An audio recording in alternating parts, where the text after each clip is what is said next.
Hello!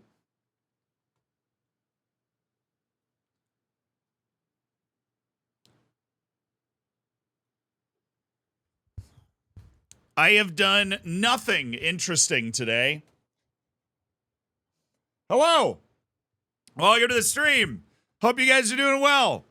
We're having a fun day today. We are watching the World Cup in the Taunton universe. So it's a 2038 World Cup simulation today, with, of course, a bunch of Taunton players involved in it. We have developed, 28 Taunton players will be participating in the World Cup. Conal, thank you for the 18 months. Thank you for being a part of the Hammers. Trails, thank you for the 10 months. Any insight to what's going on until FM24? We're watching this today. I'm going to be in Colorado for a week, seeing family. And then I am going to play Starfield, I think. Mainly just because I'm a sucker for giant open world games. I figured I'd share that with you guys for a couple of days. Yeah, and then after that, I have no idea. It's going to be fun stuff like this. But, we're going to get comfortable with the idea of being an actual Twitch streamer, if that makes sense. Of, actually just waking up that morning and being like, this would be a fun thing to do. And then maybe we'll film YouTube videos live. Maybe, all this stuff. Are there fields, and do they grow stars? Yeah, that is. Ollie, you're one of the people that's watching the World Cup today. I made a manager named Ollie W's. It's coming home. It might be. England in this universe has been pretty freaking good flashing, so this definitely could be. This could be one of them. Wargiven, thank you for the 38 months. Holy smokes, Wargiven. I've been waiting for this. I've been waiting for you. Bado, thank you for the 10 months. Juanin, thank you for the 10 months as well. As a Spaniard, I want to thank you for your last video. We are so many for the last 5 years who've wanted Rubiales out, and finally it's a reality. This kid's only the peak of the iceberg. Oh, I knew all the other stuff. I just didn't want to get, torpedoed by YouTube again for mentioning it. Ethan, thank you so much for the 25 months. Captain Kaz, thank you for the 3 months. I appreciate the sentiment, though. I do. Kargia, thank you for the 30 months. Seems like a pretty logical take to have, honestly. JB, thank you for the 13 months. Up to Peacocks, completely unrelated, but have you ever heard of Robot Wars when you watch it live on Twitch? Is that like the BattleBots stuff, or is it something else? Because I haven't really, I clearly haven't heard of it. Ken Opplinger, thank you for the 21 months. I used to watch the the BattleBots on, I think it was Spike TV back in the day. But Ken, thank you for the 21. Home, thank you for the 25 months. Hello. British BattleBots. Okay. Well, that'd be cool. Torben, thank you so much for the tier 1 as well. Welcome to the Hammers. Enjoy the bacon, enjoy the emotes. British BattleBots. Maybe you make a video about Rui Pinto. I don't know who that is. Maybe I will in the future. Yeah. Maybe I will in the future. So the first part of the World Cup watch-along we do is we always look at the qualifying and how the teams got there. And I'm going to be totally honest. There is a team that has made the World Cup that I have never seen made the World Cup. This is a team that normally doesn't even make the Gold Cup. I have no idea how they've made the World Cup here. But they are in the World Cup.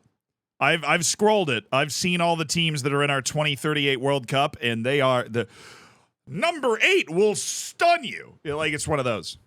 Do I think Finland will become better at football? Finland did just make the Euros. Had a pretty good, pretty good showing at the Euros as well.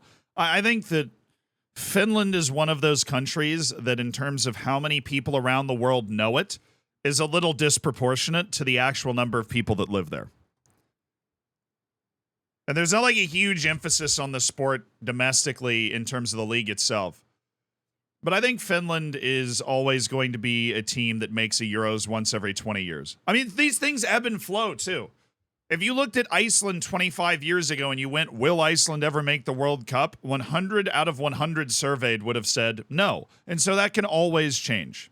That can always change. Fred, thank you for the 5 months.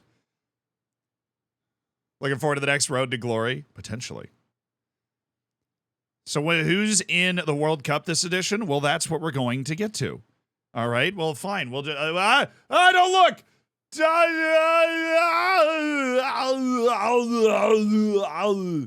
We'll start with the fact that the first group is Saudi Arabia, Scotland, and South Africa, so you just know this is going to be weird. You just know this is going to be weird.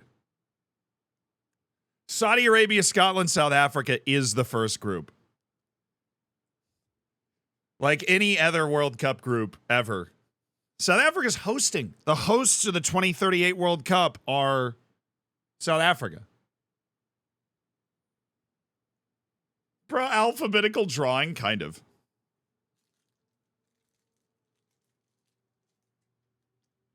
Is Scotland in the World Cup? No. They did not make the World Cup. 60-yard sausage. That a world record? Thank you for the prime. Thank you for being part of the hammers. Enjoy the bacon. Enjoy the emotes, dude. All right. But that's not what I wanted to show you. I wanted to go to World Cup qualifying so that we could see. What qualifying are we going to first? Chat, straw poll. What qualifying do we want to look at first? Who made this World Cup in Taunton's universe? Who made the World Cup? Oceania? Really? Okay. First couple people all said Oceania. Right. Sorry, it's OFC, right? All right. Oceania.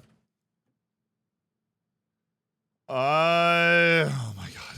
Why does the actual Pacific Ocean make it so complicated? What do we just go to New Zealand and go to schedule?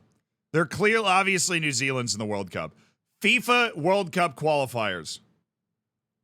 Okay, Group A, New Caledonia, Papua New Guinea, Vanuatu, New Caledonia with a great performance. Group B had New Zealand finishing ahead of the Solomon Islands and Fiji because, of course, New Zealand has actual players. Like, they have a dude on Liverpool who was just crushing in this save, Shin Shuai, right?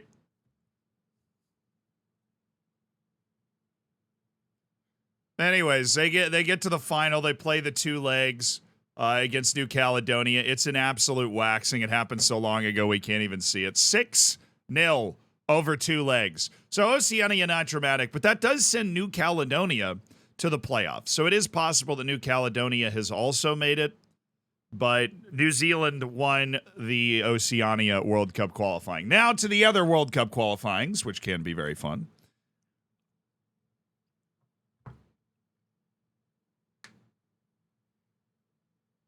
How did Old Caledonia do? I don't know. First person said Africa.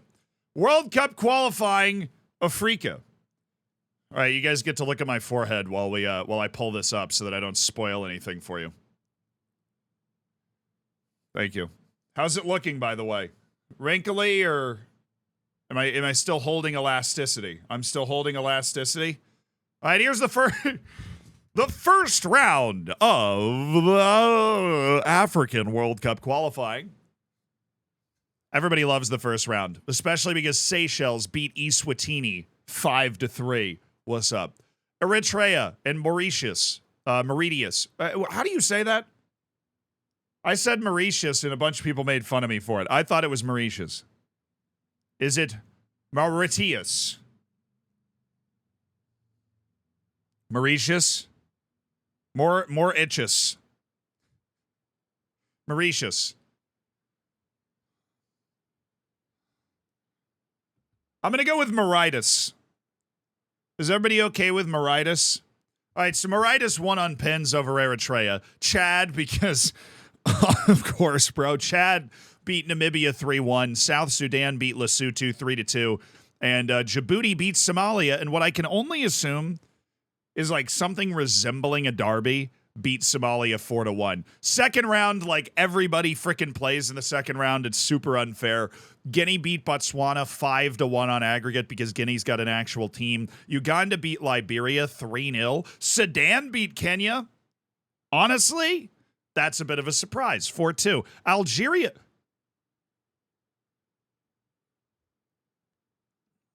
Algeria only beat Chad 3-1.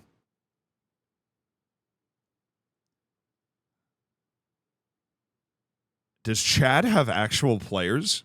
Do we need to alert the authorities that Chad has, like, actual dudes? Burundi beat Central African Republic on away goals, so CAR eliminated. The Gambia beat Malawi a whopping 8-1. Egypt beat Zimbabwe 8-0 on aggregate. Cameroon beat Togo 3-1, although that's a tough draw for both of them. Madagascar beat Zambia, former African finalists Zambia. Madagascar beat them on penalties to get to the next. Oh, Mali's out. Oh, my God, you're right. Mali didn't even make the final qualifying round. Tanzania knocked Mali out before the final. That is horrifying for Mali. Tanzania 3, Mali 2 on aggregate. Can I get a yikes? Time to scout all of Chad's players. I'd totally. If I was still the coach of Taunton, I totally would. Equatorial Guinea with a 4-3 win over Mauritania. So the Guineas are still undefeated. Sierra Leone beat Ethiopia 3-2. A lot of these matches were really good. Sao Tome and Principe beat Niger 3-2.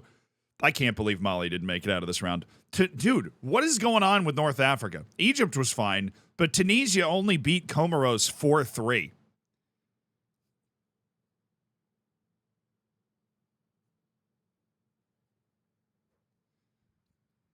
Tunisia, explain! DR Congo beat Gabon 4-1 with a 3-1 win away to cinch it.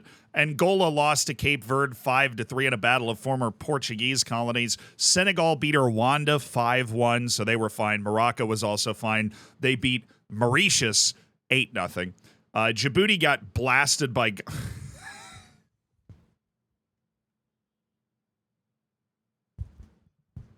didn't even do that on purpose.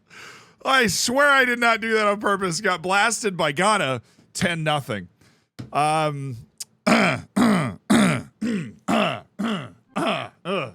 God.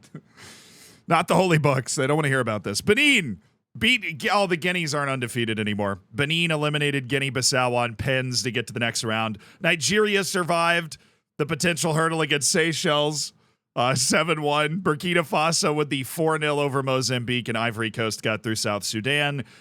6-0, brother. And that brings us to the qualifying groups. And Ivory Coast has made it to the World Cup. 5 wins and a draw. They only drew away to Dr. Congo. Dr. Congo finished second. Equatorial Guinea had, 7 points, finished third. Good effort. And Dr. Congo, it looks like, was a good enough second-place team. So just a little refresher on the rules here. In the third round, the second-place teams are sorted in a second-place team table. And I do not know how many of those second-place teams win or go through, but DR Congo was one of them because they drew Equatorial Guinea away and lost to Ivory Coast one time, which means they drew them once and then lost them once. Whatever. Burundi got 0 points and scored 3 goals. But at least they made it to the last round. Group 2, Nigeria finished first. They won all 6 matches. They got a really easy group. Republic of Congo finished second, but did not make it. Remember, if they didn't make it here, then that means they're probably going to... hold on. If I remember correctly, the second-place table, so I don't remember how many groups there are, but I think the top 2 second-place teams go through, and then the third one goes to the InterContinental playoff. So Congo could still be alive. Sudan got 7 points. And Madagascar only got a point and did not score in 6 matches. So those stupid lemurs lied to me. Morocco won their group with just 1 draw against Cape Verde away. Honestly, surprised Gambia finished second ahead of Cape Verde. Sierra Leone made it to this round, but they were never likely to get through. They only got a point. Algeria, of course. Oh, this group was tough, too. Dude, Chad's good. I think the only logical takeaway that we get from this is the fact that Chad is actually good. Because Algeria only beat Chad 3-1 and then won a group with Tunisia and Burkina Faso in it. Also, the team that knocked Mali out, Tanzania, was also in this group and only got 1 point. Hey, Tanzania wasn't even supposed to be here. They got their draw away against Tunisia. They only had a -9 in 6 matches. Considering they lost 5 of them, that's not that bad. But yeah, they were never great. Algeria won the group, won 4 matches, drew away to Burkina Faso, lost away to Tunisia, but they defended the home field very well. Tunisia finished second, so very unlucky, honestly, for Burkina Faso, who won half its matches but didn't finish second. Or which won half its matches. Group 5. Ghana and Senegal ended up in the same group. Ghana balled out and got 16. Senegal got 10, but had a better goal difference than Tunisia, so they were able to go through as the second place team. Guinea finished on... Dude, Egypt. Whoa! I'm sorry. This group is impossible. Do I think it's worth starting a lower league save now? Oh, yeah, sure. If you got time, you got a couple months until the next game comes out. This group is a bloodbath. Ghana, Senegal, Guinea, Egypt. Egypt finished on 1 point. After absolutely destroying whoever they played in the last round, Egypt didn't even get close. And Senegal managed to get a good enough goal difference to go through as a second-place team from this group. Very impressive from Ghana to actually be good here. Oh, my goodness, Uganda finished second. Sao Tome y Principe beat Benin. They got a win in the last round of qualifying in Africa. Cameroon, unsurprisingly, survived a very easy group. World rankings must be super out of whack here. Yeah, so DR Congo, Senegal made it through as second-place teams. The Gambia and Tunisia lost out on goal difference. But both of them are going to the playoffs. So the Gambia and Tunisia go to the playoff. Congo and Uganda are out. The Republic of Congo and Uganda are eliminated. The Gambia and Tunisia go to the InterContinental playoff. DR Congo and Senegal are going to the World Cup. So Dr. Congo is there. Senegal is there. The most surprising omission is Egypt, obviously, especially them finishing last. Tunisia, if they missed, would be a surprise, of course. Mali getting eliminated in this round was a big surprise. But no massive surprises in Africa. Of course, we'll get to the InterContinental playoffs soon. What is the next continent we're looking at for World Cup qualifying? Hit me. Time for Asia. All right. Time to look at my forehead while we get this lined up here. All right, Asia. Asia's got the best first round ever, dude. Best first round ever. Nepal against Brunei. What would we do without Nepal against Brunei? Big come from behind in the second leg by Nepal to win 5-3. Mongolia beat Macau 2-1. Dude, the Mongolian names have got to be outstanding. Bafar Botnasan. It's actually not nearly as... Sarul Mubatar. See, we need more of that. Laos, dude, my God, Bhutan. Laos beat Bhutan 11-2. East Timor, which for those wondering is like that big, beat Cambodia 8-0. That's spectacularly bad from Cambodia. Yemen beat Maldives 3-2, and Sri Lanka beat Bangladesh in a battle of South Asian nations 3-1. Respect to Sri Lanka there. All right. Now we go to this big group stage that Asia has. And there is no surprise here. Japan and Qatar qualifying for the next round. I'm going to refresh on the rules here because I think the best 4 teams in second place also qualify for the final stage. So Qatar was one of those teams trying to get through to the final stage here. Oh, no. Turkmenistan missed out on it. They, I'm assuming, couldn't beat Qatar or Japan. Yeah, that's what happened. Japan drew Turkmenistan away.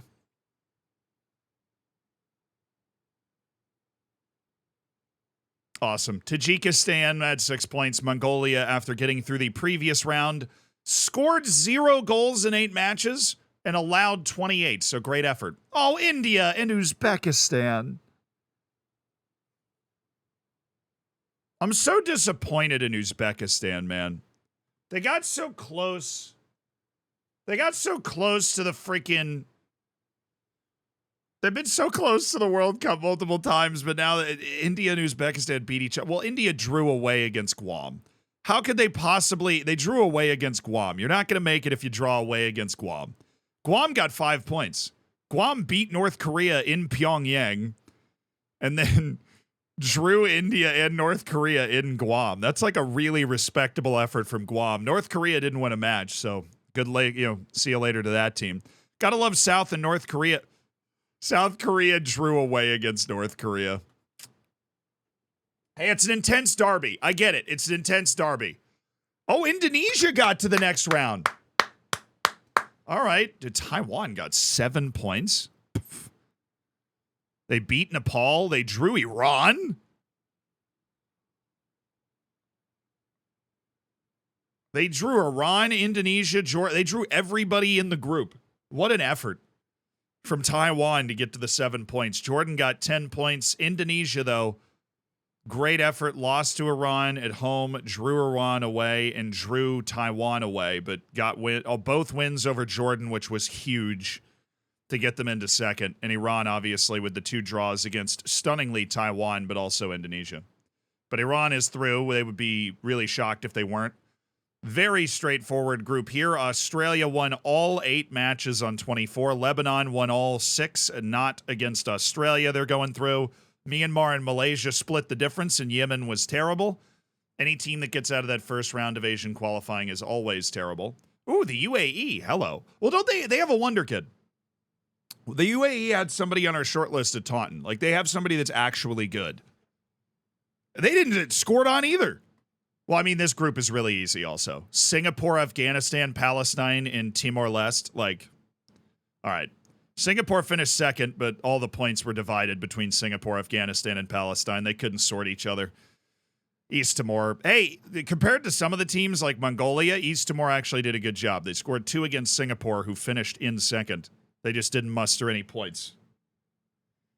Why is Australia in Asian qualifiers? They've been in Asian qualifiers since 2008 because Australia has like 90-something% of the population of the entire continent of Oceania, so they judge that to be unfair.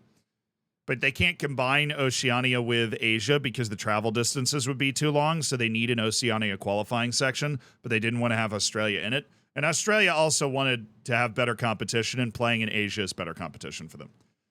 Hey, China. Bit disappointing for Bahrain and Syria, who are supposed to have pretty competitive teams. Good go from Vietnam. They finished second, but that's not enough to get to the next round. And my goodness, Sri Lanka drew Bahrain away to get a point. But China, with a pretty convincing 7 wins from 8, allowing just 2 goals. South Africa is hosting, so they did qualify. Yeah. Group 7, Thailand and the Philippines have both grabbed a spot. Philippines with a second place finish to grab the spot. Thailand won 7 of 8, but did lose away to the Philippines. Philippines lost away to Thailand and drew Kyrgyzstan at home. Kyrgyzstan was the only team in with a chance at 13. Laos is out, and a horrific effort from Kuwait, who got 0 points in 2038 qualifying. Okay. Oh, Iraq didn't make the final round. Pakistan got 7 points, though. Beat Hong Kong in both matches and drew Iraq at home as well. That's more competitive than usual for Pakistan. Hong Kong got a win away to Oman. Dude.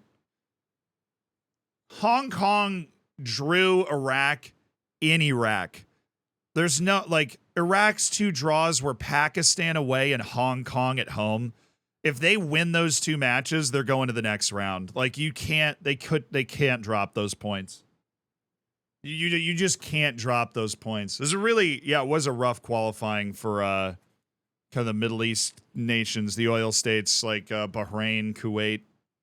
Didn't do very well. Iraq included. We haven't done Europe yet, so we don't know if Italy made it.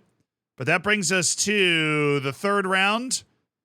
And that China's going. China looks good. Indonesia didn't make it. It was cool they made the last round, though. Good effort from Indonesia. They drew 5 matches. Bro, they drew everyone at home. This is one of the funny...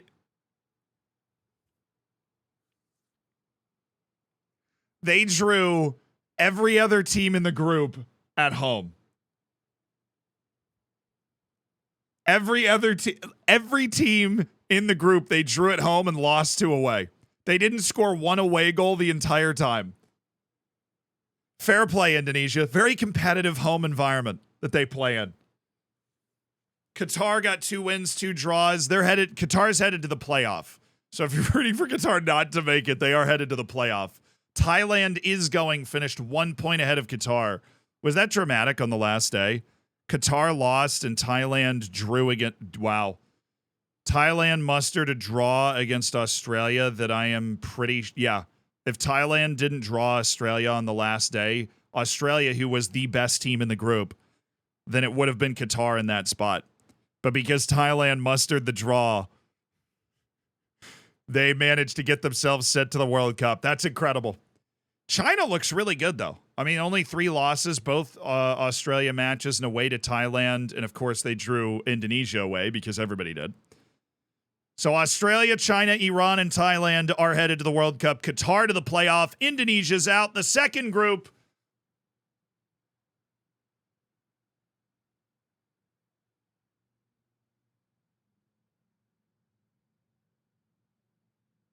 The United Arab Emirates. What is bruv cooking right now? With 24 points from 10 matches, they didn't just qualify. They qualified in style. That wonder kid they have might not be alone here. Let's sort this by value here. Okay, come on now. Yeah, thank you. Sort this by value. And they've got Mohammed Yusuf, who is 17. Is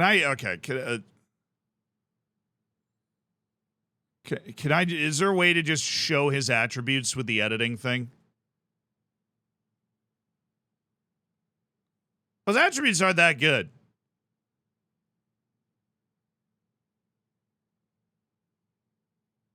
Click edit, but don't edit. Fair enough. He has 16 first touch. I mean, I guess he's 17 years old. What's his potential ability? Just pure curiosity here. Oh, it's only 136. He actually does it. That makes sense because he's like from the UAE, but that's still crazy. Yusuf Ali. They're all super young. This is a youth. Yeah, I had to make sure this was a senior team. This is a youth movement for the UAE that has launched them into the World Cup. Japan, Saudi Arabia, South Korea. Also, why does the screen look so awful? Thank you. That screen just looked, it was driving me nuts. Look at this. Their 2 highest value players are 17, 18, and then 23, and then 18. That's crazy. And they won the... Anyways, Japan, Saudi Arabia, South Korea, there would have been a revolt in any of those countries if they didn't make the World Cup, and they did. How about the Philippines go into a playoff with Qatar? I mean, they probably are going to lose it. Did the Philippines... The Philippines lost 8 of their 10 matches, and they're still alive. The other group, we've got a team that lost 5 of their 10 matches and got eliminated. And in this group, we have a team that lost every match to every team that wasn't Lebanon, and they're going to the playoff because they beat Lebanon both times. Lebanon choked this, honestly, because Lebanon beat South Korea and drew against Saudi Arabia, but lost to the Philippines both times. So we have our 8 Asian teams. That means we go to the playoff. Yeah, it was Qatar. I just knew, Qatar is probably just better than the Philippines. And Qatar is headed to the InterContinental playoff with a 4-0 aggregate win over the Philippines. So Qatar is still alive. They're still cooking. Qatar is still alive. InterContinental playoff representative from Asia is Qatar. Trying to make it legitimately this time. No, we're going to Concacaf next. Because then we'll go to the 2 that, the real serious ones, South America and Europe. We're going to Concacaf, which means you get to look at my forehead while we get this set up. Oh, the first round of Concacaf, the smallest nations in the world. Cuba beat Belize 6-0 to get to the second round. Come on, Cuba. They have an outside shot, honestly. Barbados beat Dominica 5-0. Curacao only beat the Cayman Islands 4-1. The Curacao dream is doomed. Grenada beat Antigua and Barbuda 4-3. Let's go. Guatemala, who just simply cannot lose in this round, or else there will be a riot and maybe even a change in government. They beat Anguilla 9-0. Montserrat beat Bermuda 5-2. For those that don't know, Montserrat, the smallest national team in the world, representing a population of less than 5,000 people. 4,992 people. It is the smallest national team in the world, but that didn't stop them from beating Bermuda 5-2. Puerto Rico beat Aruba 4-0. El Salvador beat the U.S. Virgin Islands 7-0. Guyana beat St. Lucia 5-0. St. Kitts, oh my God, Nicaragua. Nicaragua, you're an actual country. They lost to St. Kitts and Nevis 4-0. Panama beat the Bahamas 5-0. Dominican Republic beat St. Vincent 3-1. See you later, Grenadines. Haiti beat Turks and Caicos 5-0, and mighty Suriname beat the British Virgin Islands 6-0. But Haiti's got a chance. Obviously, Panama does. Maybe El Salvador, Guatemala, Cuba. Nicaragua's riding? Absolutely. Nicaragua is for those that don't know, Nicaragua is in Central America and has nearly 7 million people and is generally football mad. So losing to St. Kitts and Nevis, not good. Second round, which is another round of playoffs in CONCACAF. We started with Haiti in the Dominican Republic. Haiti beat them 4-1. Curacao didn't even make it to the freaking group stages. Panama beat them 2-0. This is a tougher round, though. We've gotten rid of all of the super tiny bad islands. Panama has beaten Curacao 2-0. Competitive tie, but Haiti and Panama are through. Honduras beats Grenada 6-3. Good effort from Grenada there. Whoa! El Salvador beat Puerto Rico 5-3 on aggregate. Puerto Rico was leading 3-1 after the first leg, and El Salvador beat them 4-0 in the second leg. Canada beats Montserrat 6-1 on aggregate, but perhaps more concerning, the match in Montserrat, Canada only won 2-1. Suriname beat Barbados 4-1, so congrats to Suriname for making it to the group stages. Oh, Trinidad and Tobago lost to Guyana. Rest in peace, Kenwin. Anyways, Guyana 4, Trinidad and Tobago 3, Costa Rica. Good effort from St. Kitts and Nevis, but Costa Rica beat them 5-2, and Guatemala beat Cuba 5-1. So better showing from Guatemala there. Now we go to the next stage, which if I look at the rules here, the third round, the top two teams make it to the World Cup, and the best placed third place team goes to the playoffs. There are 3 groups of 4 teams in this final round. So we have boiled CONCACAF down to the final 12 teams into 3 groups of 4. If you finish top 2, you go. If you finish third, you could go to the playoff. Costa Rica and Jamaica are going to the World Cup. Canada, no! Canada! What a fun group, though. El Salvador is going to the InterContinental playoff with 9 points from third. This is a very balanced, tough group. All 4 of these teams in real life made it to the final stage of CONCACAF qualifying. This really came down to the last day. El Salvador and Canada literally played in the last match day. Oh, this was rigged. This was rigged. Jamaica and Costa Rica played on the last match day and drew, dude. Jamaica and Costa Rica played on the last match day and drew the match, and both went to the World Cup. Rigged. El Salvador and Canada played on the final day, and El Salvador won 2-1 and is headed to the Intercontinental playoff with that. Costa Rica, you know who scored for Costa Rica? Mauricio Gonzalez, former Taunton Town forward, scored the goal for Costa Rica to help send them to the World Cup. Did Andres Mora do anything? Oh, Andres Mora scored a hat. Oh my goodness. Okay, it's happened too long ago. Andres Mora scored a hat trick against Jamaica at a point in qualifying here. So our player Andres Mora, our Taunton Town lad. Anyways, second group. So the teams that finished in third here did not make it. Please, dear God, United States. Oh, Haiti on goal difference. Mexico and Honduras are headed to the World Cup. Mexico with a dominant 6 wins from 6. Honduras on an 8 goal difference. 8 goal difference is a pretty dramatic goal difference, but Honduras is headed through over Haiti. Haiti must have been flattened by Mexico. Oh my God. Haiti lost 10-0 in Mexico City. Panama with a 0-point performance, but Haiti receiving an almighty beatdown in Mexico City. Dude, they only lost 2 of the 6 matches, and their goal difference is -11. Panama finished on 0 points. The Canal Boys are not close to the World Cup. Honduras slipping in. Haiti ended up a point and a whole lot of goals away. Yeah. Honduras drew Haiti twice, lost to Mexico twice, and beat Panama twice. It's literally the exact same thing that Haiti did. Drew Honduras twice, the inverse, beat Panama twice, and lost to Mexico twice. Very straightforward. And in Group C,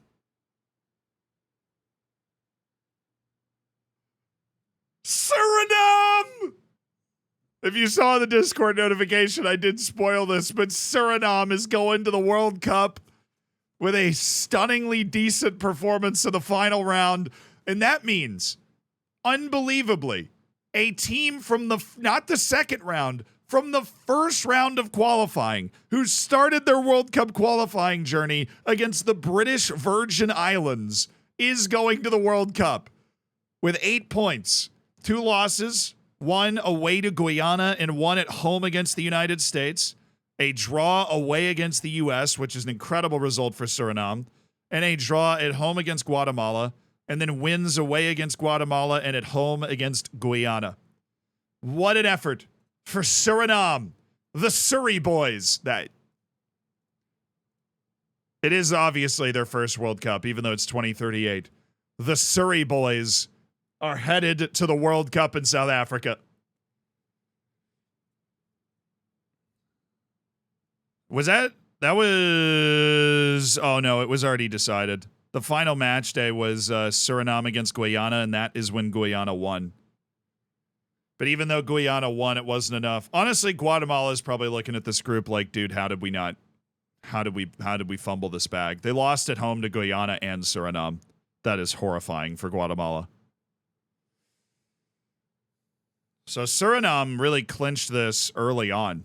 They only got 1 point out of their last 2 matches. They only got 1 point out of their last 3 matches. It was the first round of matches that Suriname went off. They drew the United States, beat Guyana, and then beat Guatemala away and had 7 points. Suriname was tied on points with the U.S. after the first round of matches. Like, all right, King, go off. Go off. Yeah, but the best third place team was El Salvador, and they are headed to the Intercontinental Playoff along with Qatar, along with the Gambia, and along with Tunisia and New Caledonia.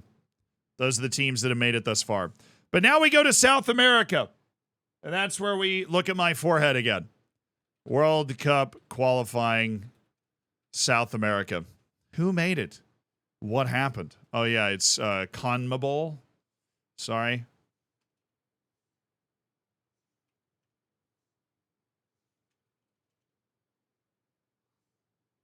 Qualification CONMEBOL. All right. And just so you know the rules here while you stare at my forehead, the top 6 teams make it. The 7th place team goes to the Intercontinental Playoff. You got it? Top 6 teams make it, 7th to the Intercontinental Playoff. Obviously, Brazil and Argentina are fine. The next team that was fine was Colombia, Ecuador, Chile. Good God, all of the players that we have on Uruguay barely made it. All of the players, Rafa Riquero and Michael Lopez.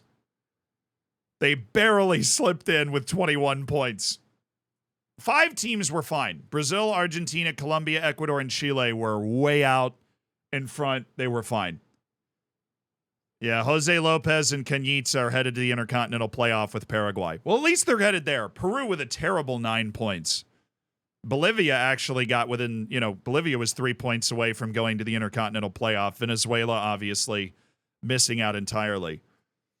But yeah, Sposato and Adaliba, obviously, are going to the World Cup.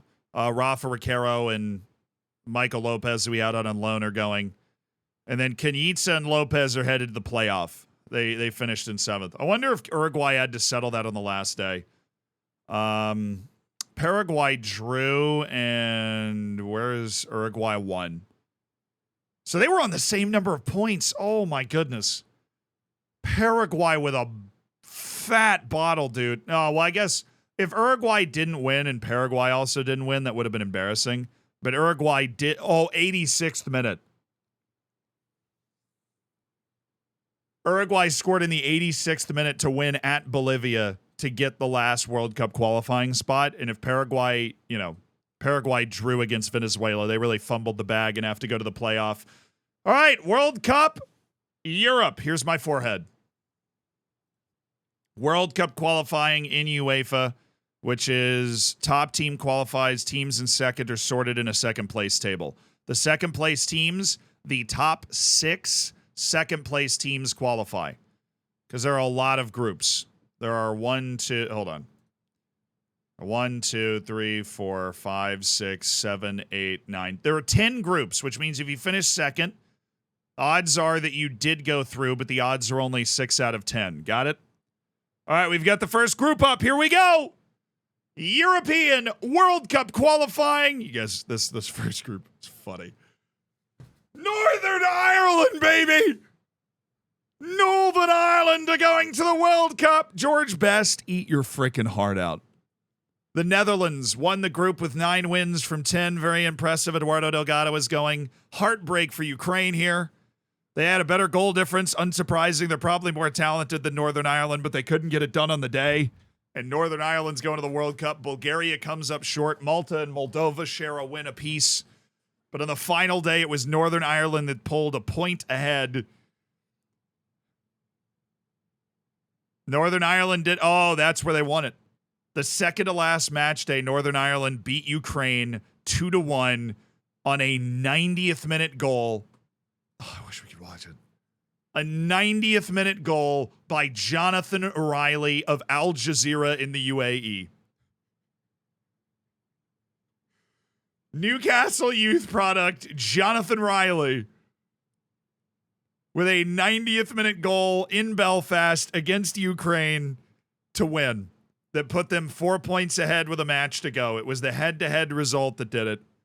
And Northern Ireland makes the World Cup. Ash, thank you for the 5 months as part of the Hammers. Jake Quellen, thank you for the 18 months. If you see any nation win the World Cup, which would it be? U.S. bias aside, right? I think any nation winning the World Cup, I think a sub-Saharan African nation winning the World Cup would mean the most to the game. If I was king of the universe, that's what I would make happen. Mitch, thank you for the 31 months, part of the Hammers. Closet, thank you for the 21 months. Forever 21. Amen, brother. Forever 21.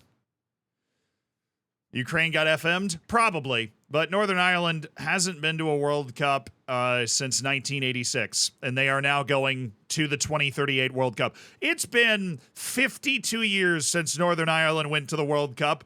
We'll give them this one. All right? We will give them that one. Group B. Spain made it. They won all 10 matches. Poland, Finland, and Israel all beat each other up. San Marino didn't score a goal. That's what I'm talking about. Some things don't change. Straub, thank you for the 7 months. No Ramp, thank you for the 2 months. Swoozy, thank you for the 24 months. Appreciate you being part of the Hammers, dude. Israel, Finland, and Poland really did just beat each other up. Poland finished on 19 points, but that was not good enough because you have to remove their 2 wins against San Marino to make it fair with the other groups, which means they only had 13 points against the teams in the top 5. So Spain is going, which means Fonseca and Andreu have their spot at the World Cup, obviously.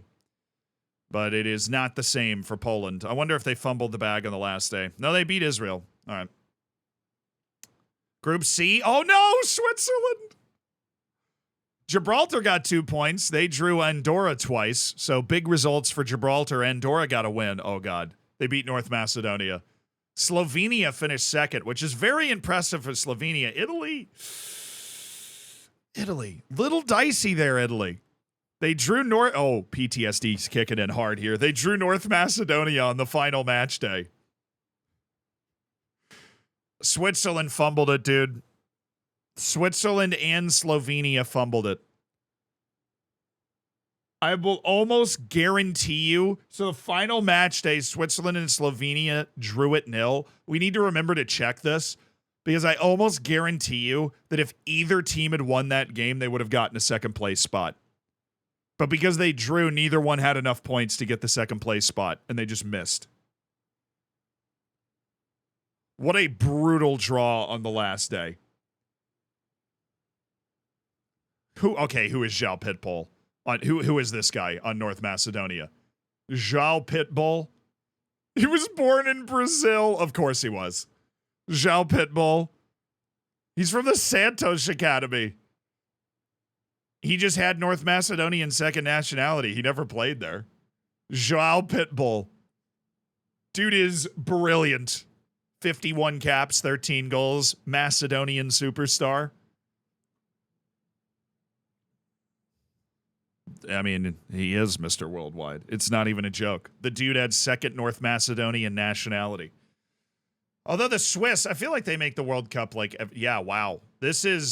Switzerland's now missed consecutive World Cups after making every World Cup from 2006 to 2030.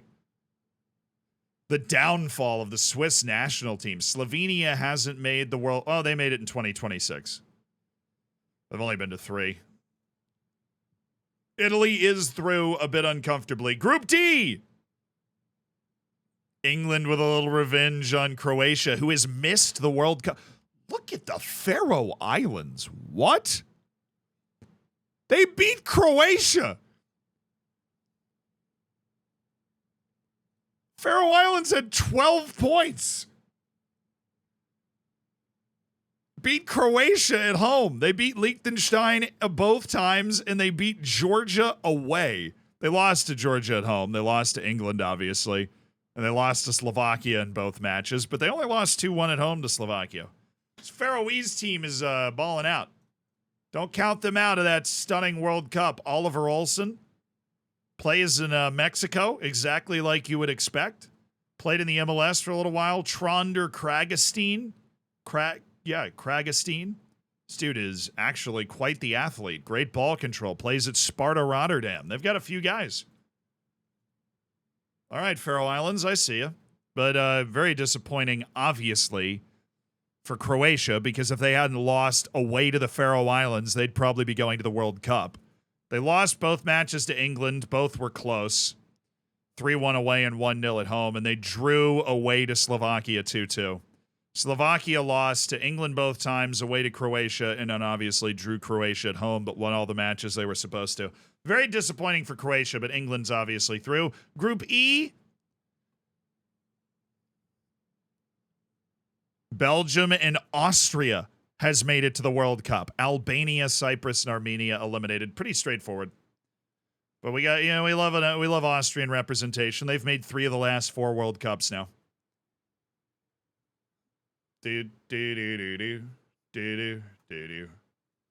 Attaboy, Austria. Albania, have they ever made it? No. England conceded 2 goals and 1 was to the Faroe Islands. Yes, Albania made the 2030 World Cup, so they're not World Cup deprived forever, but they are this time. Group F.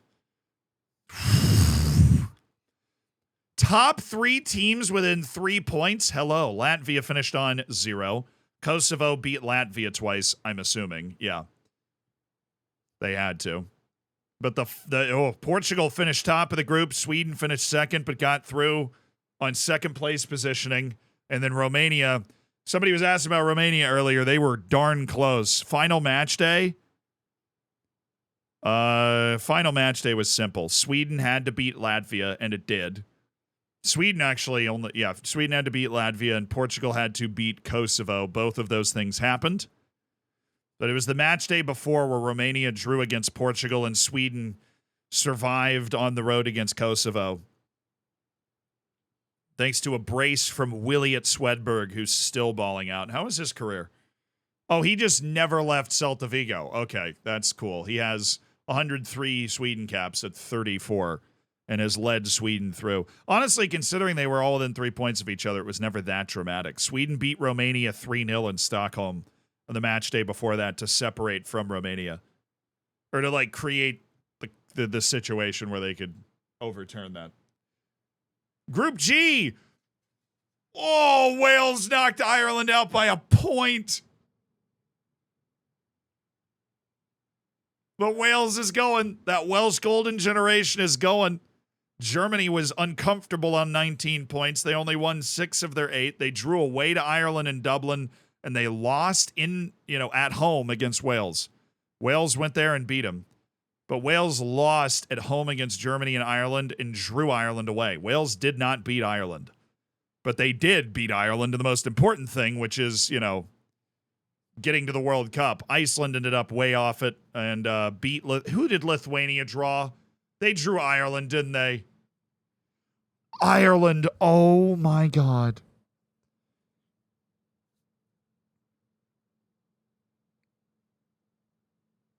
Ireland would have gone to the World Cup if it didn't draw Lithuania.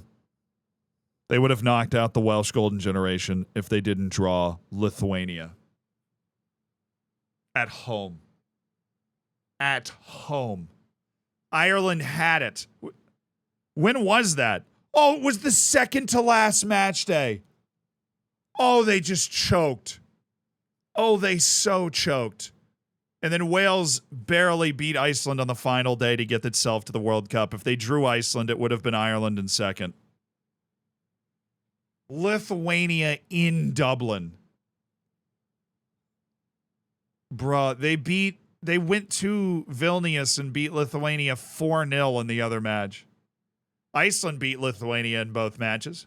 Kept it competitive, only allowed 18 goals. But Iceland seems a bit off the pace right now. That is absolutely brutal for Ireland. Czech Republic's going. Turkey's out. Serbia won its group.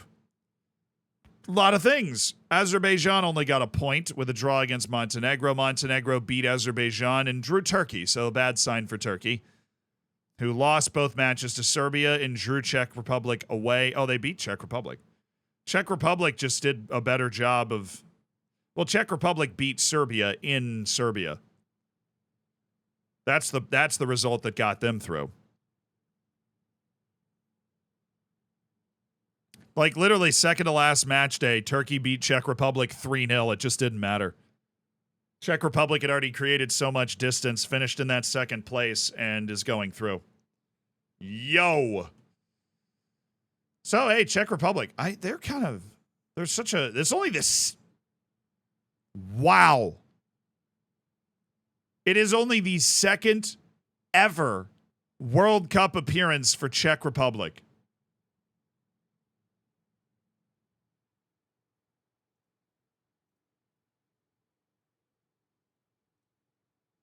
Oh, Thomas Frank is the manager. Nice. That is only the second ever World Cup appearance and ends a streak of 2 consecutive World Cup appearances for Turkey. Obviously, they got to feel hard done because they literally beat that team 3-0 in the second to last match day. But hey, maybe you don't draw Montenegro away and then you get to go to the World Cup. That actually wouldn't have been enough. Weirdly enough. Isn't it Czechia now? From what I understand, you can basically say either or. Group I, oh no. The Erling Haaland curse continues. I know he's not on the team anymore, but still. Vazbach is. And he's not going. Greece also is not going. Hungary got 3. Hungary. They drew Greece once, and they drew Kazakhstan twice. Hungary didn't win a match. Oh, Mozilla, thank you. So Mozilla says they're from Czechia, Czech Republic. You'd say either or. That's what I thought it was, but you never know. Denmark won all 8 matches, so they're looking pretty good going into this. Norway finished second, but didn't have enough points. They were held back by 3 losses. They lost both Danish matches, and they lost at home to Greece, and that's what did them in. Greece drawing Hungary is what set them back, and they also lost to Norway in Athens. So that's good. But really disappointing from Hungary there. What's their world ranking? 88th. Wow, they have fallen all the way off. Their last World Cup was in 1986, so they haven't made one in this save. Norway did make it in 2030, but hasn't made it since, and Greece has not made it in this save. Scotland forever! Scotland's going. France won 7 of 8, won the group pretty comfortably, as you'd expect. Scotland finishes a point ahead of Bosnia and Herzegovina and is going to the World Cup. Charles Berg, thank you so much for the prime. Scotland drew France at home, and that's what did it. They lost away to France. They also lost at home to Bosnia and Herzegovina. But you know what? They beat Bosnia away. They beat Belarus and Luxembourg both times they played them. They took care of business, and they're headed to the World Cup as a result as a second-place team. The final match day, if Bosnia and Herzegovina had won against France, they would have gone through, but of course they lost 3-0. They lost both matches to France, and they lost at home to Scotland, which is what did them in. Happens. Luxembourg with the 4 points. They beat Belarus and drew them, and Belarus is only 148th in the world. It's not bad. Scotland's 33rd in the world. Bosnia and Herzegovina is 59th, so I suppose that was Scotland's to win. Who's their best player? We'll sort by value here. Martin Shabinda. Plays for Arsenal. Kind of. Not really kind of. He does play for Arsenal. David Stewart, Regan Buckley. Stewart looks like a decent player at Wolfsburg for $45 million from Leicester. All right. Couple of lads, couple of guys. Regan Buckley. Stuart Neal. 21-year-old on Arsenal who is playing for Arsenal. Jeremy Adengede. Oh, wow. He was playing in Mexico most of his career. Hey, everybody finds their spot. West Ham just brought him back out of Mexico. Whatever. Scotland's through, baby.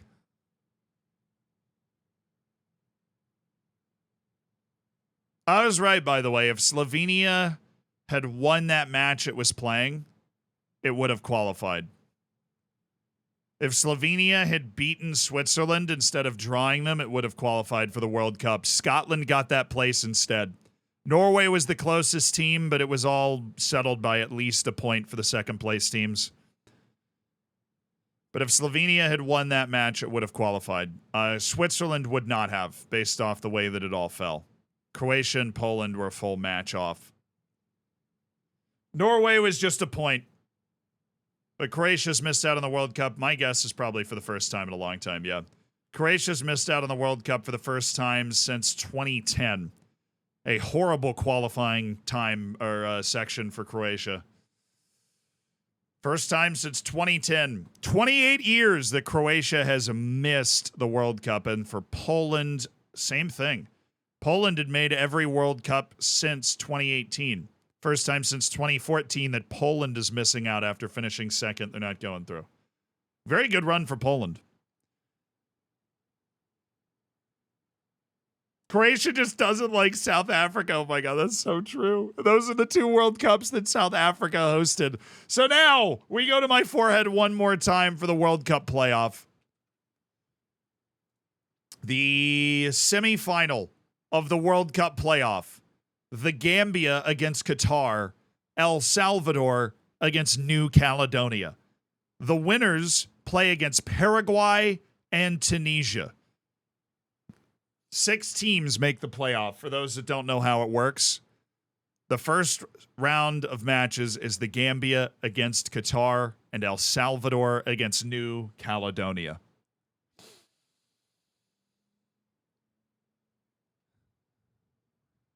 Goodbye, Qatar. Unfortunately, New Caledonia could not muster up an all-time surprise, and El Salvador beat them 4-0. The Gambia beat Qatar 1-0. So the Gambia is headed to the playoff final for the last 2 World Cup spots. And so is El Salvador. Use the editor to get New Caledonia in. I know. Good effort from New Caledonia. They got onto the they got onto the big stage against El Salvador. Does New Caledonia have any actual players? They have 4. They have Philippe Douay, who plays for Hyene Sport. Oh, they have more than that. Francois Baco plays for Lleida Sport in the lower Spanish divisions. Giannis Bertrand played at Trofenche in the second Portuguese league. So they have a couple of guys that played no is the answer basically. All right, the Gambia and El Salvador advanced to play Paraguay and Tunisia for the final World Cup spots. Those were the 2 highest ranked teams that made the InterContinental playoff. And they both won. No. They both won. Tunisia beats the Gambia 2-0 in an all-Africa showdown to get to the World Cup, and Tunisia is booking its place. Paraguay with the 2-1 win in a Western Hemisphere battle against El Salvador that sends Paraguay to the World Cup. Which, fair, they have Jose Lopez, right? We like Jose Lopez, and it's Paraguay's 3rd trip to out of the last 4 World Cups, they've now been to 3 of them. So they're building a bit of a reputation for making it. El Salvador did make it in 2026. Tunisia, I'm assuming, has been... Oh, Tunisia missed the last World Cup, so they've returned to the World Cup. We'll see what they've got. And the Gambia, please tell me they've made it at least once. No. The Gambia would have been a debutante.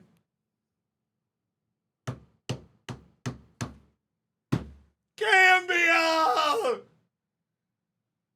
Oh, they would have been a debutante. Tunisia's crushed their dreams in the Continental Playoff Final. Oh, a heartbreak for the Gambia. Obviously, for El Salvador, too. They could have been at the World Cup, but no. How many debutantes do we have then? Because the World Cup is now set. So we're going to look at my face, and then we'll unveil the groups one at a time here. And then we'll get to simulating. All right, the first group is Saudi Arabia, Scotland, South Africa. Obviously, no debutantes here, but a very fascinating group with hosts South Africa kicking things off against Saudi Arabia. Where's Saudi Arabia in the rankings? 52nd. It's pretty solid. Scotland's 33rd and South Africa's 39th. So South Africa was pot 1, Scotland was pot 2, and Saudi Arabia was pot 3 in this group. Absolutely S-tier group. Couldn't agree more. Group B, Chile, England, Thailand. Fascinating group. Probably Chile and England getting out of this group, obviously. England was pot 1, Chile was pot 2, certainly. The War Elephants were 63rd in the world rankings. Chile, 23rd. England, 3rd in the world under Graham Potter's tutelage, who succeeded me as England manager. Scotland, oh, absolutely. Scotland are the favorites to get through. They're the highest ranked team in the frickin' group because South Africa, as the host, is in pot 1. Group C. Oh, what the... Dude, like, seriously, what the is going on with these groups? Ghana, Northern Ireland, UAE? Sure, why not? That's a World Cup group. Well, we had some weird teams make it, right? UAE is... they're 36th in the world? Oh, my God. They've been killing it. They didn't win an Asian Cup. They've just, I guess, just been playing really well. Oh, they've made 4 straight. They've made 4 straight World Cups. That's why they're top 40 in the world. They've got a great youth movement coming through. They've qualified for 4 consecutive World Cups. They are one of the nations that's on that like Iceland type rise right here. Fair play, dude. They were pot 2. I think they were the pot 2 team. Ghana was pot 1. And yeah, no, dude, in what world is the European team the pot 3 team here? Because that's what just happened. Northern Ireland's 45th in the world. They're in their first World Cup in 52 years. And they get UAE out of pot 2, and Ghana is their pot 1 team. Which, Ghana's been kind of shredding it. They've made every World Cup in this save. They've made it to the 3rd round twice. But Ghana's, probably on the lower end of pot 1, and UAE's definitely on the lower end of pot 2. Is there a way to see, like, the pots? That would be cool. Like, teams, do we see, like, the pots? Okay, no. Well, I can do the math. It's pretty easy. The math is mathing. Well, Ghana didn't make it in 2018, but that wasn't during the course of this save, so it doesn't, like, count as much. Group D, Costa Rica, Ivory Coast, and Sweden. Interesting. Hey, Ayal, are you here? Do we want to do the... Oh, Ivory Coast was the...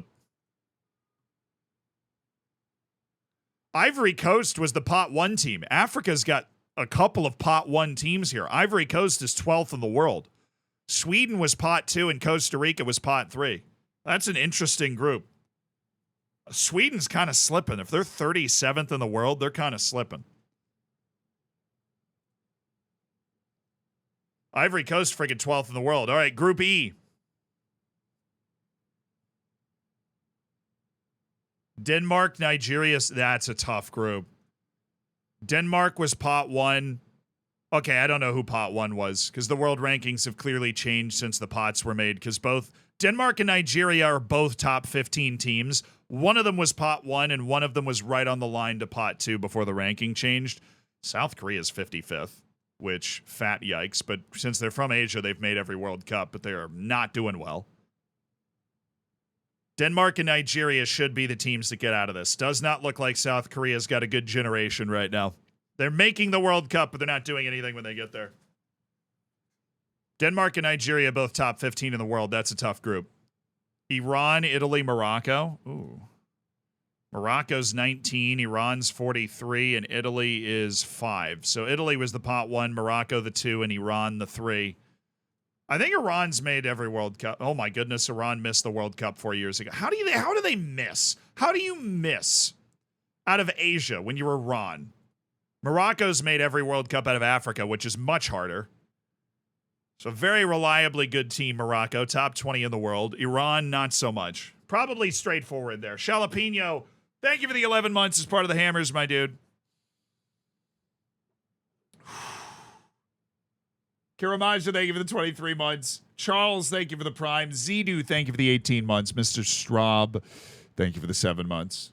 And Jasper, 22 months. Up the frickin' Dorfers. Up the Dorfers. Yes. All right, Group G. China, dude, China's going to die. Actually, I mean, China had a pretty good qualifying. They're 38th in the world, really. Well, they have now made 4 straight World Cups. China has finally turned into a consistent World Cup team in this save. Key player is Yang Yunshin, who is at Bayern Munich. Fair play, dude. Fair play. He's a really smart defensive midfielder. Like 19 positioning, 19 decisions, good athlete. Not a very technical player. He's like a space-eating midfielder. But he has 152 appearances for Bayern. So, I mean, he's legit. They spent $51 million to sign him from AZ back in 2031. He's not like a full-time first-teamer, but for China, that will do. They've made 4 straight World Cups. Team Dragons, 38th in the world. Still, they were the pot 3 team, though. Germany and Senegal are better. Senegal's 26th, Germany's 6th. Senegal's made every World Cup, right? No, they hadn't made the last 2. What were they doing? Their world ranking is still fine. They're 26th in the world. What were they doing? They won the AFCON during this save. They just missed the last 2 World Cups. Just taking a tour. Just hanging out. Welcome back, Senegal. Group H. Wales did not get an easy group. Obviously, Argentina, 4th in the world. They're cracked. They make every World Cup. Tunisia, who, is returning to the World Cup after they made 4 straight, then missed, and now they're coming back thanks to the playoff. But Tunisia was pot 3. Wales was definitely pot 2, yeah. And Wales has made consecutive World Cups with its golden generation. Barely slipped in over Ireland because Ireland drew against Lithuania.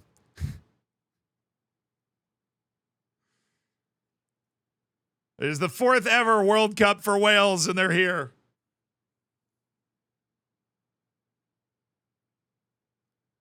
Okay, next group. I. All right, U.S., 13th in the world. Wait, was the U.S. the pot 1? Oh, my U.S. was the pot 1 team. The United States is the pot 1 team in this group with Serbia and Paraguay. Kogan, thank you for the 39 months, part of the Hammers. Ubermelon, thank you for the $5, brother. Thank you for the $5. What you got to say? It's been so long, life gets in the way, but I'm back to give you all a health check. Drink some water, take any meds, and have a stretch. You are loved. You got it. And Ubermelon's request, stand up, drink some water, touch your freaking toes, dude. Oh, dude. One of my toes is, like, purple. I've learned that, all the running I'm doing, one of your toes just gets screwed. Or, where you put the pressure when you're running. Oh!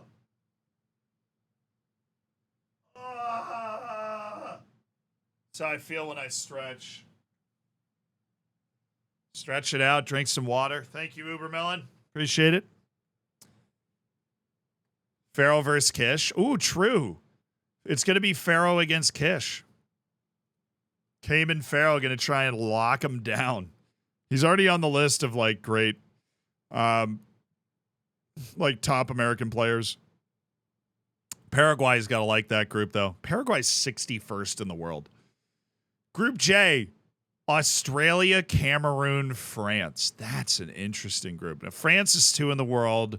Cameroon was the pot 3 team. Australia is actually 24th in the world. Cameroon, have they missed any World Cups recently? No, they missed in 2018, but they've made everyone since. I'm assuming Australia is also. These are very consistent World Cup teams, all 3 of these teams. And yeah, obviously France didn't miss. The funny thing is Spain did, right? The last one. Becker, welcome to the Hammers. Thank you so much for the prime. Group K. Suriname.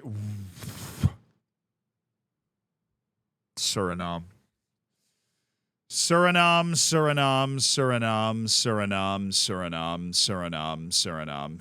They are the debutante. They are the only debutante at this World Cup.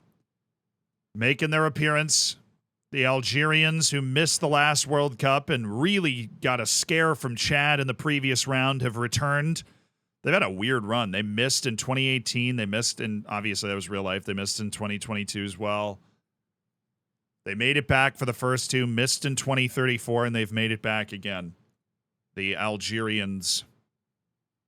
They seem to lack a real star, though. They've got, like, good players in top leagues, but they don't have a star.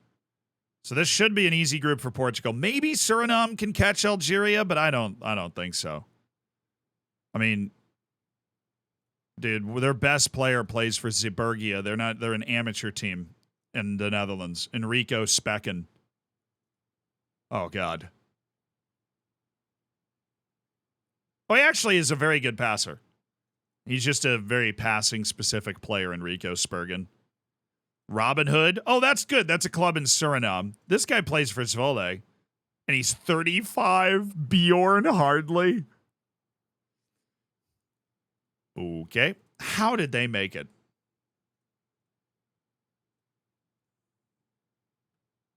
How did they make it? Cerezo Godfried. A 20-year-old at Feyenoord might be the reason. He's a very athletic outside player. Cerezo Godfried. He only has 4 caps, though, and he's never scored for the Suriname national team. Alvaro Castile, who plays for Nancy in France. He's pretty smart. Not a very good defender, more of a defensive midfield type. Oh, boy. I mean, congrats to them for making it, though.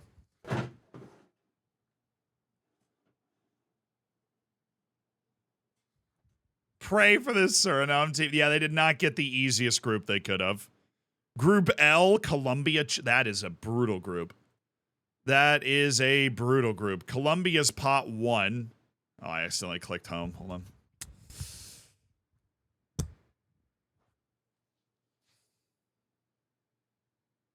I'm here for Suriname to get out of the group stage. All right. Czechia is 50th in the world. Well, I guess they have made their only World Cup ever. Why is there no... Why is there no, like, World Cup history for Japan? That's weird. Yeah, their history tab just seems to be broken. Anyways, Japan's here, and they are 32nd in the world. So Colombia's pot 1, Japan's 2, and Czech Republic is pot 3. Yeah, well, you have the real players, so I guess their licensing has locked the history. Group M. Ooh, DR Congo, Ecuador, and Spain. Come on, Dr. Congo. Spain missed the last World Cup, which was the first World Cup that Spain did not participate in since 1974. But they have returned in style. They're 7th in the world. Ecuador is 30th. Dr. Congo is 49th. But you know, Dr. Congo, in its 2nd ever World Cup, going to try and make some waves here. Ecuador is in now 3 straight World Cups. De Gea's head coach. Wait, really?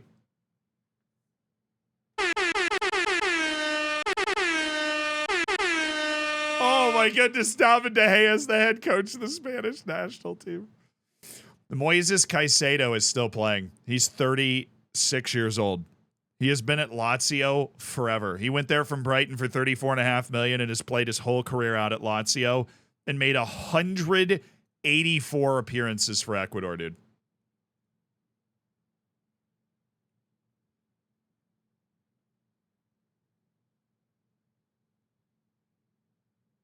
Wow. Look at Moises. And there is a group N. It's the Netherlands, Mexico, and New Zealand. I think we can just go ahead and write New Zealand off now. They're 70th in the world. Although they do, like, in fairness, have a couple of guys that are good. I know Sam McKenzie's a player I had on my short list for a long time. They've got Vinest, who's that really talented wing, and they have Shin Shuai, who plays for Liverpool and is an objectively world-class center back. The problem is it's the Netherlands, who are 8th in the world, and Mexico, who are a very difficult pot 2 team to be drawn against. And I'm assuming Mexico's been to every World Cup. I'd be stunned if they hadn't. Same with New Zealand. Should be a very... And honestly, the reason New Zealand's developing all of this talent is probably because they're now going to every World Cup. And that's really helping. And I don't think the Netherlands has missed either. No, they've made everyone in this Civ. All right, and Jamaica. The Reggae Boys in their 4th consecutive World Cup since the World Cup expanded. They're doing so well, but they did not get an easy group. They got a European team out of pot 2. Antonio Conte is coach.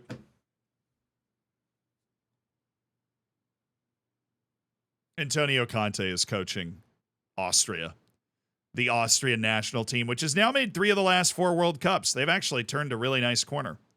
I mean, they're 20th in the world as a result.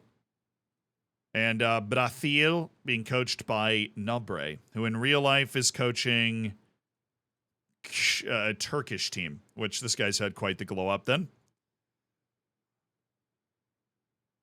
Let Antonio Conte cook. He's cooking. Group P, Belgium, Honduras, and Uruguay. I think Belgium's made every World Cup, yeah. Belgium's made every World Cup. They are the pot 1 team for sure. Uruguay's 22nd. They have also made every World Cup. And Honduras, I would be surprised if they had. Yeah, they missed in 2026, but they've now made 3 straight World Cups. But they're 72nd in the world and clearly don't make a big impact when they get there. We'll do like a competition overview. They were runners up. Oh, that was 1991. They got a 3rd place in the Nations League in 2028, but they haven't really accomplished anything. They just make the World Cup. Well, more power to them. You know, just keep making the World Cup. It'll be fine. And that's it. That is our World Cup. Dude, Group A and C, Ghana, Northern Ireland, UAE, and Group A being Saudi Arabia, Scotland, South Africa is just freaking hilarious to me, dude. That's crazy. That is crazy. All right, mods, you know the deal.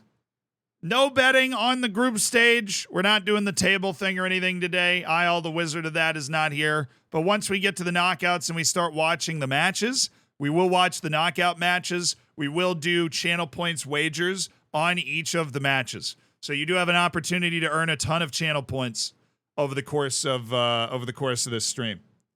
You can see seeding of all groups. Where?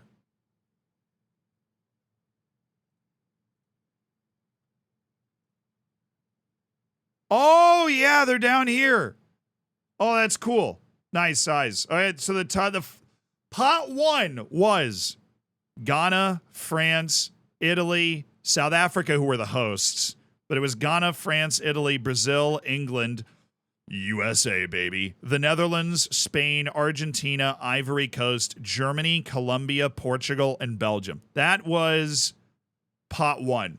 Pot 2, which is very diverse, was Chile. Denmark wasn't pot 1. Wow. Chile, Denmark, UAE, Sweden, Morocco, Algeria, Senegal, Wales, Uruguay, Serbia, Australia, Japan, Ecuador, Mexico, Austria, Scotland. The 3rd pot was Suriname, Saudi Arabia, Czech Republic, Tunisia, DR Congo, Cameroon, Costa Rica, Northern Ireland, Iran, China, Paraguay, Thailand, Jamaica, South Korea, Honduras, and New Zealand. So there we go. I didn't know you could see it at the bottom of the stages. Very good eyes there. All right, the first matches kick off tomorrow. Saudi Arabia, South Africa, Thailand, England, UAE, Ghana, Ivory Coast, Costa Rica. Let's vamos. I'm going to vacation 3 of these guys to June 21st. So we're going to take Ollie W's and we're going to vacation him to June 21st. So that we can just continue with 1 because we have 4 managers so that we're able to watch all of the knockout matches. This format is whack. Yeah, in real life, this format is not happening for those that are wondering.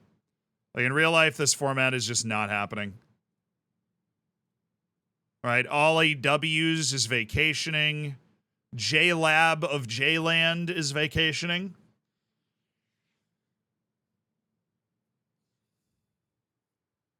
The Battle of the Coast, Ivory Coast against Costa Rica. The coast, the rich coast or the Ivory Coast? Who's going to win? Who's your money on? Rich Coast or Ivory Coast? Bro Tato Chip Broheem, one of our other randomly made managers. Yeah, it'll be, so the format is there are going to be 48 teams. So the number of teams that qualify is going to be the same. So weird teams qualifying, which I think is great for the game. I made a video about this. I think it's great. But they're going to be in groups of 4, not 3. Which I think is, fair. Totally fair. Totally do that. And remember, this is in the Taunton universe, so there are 28 Taunton players in this tournament that we will be watching.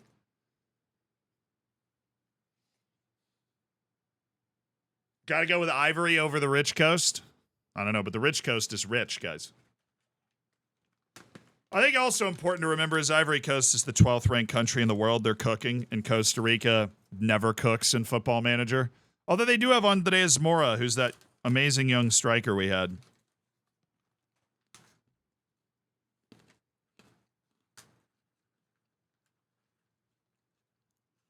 Wait, the African World Cup qualifying draw dropped in real life?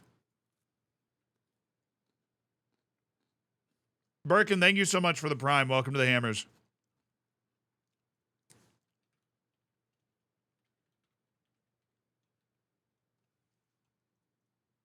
Did it drop already? Oh my god, Ghana's in pot 2. Oh, that's gonna murder somebody. Ghana's in pot 2. Shut up. Gambia out of pot 4. There are a couple of dangerous teams in these pots. The Gambia is way better than their world ranking. Whoever gets them out of pot 4, they're at least a pot 2 level team. I don't think there's anybody actually as dangerous from here. Like, literally, the Gambia is the most dangerous team in pot 3 or pot 4. That's kind of crazy. And Ghana being in pot 2 is also wild. No real surprise here. Tunisia being the 3rd highest ranked team in Africa is amazing to me. Oh, the groups are already drawn. That's what you were literally telling me. Oh, they're doing it a totally different way. Interesting. Oh, that's so cool. Due to 9 African teams directly qualifying instead of 5, the African Executive Committee announced a new qualification format on the 19th of May. And I didn't hear about it? What? Teams are drawn into 9 groups of 6. The winner of each group qualifies directly. Oh, this is so much better than the way they used to do it. Oh, they're going with the European style. This is amazing. 9 groups of 6. The 4 best runner-ups will participate in a playoff to determine the representative at the InterContinental playoff. So 9 groups of 6 teams, and if you win your group, you're in. Oh, this is awesome! So many more matches, and every country gets to participate in all of them, which is great. I hate the early preliminary playoffs because that just segregates out the worst teams.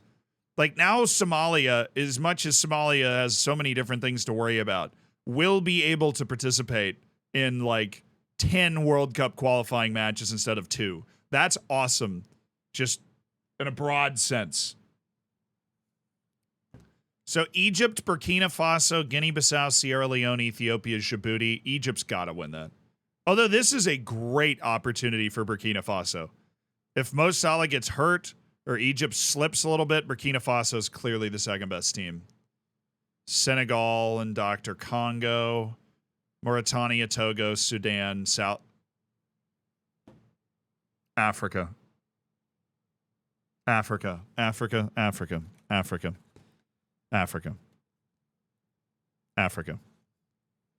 You got 9 groups. Do you really have to put Sudan and South Sudan together? You're going to start another war. They're going to turn into 4 different countries. Like, can we please not do that?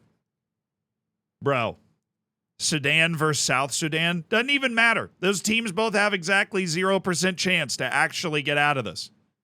Mauritania and Togo have an outside chance to finish second, though. That'll be fun. Nigeria and South Africa. Nigeria is going to be coming into this mad, too, because they missed the last one. Zimbabwe could mess this up a little bit. They're a pretty competitive team right now. But South Africa is probably playing for second, unfortunately. Cameroon, Cape Verde, Angola, Libya, Eswatini, and Mauritius. It's a big opportunity for Cape Verde. The Cameroonian national team has talent, but the federation's really messed up right now. Morocco, Zambia coming out of pot too. I think what this format does is actually make it a lot easier for the best teams in Africa to more consistently qualify for the World Cup, right? There are more matches. There's more matches. This makes sure that, like, Nigeria and Morocco, and they should always make it. Or, you know, the same way that, like, France and England basically always make it. I think that this creates that. Especially, I mean, they've added 4 more spots. That makes it a lot easier, too. Ivory Coast, Gabon.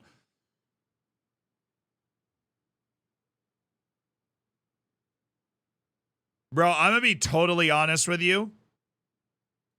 Hammer the Gambia to win this.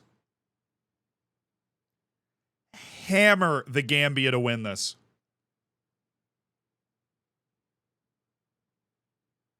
Is Niger there? Yeah, Niger will totally play its qualifying matches too. But I'm going to be completely honest. If there's any federation that is entirely comfortable dealing with a coup and just letting the national team play anyways, Guinea was playing at the Africa Cup of Nations, the most recent one that happened like a year and a half ago, while a coup was going on in the country. CAF doesn't give a flop, dude. They do not care. I mean, they care, but like they will, like, you, if you're there, you play. Like, the national team is just separate from the country itself almost. Hammer the Gambia to win this group. Ivory Coast is not good right now. They missed the last World Cup convincingly. Their performance in the Africa Cup of Nations has allowed their world ranking to stay high enough, but Ivory Coast, like, look at the pots, bro. Ivory Coast was the last team in pot 1. This is not your daddy's Ivory Coast, all right? Like, this is Wilfred Zaha and Nicola Pepe, and, like, hammer the Gambia to actually get to the World Cup and win this group. All right, like, hammer Gambia. Like, this is perfect. Gambia got the worst team from pot 1. Kenya's toothless ahead of them. Gabon, honestly, with, like, Lamina, might be better. Like, they're at least competitive with Ivory Coast. Like, Ivory Coast is not going to beat Gabon in both matches, I don't think. Like, at least the road trip. Hammer the Gambia. Isn't Gambia just a sliver of land? Dude, the Gambia national team is on. So, here's an important geography lesson. Ready? The Gambia on a map. The key is what country is around the Gambia, right? The Gambia is a river, right? And the history of the Gambia is freaking hilarious because I'm pretty sure it was France and England owned the Gambia, and France owned the country that is around it, which you will find out what that is in a second. Because that country is friggin' Senegal, dude. And Senegal is having this giant renaissance. Can I just, like, actually... All right, hold on. We're just going to look at my forehead so I don't accidentally, like, dox myself. Google Maps. These maps are stupid. The Gambia. Yeah, so the Gambia is a river. And the reason that the Gambia exists is because the English controlled the river and the French controlled the land around it. So the size of the country, the Gambia, is the distance from the river that the English felt that their gunships could properly hold off the French. That is literally why the Gambia exists, or at least was initially created. It's one of the most petty, stupid reasons a country's ever existed. I think it's hilarious. But Senegal, as you might have noticed, is very good. And so the Gambia is in that exact same part of the world. The Gambia is literally a river, by the way, for those that did not know. The Gambia is a river, and the border was designed based off how well the English thought they could defend that border with gunships on the river. But the point is that Senegal is having this kind of renaissance that's becoming inarguably one of the top 3 or 4 national teams in Africa, very consistent in AFCON and World Cup qualifying. And the Gambia is right in that and has a lot of people because it's on a major river. So don't look at this size and go like, oh, the Gambia is irrelevant. The Gambia national team has very good players. And they just haven't been good long enough for their world ranking to reflect it, but they have very good players. They have a guy on Wrexham that's freaking awesome. They've got Ibrahim Akali at Atalanta.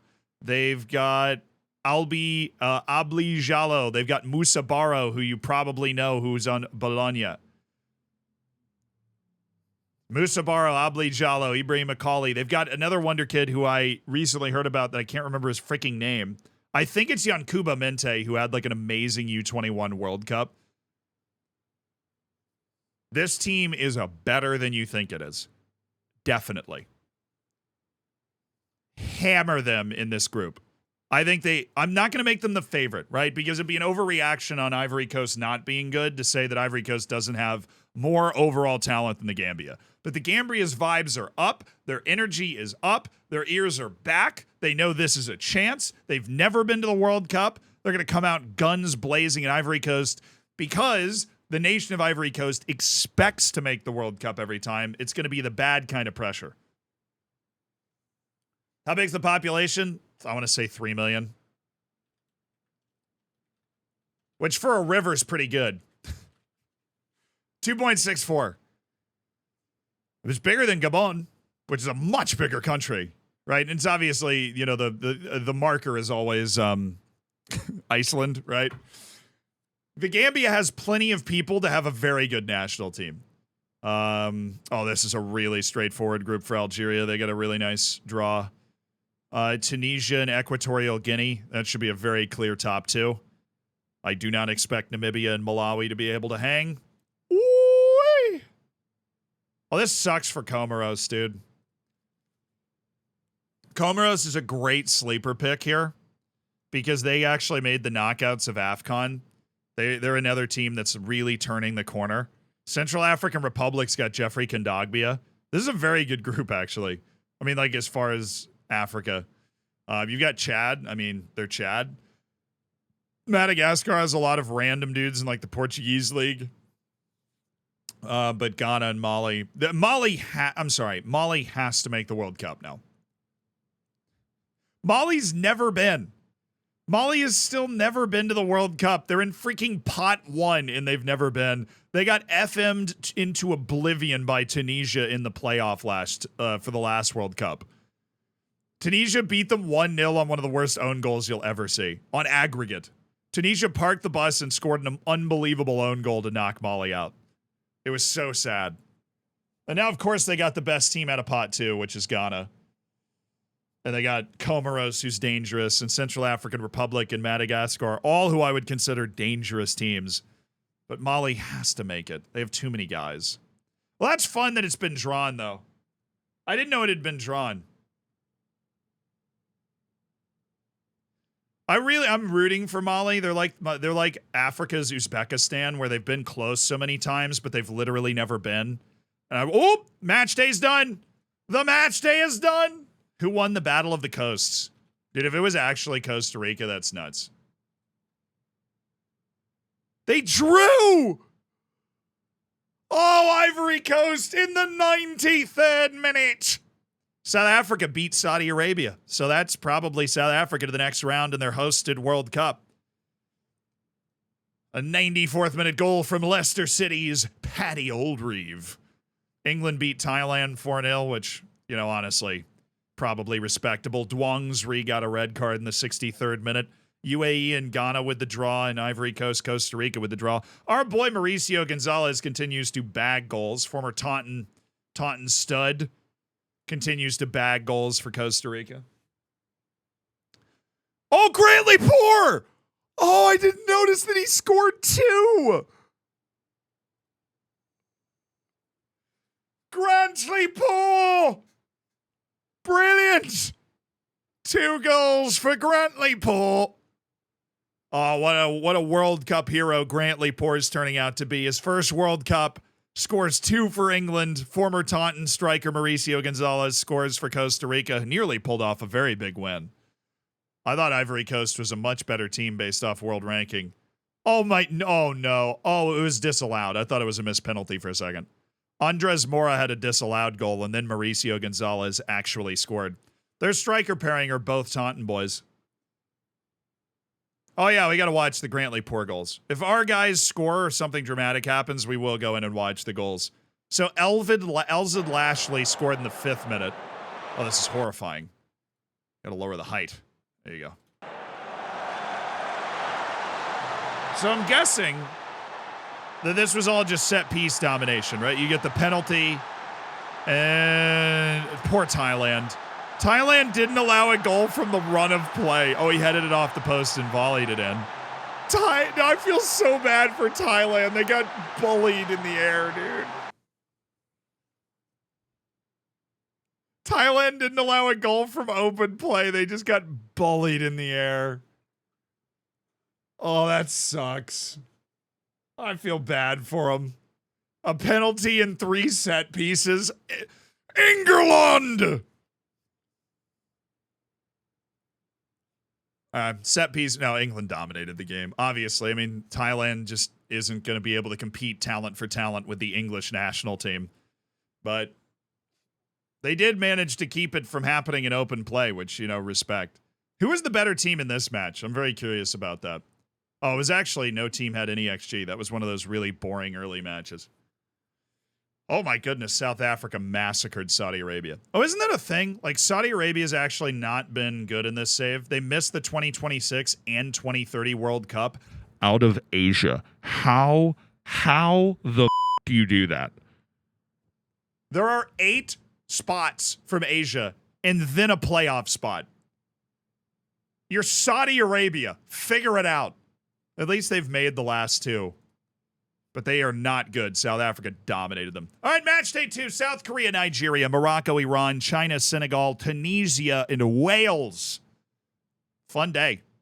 Not a lot of matches that I can really tell you what's going to happen. Favorites based off world ranking are Nigeria, Morocco, Senegal. I think... No. Wales. Wales is on that full golden generation kick right now. Here do we go.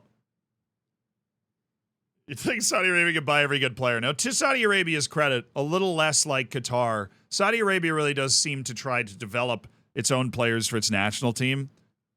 Even more so. I mean, look, you can have whatever thoughts you want about Saudi Arabia. Right? But I think what's undeniable is that the population of Saudi Arabia is absolutely football mad. And that their national team's probably going to be very competitive in the future.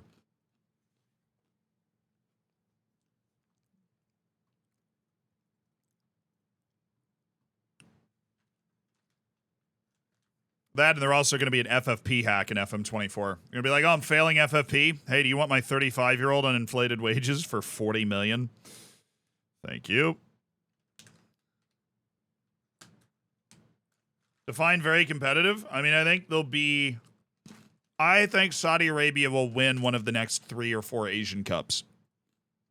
So I'm not talking about being, like, arguably the best team in Asia. I'm not talking about, like, oh, they're in the World Cup semifinal. No. Oh, Iran caught these hands. China is so respectable. Also, Tunisia caught these hands. Brandon Evans with the brace. Sammy Hughes scored as well for Wales. This is a good match. South Korea and Nigeria, very good match. The goal from Idache in the 54th minute. Morocco absolutely blowing Iran away. Iran and Saudi Arabia are the two teams that have like fallen off hard from Asia. South Korea is still hanging. China and Senegal with the 1-1. It's got to be disappointing for Senegal. Oh my goodness, China was the better team. Oh, they've got another, there's a former Taunton guy out there. Abdou Cisse. He played 11 Premier League matches for us a couple years ago. He's starting at left wing for Senegal. Nice. Yeah, so China. Yang Xuan, who plays for Amstetten in the Netherlands? Austria. Oh, how did I forget that? How did they sign him for free from the Chinese league? So many questions. Anyways, Wales. Yeah, we're watching your goals in a dominant display against 5xG. Dude, Wales is winning the World Cup. Wales won the Euros, didn't they? Like, this Wales team won the Euros, didn't they? I think I remember that. Nice goal, Brandon. Nice goal, Brandon Evans. Like, I'm pretty sure I remember that. Like, over the course... Oh, Brandon Evans with the assist. Like, this Welsh team, even though they sucked in World Cup qualifying and barely made it, I'm pretty sure they won the Euros. They're winning the World Cup, bro. Oh, wow. That is a terrible goal to concede.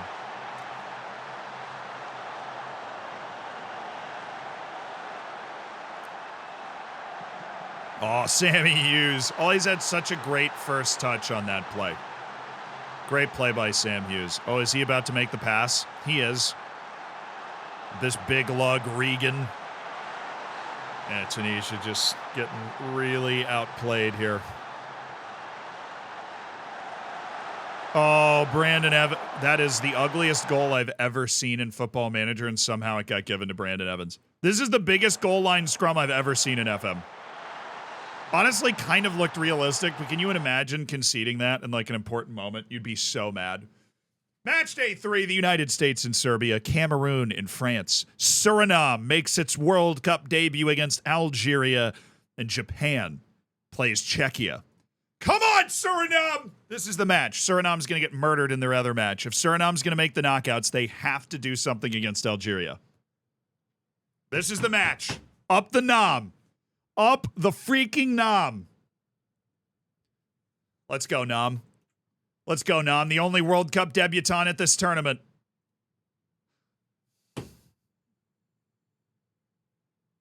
Ooh, Czechia with the 86th minute winner. You know, I kind of expected Suriname to lose by like 25. So the fact that they only lost 3-0 makes me feel kind of happy. The U.S. losing to Serbia is okay. Serbia's an incredible team. When you look at like their competition overview,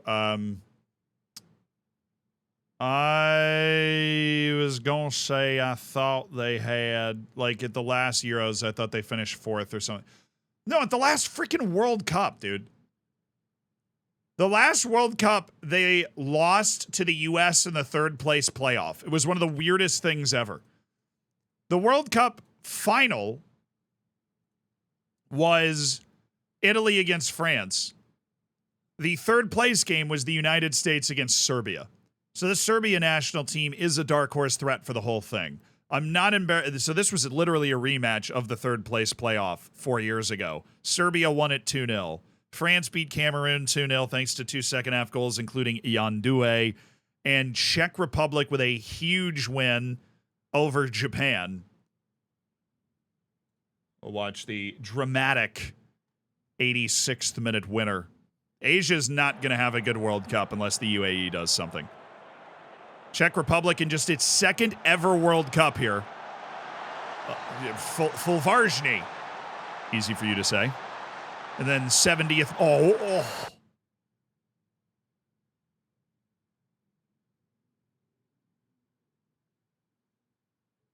Oh, the infidelity. The temerity of that right there. an icy Panenka. Wait, hold on.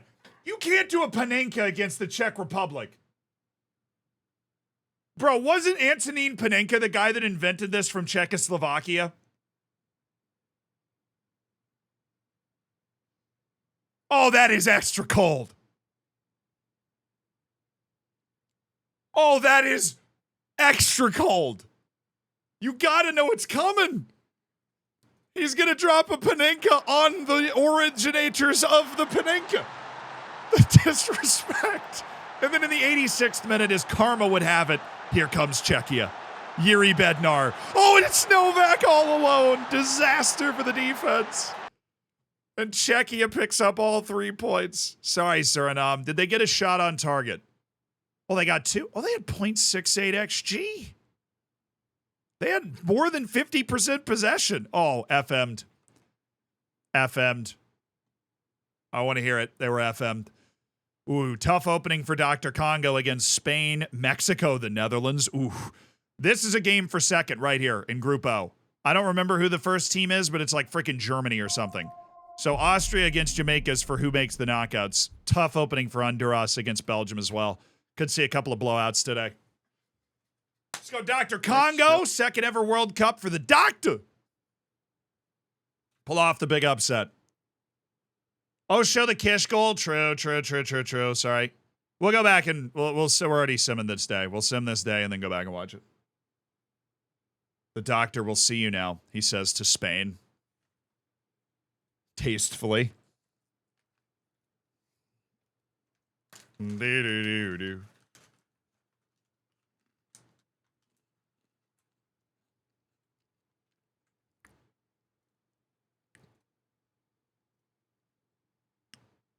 Oh, Jamaica. God, Concacaf catching some strays today. Honduras was not ready for the smoke and got absolutely blasted by Belgium. Mateo Mas scored, but so did everybody else.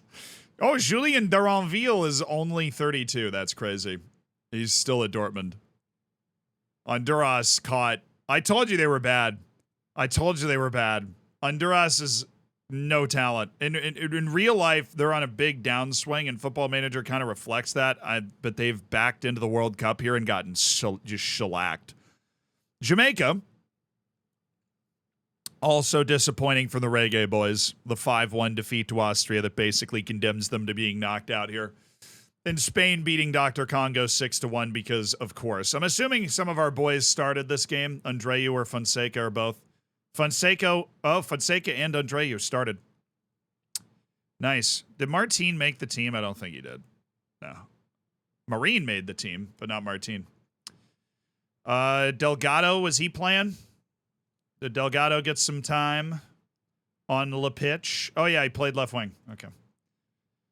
And, let's go watch the Mateo Mas goal. Let's just figure out which one it was. It's only the second goal. Okay. So we'll watch that. Mas started on the right wing for Belgium. This is going to be ugly. Yanis Busquets. Well, they held on to the 19th minute, but I don't think Honduras even has anybody in Europe right now the way this team is. And Belgium's very good. I forgot they had Neo DePorter. He's incredible. Unbelievable quality there from Mateo Mas. Overwhelming quality, some might say, from Mateo Mas. Waiting for that ball off the post, with a poacher's instinct for the goal. The first goal was a beautiful free kick by Bobia. Oh, no. No, tell me it was. No, it was a Cayman Farrow turnover. No. Oh, and it's an unbelievable goal by Kish, too. Cayman. Oh. This is a really good match. Serbia scored 2 goals on .48 XG. The U.S. actually had a lot more of the ball. Bodes well for the U.S. in their next match that they played well, but Cayman Farrow with a turnover and Dom Kish with a world-class goal. The Taunton assist. I guess that's true, yeah. All right, we start our second round of matches. It's South Africa against Scotland forever. South Africa already won. So anything in that match, and they're fine. Chile against Thailand. Ghana against Northern Ireland, who kick off of the World Cup for the first time in 52 years. Sweden and Ivory Coast, who are coming off that opening draw. Ghana's coming off an opening draw as well, so this is a huge match for them. Thailand's coming off that loss to England, so they've got to get a result against Chile. And, you know, South Africa, with anything, they're through. Sweden hasn't played yet. Onward and upward.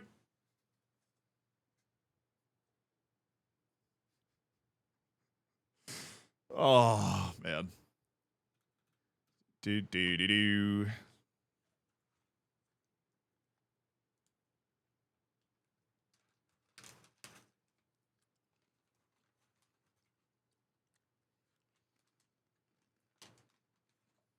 All right. Richard Gregory's English. He's just playing in Scotland on loan for Taunton. But he's English.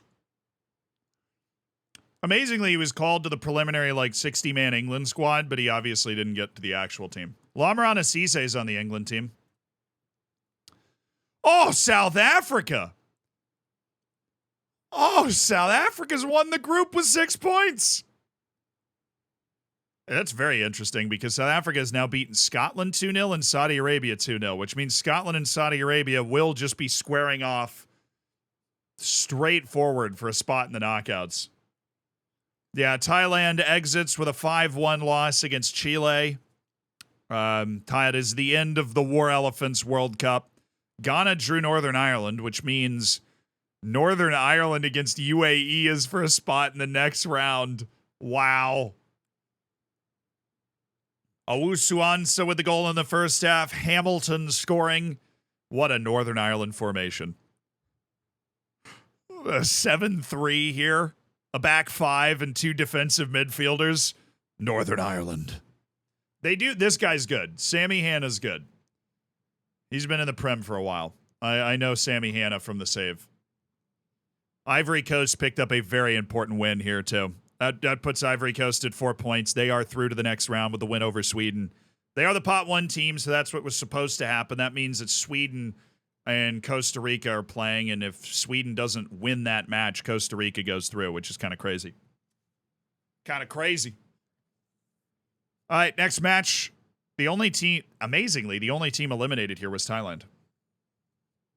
Nigeria, Denmark, Italy, Morocco, Senegal, Germany, Argentina, Tunisia.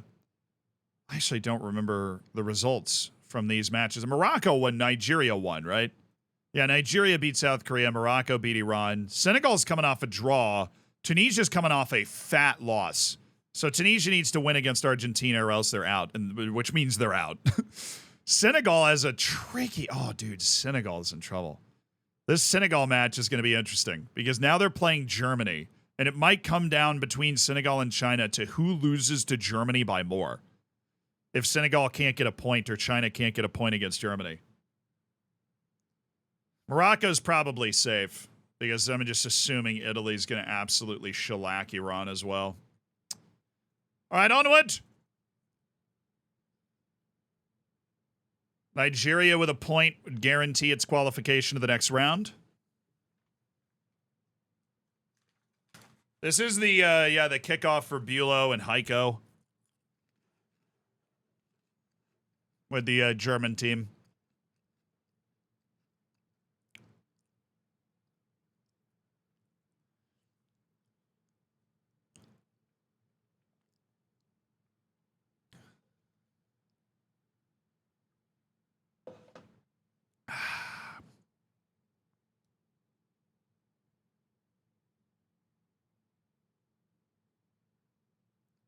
Wow, it just accidentally simulated like another day. Stop.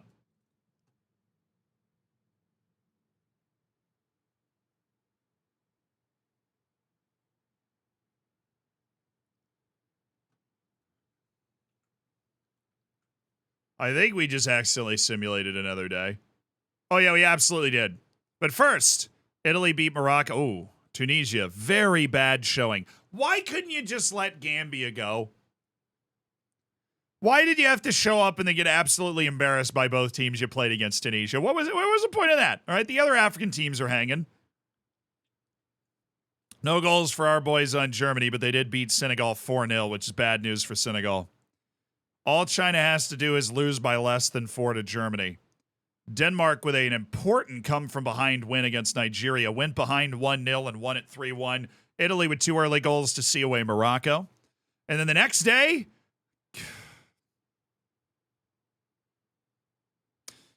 the U.S.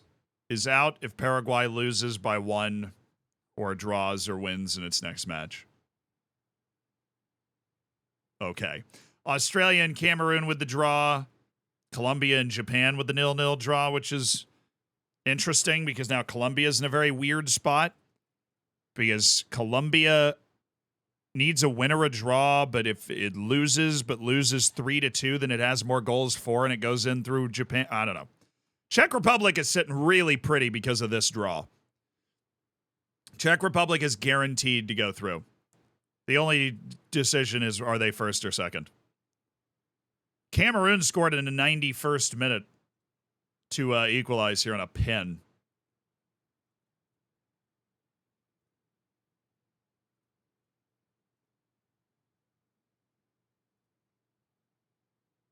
So Cameroon's probably out. They probably needed to win that match, but the draw keeps them alive as long as Australia loses big to France. DR Congo, Ecuador? Surely the doctor is going to put up a fight here. New Zealand and Mexico. Jamaica, Brazil. That's going well. Uruguay and Honduras. Well, we got a couple of CONCACAF-centric blowouts in the bottom half of this. I'll tell you how much. We keep on trucking to the mythical 4 years.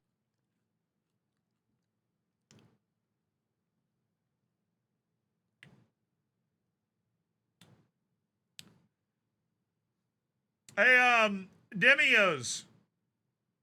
Thank you so much for the $1, dude. I know it was a little while ago. I was wondering if you liked funk music and wanted to listen to my new song. Sorry, dude. It's just not something I want to do on stream, but I do appreciate the donation.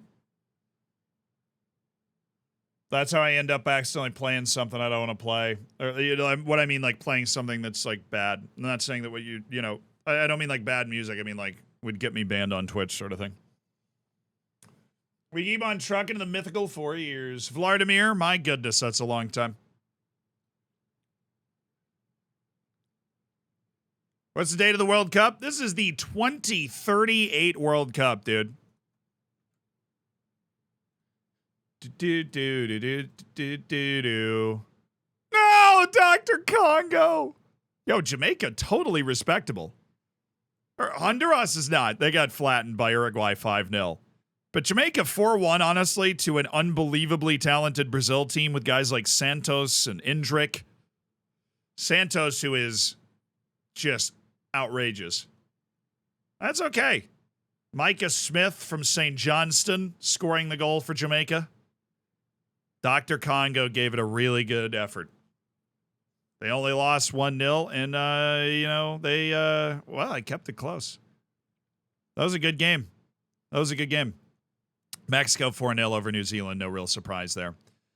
So we are into the final matches of group play. The way it stands, Saudi Arabia and Scotland both lost to South Africa 2-0, which means things are entirely level, which means I really hope a team wins out of that. Chile and England are already through. They both beat Thailand by 4 goals, but Chile did it while scoring more, which means if these teams draw, then England finishes in second. UAE and Northern Ireland find themselves in the same spot. A draw would make this group unbelievably frustrating because I have no idea what happens. A draw would mean, well, it depends on how many goals are scored in the draw.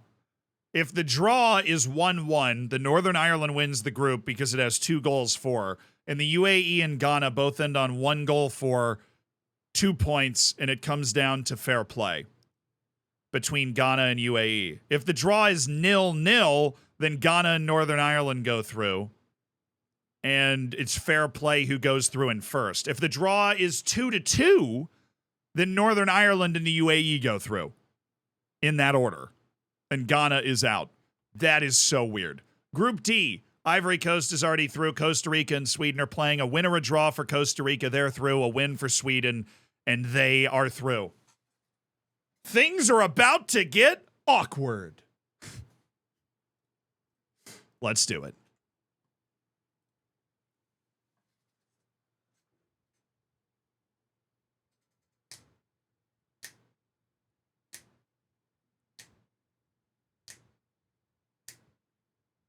I know Dr. Congo is the Democratic People's... I don't know it's People's Republic. I think it's the Democratic Republic of the Congo.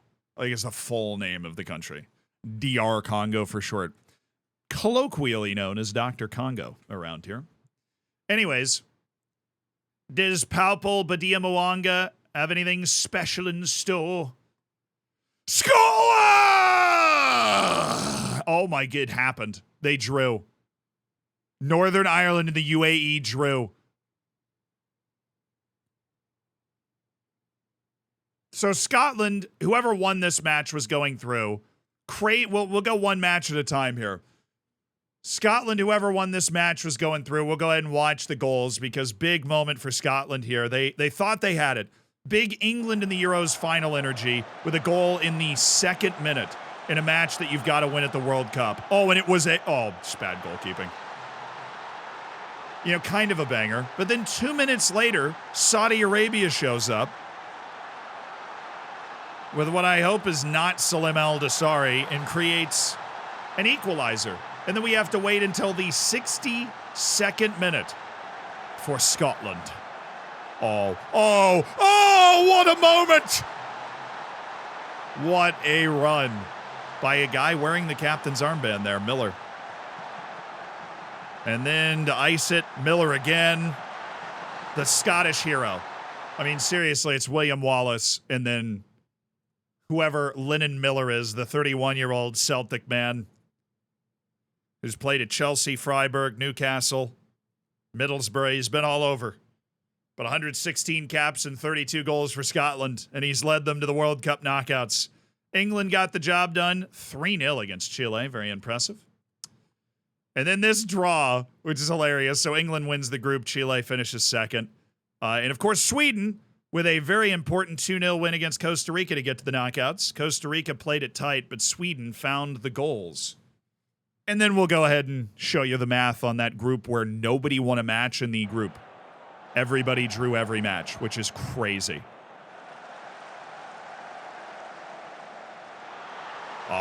Center backs, just let him go.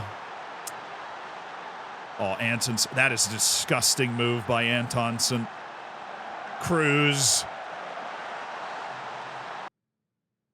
And Sweden's headed to the World Cup knockouts. But frickin' Group C, dude, look at this. Look at this. Northern Ireland's won the group on fair play. With a 1 goal for and 2 draws, Northern Ireland is the seeded team out of this group. Unbelievable. UAE gets knocked out, didn't score a goal, didn't allow a goal. 2 points, and Ghana finishes second on fair play with 1 goal for and 2 matches and 2 draws. Yeah, it was a 1-1 draw between Ghana and Northern Ireland that allowed them trip to the next round, but Northern Ireland in its first World Cup in 52 years does exactly enough. Okay, who got unlucky? We know somebody probably got unlucky here. I mean, really need... UAE had 72% possession. Northern Ireland, are you doing a disservice to all of Europe right now? Northern Ireland was like, bro, if you can't score, we don't care. Northern Ireland went into this match like a team that knew if they didn't concede a goal, they were going to go to the knockouts, and that is exactly what happened. They allowed 72% possession, but 0.2 XG.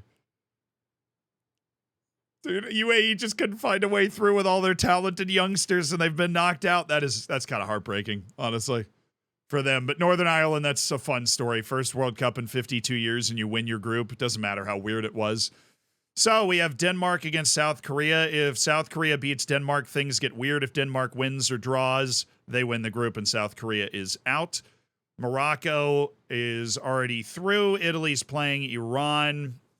Basically, Italy has to get blown out by Iran or else that group is settled. Italy needs a win or a draw to win the group. China's playing a super fun game called Lose by Less Than Senegal did, and you're through.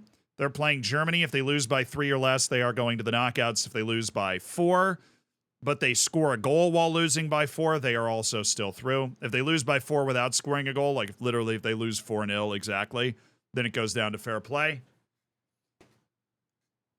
And I don't know if this group is happening, but Wales and Argentina might be playing. They are.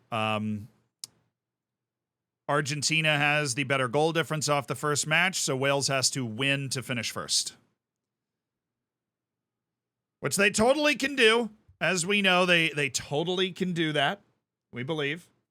Norback is in the Danish team. Yeah, he is. So is Lassie, Stunner, Strukland, and Kasper Jorgensen. We have 2 guys that are out on loan from Taunton that are in the team.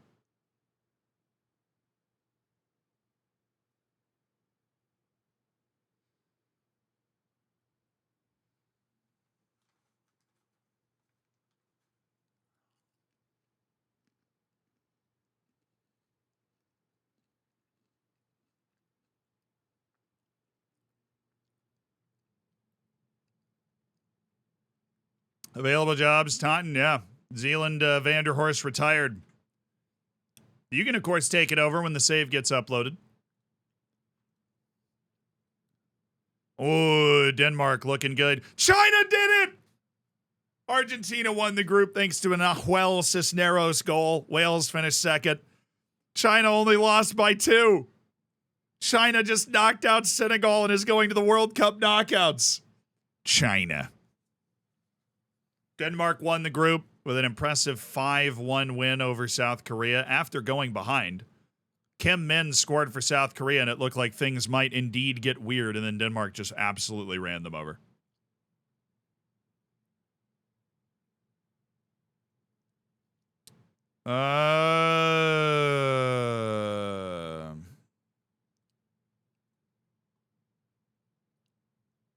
Heiko scored. We'll watch that. Heiko scored in the 4th minute. Yeah, plucky little China. Small country somewhere. Oh, there he is. Bold goalkeeping, Liu Xiao Jiang. Bold goalkeeping, but it was enough. How did Wales hang in? They actually out-XG'd them. Not a lot of XG going either way. And Iran eliminated, but honestly pretty respectable 2-0 loss to Italy there. All right, next set of matches, my good lads. We have the United States, which is out unless Serbia beats Paraguay by... Serbia's got to beat Paraguay like at least 3-0. If they beat them 2-0, Paraguay can't score, and then it goes to fair play. Oh, the U.S. screwed itself with that draw against Paraguay. All right, France and Australia are playing. France beats Australia by 3. Then Cameroon is going to the knockouts. Australia can also win the group if it beats France, just for the record. Algeria, Portugal, and Suriname. Well, Suriname's playing Portugal. Theoretically, if Suriname wins this match by 2 goals, they do knock Portugal out of the World Cup. Portugal just needs a draw to win the group, though. And Czechia is already through. They play against Colombia. If they beat Colombia by multiple goals, Japan is through. Colombia is the pot 1 team here, though. They should be good enough to... Colombia, if they win this match, they win the group. So things are interesting there. Those are the 4 matches today. Here we go. Let's go, Serbia! Come on, Serbia! Beat them so that the U.S. makes the knockouts. Beat them badly so that the U.S. makes the knockouts.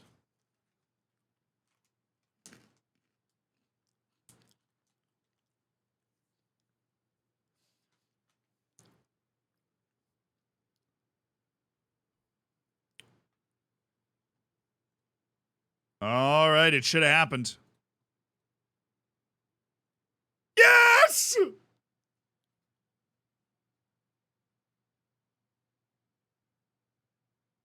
Come on, lads! Serbia beat Paraguay 4-0 and the U.S. is going to the knockouts. France beat Australia in a wild one, 5-2, which means, wait a second, Australia's out. Oh, the 93rd minute goal knocked Australia out.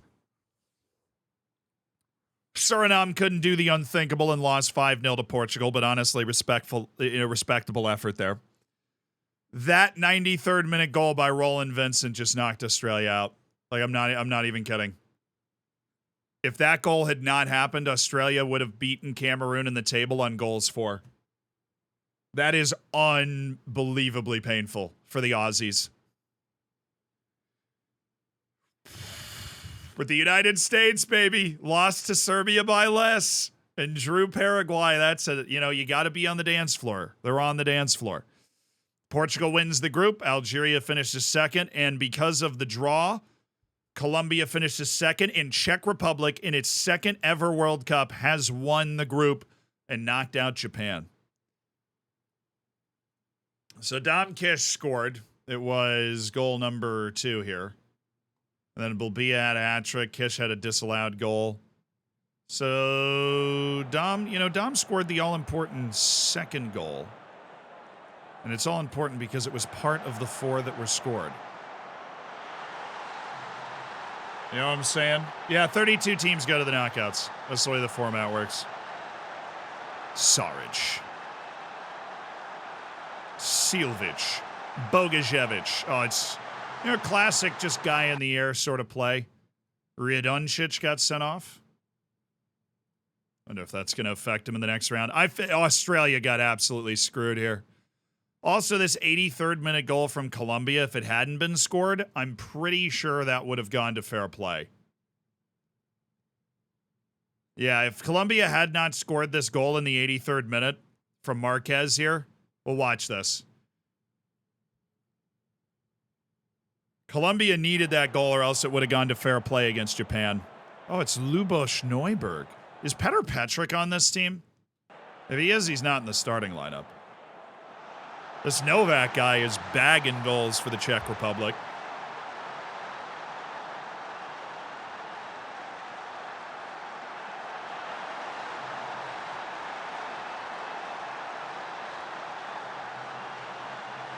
Martin Zaplatal, that big guy. And then this, in the 83rd minute, this is what sent Colombia to the knockouts over Japan. Oh, it was beautiful. Oh, it was a beautiful goal. Oh, yeah. Okay. That was a gorgeous goal. That's a gorgeous goal. That's a deserved goal to send them through. Is there anybody on Taunton here?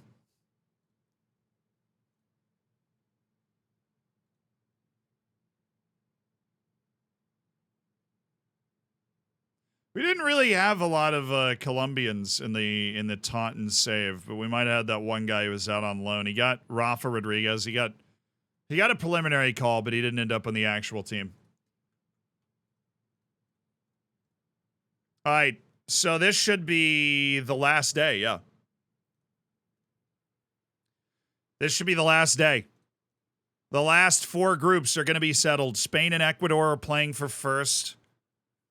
Austria and Brazil are playing for first. Belgium and Uruguay are playing for first. So it's kind of a boring last day, I guess. Oh, that sucks. So if draw, Belgium gets first. Oh my goodness, Austria beat Jamaica by more than Brazil. So if there is a draw, Austria finishes ahead of Brazil with Antonio Conte leading the way. Incredible work. New Zealand needs to win by 4 against the Netherlands to go through because they lost convincingly to Mexico. And a draw means Spain finishes first. So, all right, let me look at the World Cup. Are the knockouts scheduled yet, or like what are we doing here? Yes. Oh my goodness, it's Ivory Coast, Ghana. This is going to be fun. All right, we need to schedule our viewership of these. We need to schedule our viewership of these. Where do we go now? Oh, yo, some of these matches are sick. Ivory Coast, Ghana, Chile, South Africa, England, Scotland? Dude, who? Dude, Who's writing the script for this draw? Are you kidding me?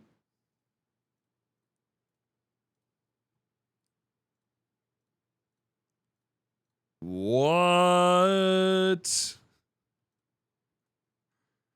Wow. Okay. This is going to be fun.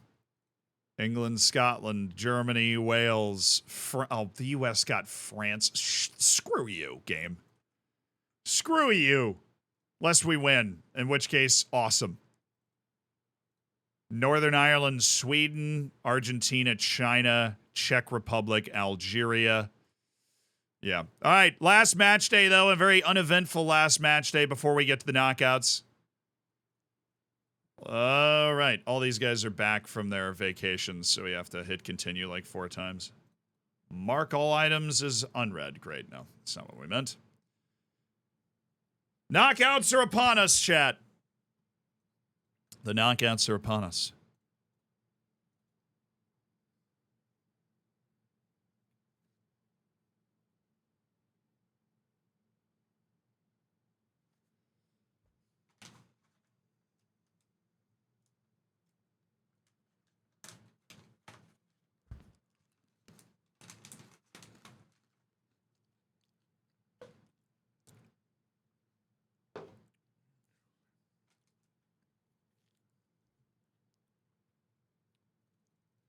Brahim, let's get on to the matches now.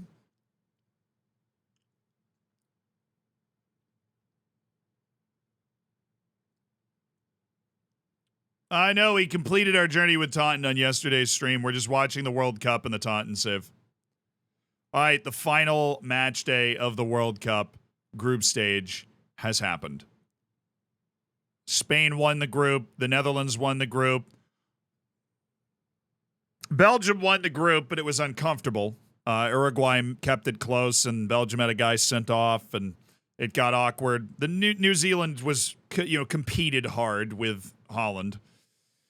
Delgado did score, and Spain saw that away as well. So I want to see Delgado's goal if we can.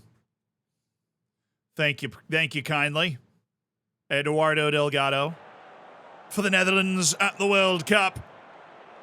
Oh, nice play. Oh, what a header. Oh, my goodness, what a header by Eduardo Delgado. Hello. This is hilarious. Brazil finished second in the group.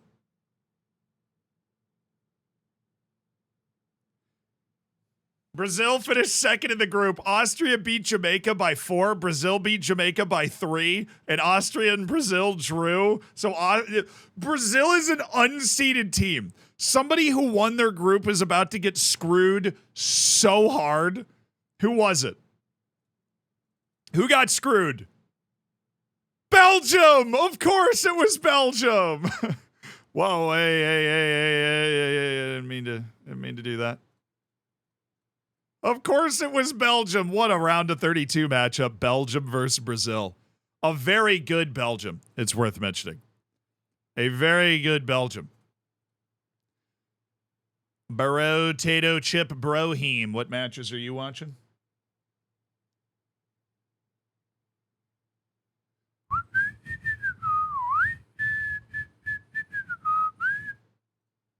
There we go. And then Mexico. Oh, dude, Mexico, Spain. Strong vibes there. Strong vibes. J-Lab of J-Land. We're just getting all of the round of 32 matches viewership aligned. Is that Mass versus Milson? Oh, that is Mass versus Milson. Oh, we are so rooting for Mass there. The Netherlands and Ecuador, and then we have Uruguay and Austria.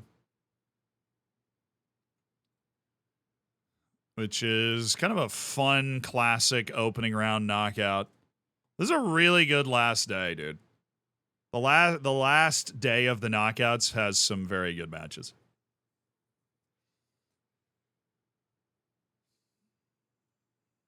Yeah, well, I mean, look, Brazil finishing second, like I said, somebody's getting screwed because that means the first place team is going to draw Brazil in the first round. Like, somebody's totally screwed. All right, we're set. First knockout match is Ivory Coast, Ghana. We can go ahead and start the betting. I'll go ahead and save this World Cup watch group done. Just to make sure we don't, lose our progress with some weird glitchy thing going in to watch the matches. And yeah, we can start mods. We can start the wager. Ivory Coast, Ghana in the round of 32 at the World Cup.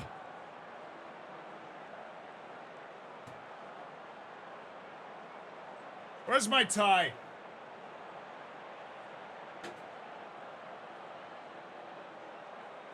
I have a tie for just this occasion. I'll be right back while you guys wager your channel points here.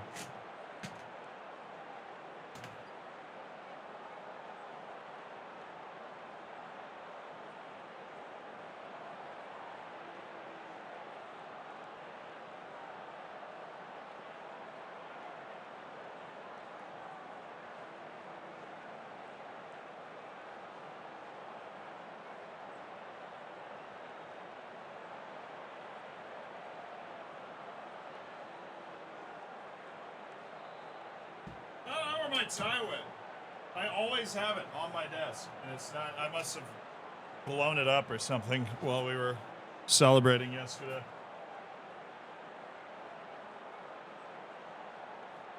All right. Anyways, chat's wager. How's it going? Ooh, yeah, this is a tough one. Who's gonna win, Ivory Coast or Ghana? Why did I do that? Right now, it is 51. It's literally 50-50 on the channel points right now. 51% to Ghana. Largest wager is 25K from LFC Letters on Ghana right now. Proud Noob has 20K bacon. 84 people apiece on Ivory Coast and Ghana. This is crazy. I mean, this is a dead split. Ivory Coast, Ghana, an incredible West African derby here in South Africa, who are hosting this World Cup. All right, let's wrap the prediction up. Let's get into it. And for to take us through the action, none other than Clive Livingsworth.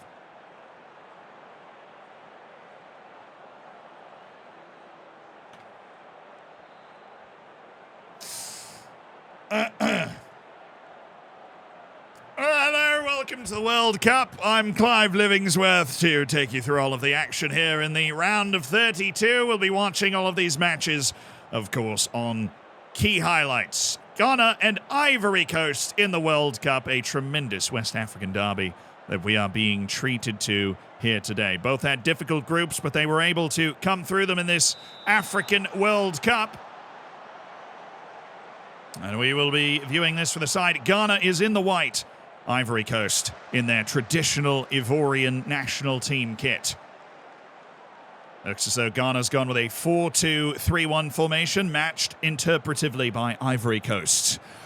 4-2-3-1 formation. Disturbing lack of vuvuzelas sounding out here in South Africa. The early foray has been from Ivory Coast. They've got the only 2 shots on target in the opening 20 minutes. It's Owusu Ansah now at an angle. Is this something for Ghana?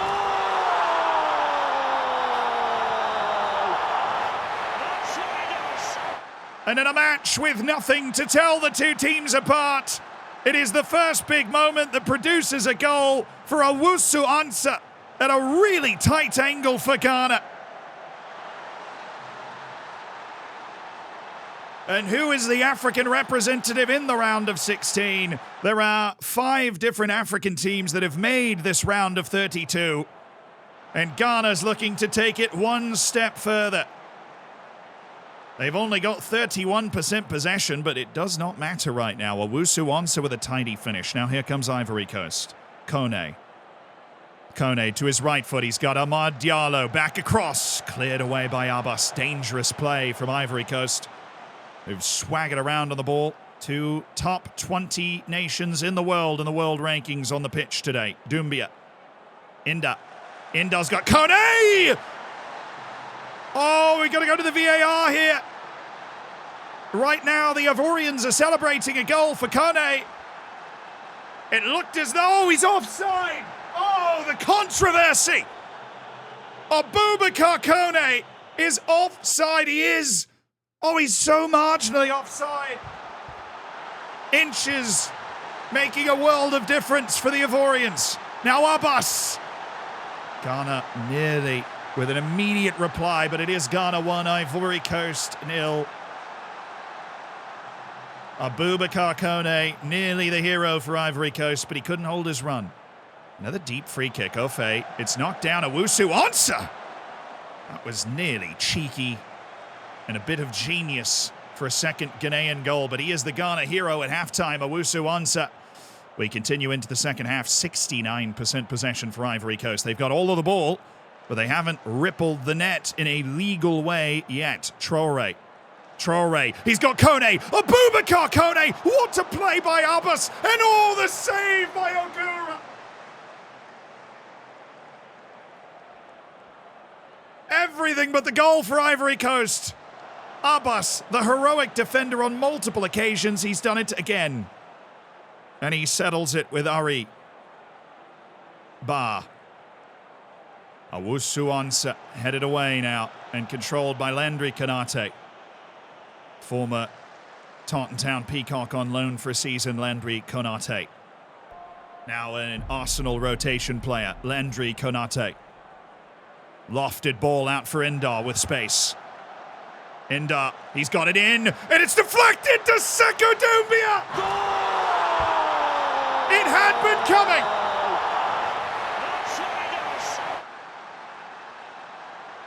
It had been coming for Ivory Coast.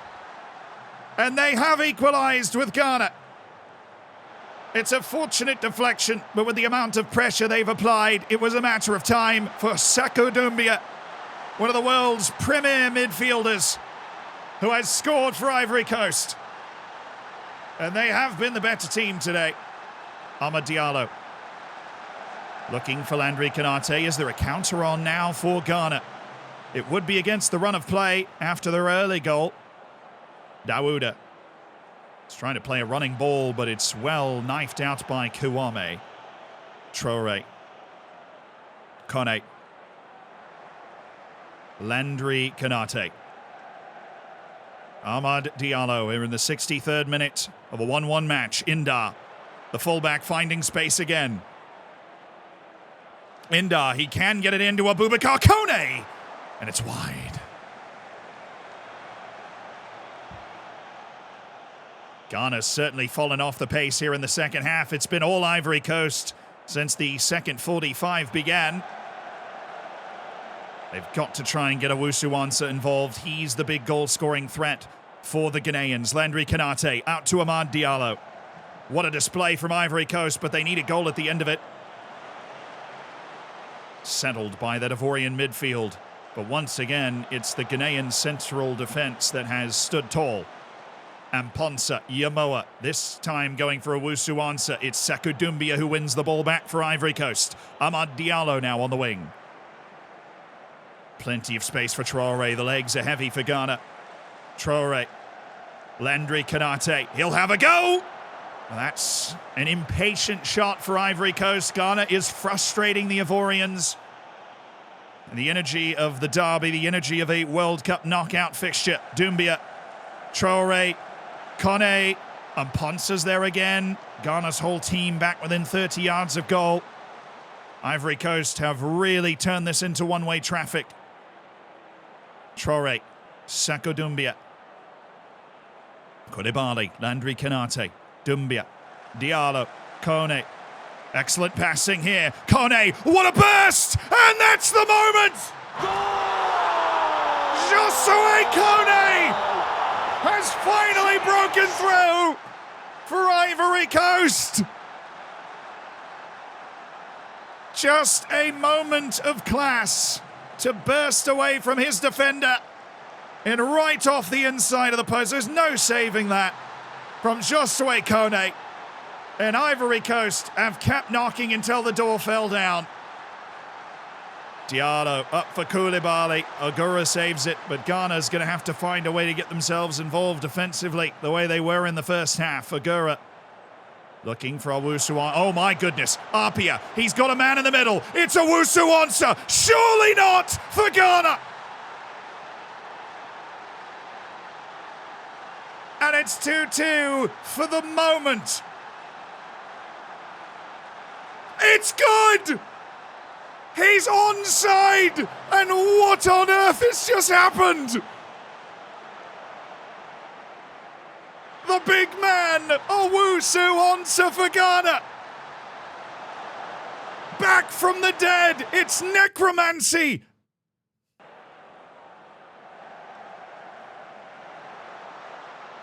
There will be debates about that onside call, but Owusu Onsa judged to be on, and his brace has pulled Ghana back. Ivory Coast, it took them so long to find their goals. 95th minute, extra time beckoning. One more thrust for Ivory Coast. Traore. Oh, a sliding challenge is free. Donkor for Ghana. What's he got here? He's got Owusu Onsa! He was offside. The flag was up, but my goodness. What a miss for the man with the two all-important goals for Ghana. Hearts and mouths for Ivory Coast there for just a moment. And we, in our first knockout match, have extra time. Unbelievably. Ivory Coast looked in complete control, but they only lost it for one moment. And that's all that needed to happen for Emmanuel Owusu Onsa, the Aston Villa man, to take and make his one chance. Extra time is here. Ivory Coast and Ghana, hated West African rivals, on the biggest stage they could find, the World Cup knockouts.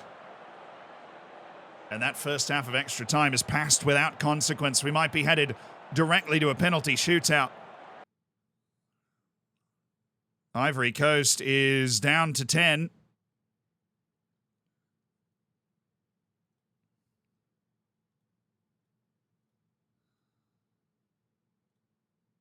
Ivory Coast taking an injury to Doumbia that they were not able to substitute for.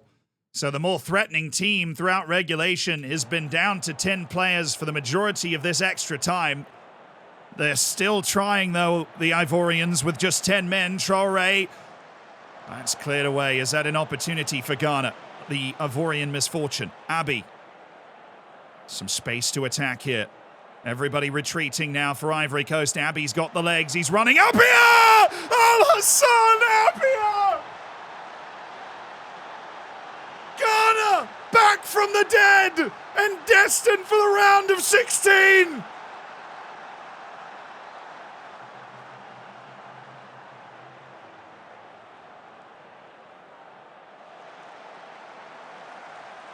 Never count out the Ghanaians at the World Cup. Al-Hassan Apia with a thunderous finish. And Ivory Coast, down to the 10 men they have left with the injury, are chasing the game. Umar, this has taken a massive deflection. It's over. Emmanuel Owusu Onsa, for the moment it seems, has finished his hat trick. And he has. Confirmed by a video referee. Ghana back from behind late to win this in extra time. Emmanuel Owusu Onsa, the Ghanaian captain, with a hat trick in the knockouts to send Ghana to the round of 16. It was a brilliant performance from Ivory Coast, but it was not a winning performance. That belongs to Ghana. And when 16 teams are left, Ghana will be one of them.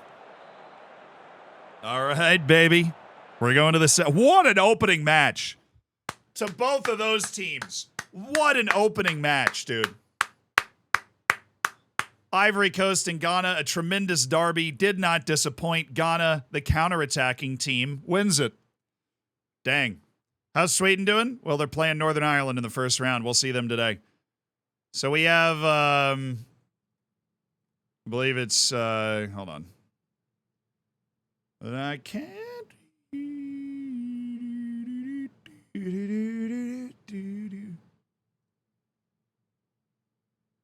What is going on?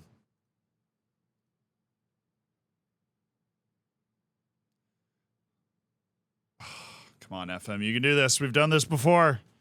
You can do this, FM. We just got to hit continue with all of them. All right, so who should be watching the second game? It should be Brohim Brotato Chip. Yeah, you're attending. Do we have to save and come back? I would hate that. Republic of Ireland missed by a point in qualifying.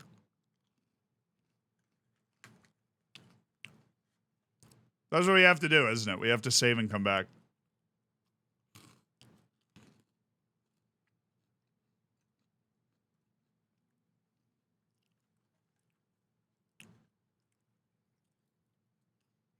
Hey, U.S. did get out of the groups. The U.S. did get out of the group.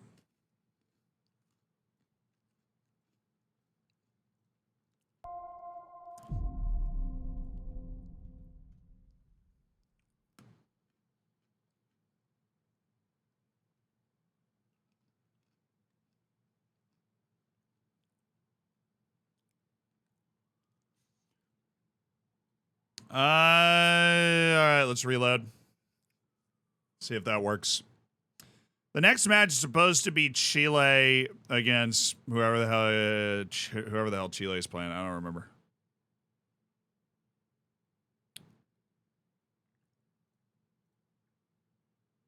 South Africa.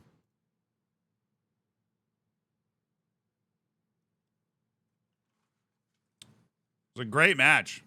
Oh, come on. Don't tell me it doesn't work. We haven't tried to do this in FM this year. Literally worked last year. Oh, yes, come on.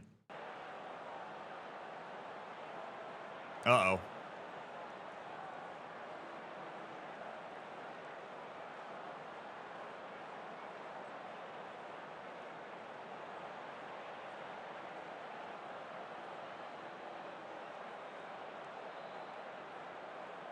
No, it has nothing to do with the manager you select.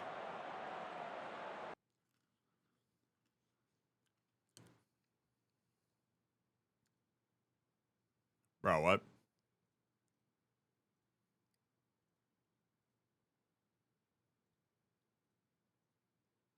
So the J-Lab of J-Land's the guy that's supposed to be taking the third spot, which is England-Scotland, which is a match we're very much looking forward to. It has nothing to do with the manager you select. You're supposed to just be able to hit continue and it works. I mean, you don't really select the manager. I saw it was like attend there. Does it just want to play them out of order? If it does it out of order, but we play all the matches, that's fine.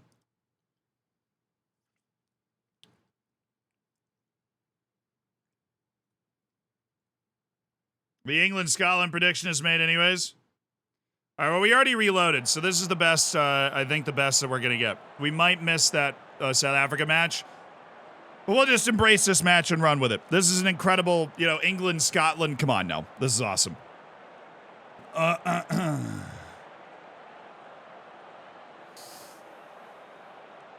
Clive.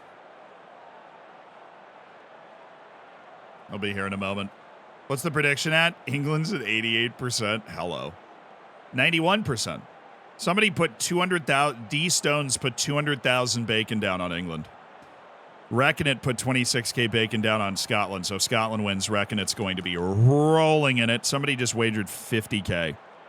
LFC Letters just threw 50K bacon on Scotland. Respect the hustle there, man.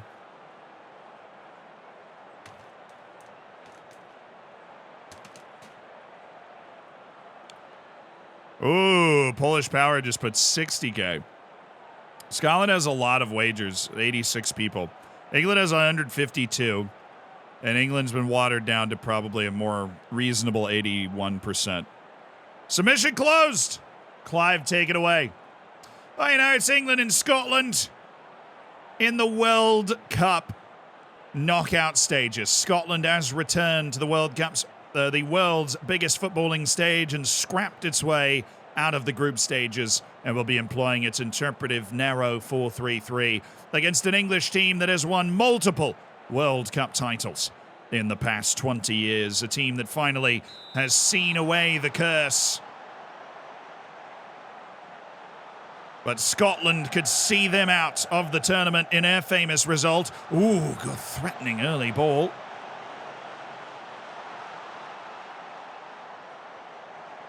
Arunguere, who is really trying to run it. Neil Harper and company. Jude Bellingham moving it on. Gary Wood. Well turned by Gary Wood. Up for Connor Cutler. Oh, and the Taunton Town man has absolutely fizzed it wrong side of the post. That's a bad miss for Connor Cutler. Scotland are going to need to really tighten themselves up after that first chance allowed. Now it's Jake Wright for England. Jake Wright with all that pace, but he couldn't get it by Bryden. He'd really run himself ragged there, getting through the middle of the Scotland defence. But Scotland have survived. They have survived the opening 20 minutes thanks to a miss from Connor Cutler. Gregor McNerney's out on the left. He also is a Taunton Town man. Here he is over the free kick. Of course, Jude Bellingham with Taunton Town as well. Right, swinging around the outside. He is irrepressible with his pace. It's going to be difficult for Scotland to deal with consistently. Elzad Lashley. Gary Cannon-Noren. Elzad Lashley. Brings it back for Gregor McNerney. Griesdale. Still Charlie Griesdale. Couple of chances for England. Nothing super significant outside that one for Connor Cutler. And Scotland's really hanging around in this. They're trying to make this a mess for the English. Jake Wright. This is some distance out for Wright. Bryden with the save.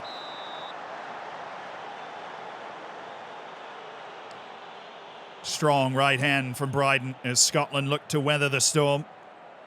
McNerney. This is an area where Scotland can hang that set-piece defence. Gregor McNerney looking for Cutler. That's timely defending by LA. He's just scuttled the ball away for Scotland. McNerney. Low-driven ball to King. Now Stewart. Volleyed it up. Cooper Dunn. Cannon-Noren. Elzad Lashley. He's battling with Stewart. McNerney. Looking for Wright, but it's composedly done by this Scottish defence as they close in on a half-time at 0-0, which would be a victory for Scotland. Bryden. Cannon-Noren. Stewart wins it for Miller. Miller to Neil. This is opening up for Scotland, but Lashley cuts it out. Josh Murray. Neil Harper. Jake Wright. Cooper Dunn. He's got a bit of space in the middle. He's got Charlie Griesdale. LA's there. Gregor McNerney, though, able to get round the defence. Up to Cutler, and it's a Taunton Town goal for England. It's Gregor McNerney to Connor Cutler. And they have broken through in the 44th minute. And it is onside. And England have their goal against their northern neighbours that had stubbornly locked them up to this point, but it is hard to stop Gregor McNerney. And the new number 9 for England, Connor Cutler. That is tremendous footballing from England. Gregor McNerney with his pace. So many pacey wings on this English team. And Scotland, who have really dug in defensively, are going to have to find a way to throw a counter-punch here. Murray, he's come a bit long ways out. Scotland need a moment. Not a nation that's been in a particularly golden generation, but they have battled their way here, and they've battled their way through this match with the predictable gumption. Jude Bellingham. It is England 1, Scotland 0 in the round of 32 at this World Cup. And Scotland, despite being very competitive, they've just not been able to get that final step through and get a real decent shot off. They haven't got a single shot off, and England is managing to keep it that way. This is exactly the way England would want to play this out. Scotland, difficult to break through, but they just haven't had the creativity, the quality on the ball to really create anything against England in the offensive half of the pitch. Foul. Oh my goodness, Cutler's gone down. This might be a penalty. Ali got caught with a foot in on Connor Cutler.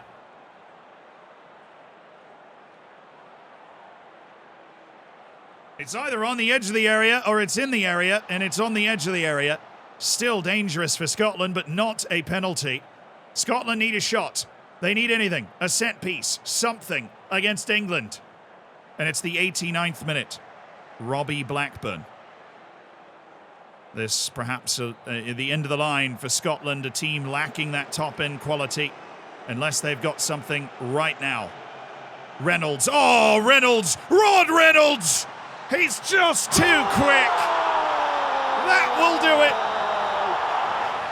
Derby Day, Scotland and England in the round of 32 at the World Cup.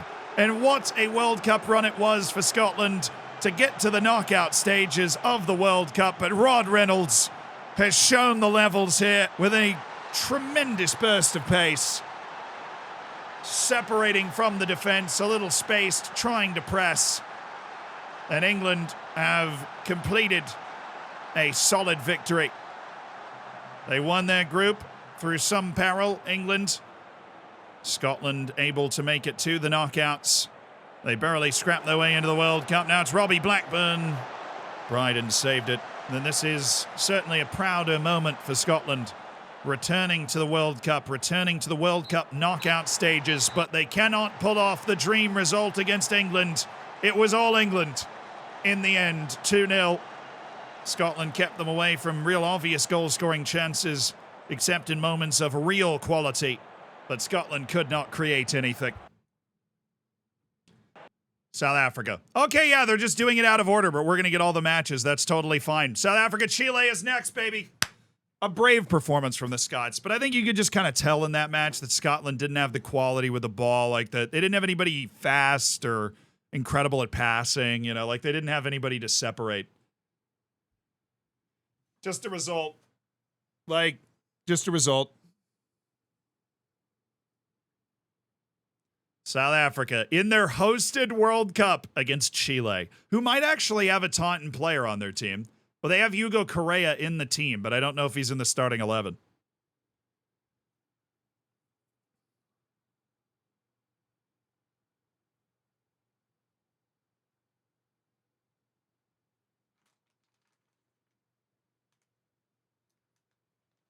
Hey.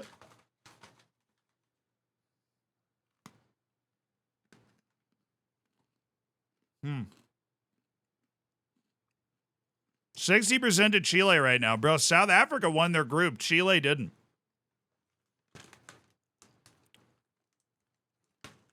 Forget South Africa beat Saudi Arabia and Scotland. South Africa beat Saudi Arabia and Scotland. Scotland made the knockouts because they beat Saudi Arabia. I can't remember who Chile finished behind in their group. 58% on Chile right now, with Sipanak throwing 53K on Chile, 50K from Dan Wolf on South Africa. Oh, Chile was in England's group. You're right. Chile was in England's group. England smacked them around a little bit. But Chile had a good qualifying. They qualified with like 31 points when they were like 12 points ahead of getting knocked out. All right, it looks like it's going to end up at about 59 to 60% for Chile. Let's hand it off to Clive. Let's get rocking. Oh, no. We're gonna get through this. Like a 4-4-2 for Chile. They have Claveria, who's an amazing left back. But South Africa's got some ballers. We got to get the crowd sounds, though. Those always make it. And we got to reload it to get the crowd sounds. Here we go. Clive Livingsworth to take you through the action. It's South Africa and Chile in the South Africa World Cup 2038. For a spot in the round of 16. Already one African side there, Ghana, who beat Ivory Coast in the round of 32. To get there in a crazy extra time match. England is also there with a 2-0 win over Scotland. A tremendous draw in tie. South Africa won their group. Chile finished behind England in theirs. A big opportunity to get to the round of 16 for these two nations. And they are playing... Thank you, Ubermelon, for the 2 years. They're playing with that kind of reserve. Dombroa, thank you for the prime. Big Man, thank you for the gifted sub to Matthew Parts, as this first half is passing without any consequence at all. Halftime, 0-0. It's South Africa that's had the better chances, 4 shots and 0.4 XG, but Chile's had 58% of the ball. This has been fairly even between the two sides. Max, thank you for the 6 months as well. Thank you for being a part of the Hammers. Dom Thomas, thank you for the prime. As we continue our journey into the second half, Chile and South Africa. A lot of action in the middle part of the pitch now. They've got a corner. Maybe a set piece can open this up. Ratamal. It's a chip and chase for Zakubu. Manke. Para. Claveria. It's gone back for Paredes. He's trying to bring this out. Villaseca. Claveria. Gandia. Something on the near side for Retamal. Claveria. Andurfa. Andurfa's got some space. In towards Candia. What a bit of passing from Chile! Oh, that was absolutely exquisite. Bartolomeo finished off a brilliant move for Chile. It needed something special. These two teams so evenly matched. Andorfa, Candia, Bartolomeo. A passing exhibition from the South Americans in Chile. And they lead over South Africa. The host nation down to the final 30 minutes in this knockout stage. What do Bafana have for us? Barker. Zulu. Msibi. Taken by Ndurfa. Claveria. Msibi. Figueroa's tying him up. Sakubu wide on the right side. Now Msibi. Hlela. Floated a ball for Old Reeve that's found by Koza, the captain. Koza taken away by Fabrero, and is there a counter on now for Chile? Ratamal's full of running. Retamal deflected to Candia. Ndurfa always floating between the lines. Ndurfa and Claveria, the wonderful left back for Chile. Bartolomeo, and that's comfortably wide. South Africa have to keep pressing, though, the host nation now. It's been a great second half for Chile. Substitutions, Maseko and Prince in for South Africa. Barrios has come in to solidify that backside for Chile. But Chile's done a wonderful job not allowing much through. Final 4 minutes. South Africa will be sending everything it can at Chile. Vidal. A goal for Chile would certainly put this away. Andorfa. Oh, it's gone in!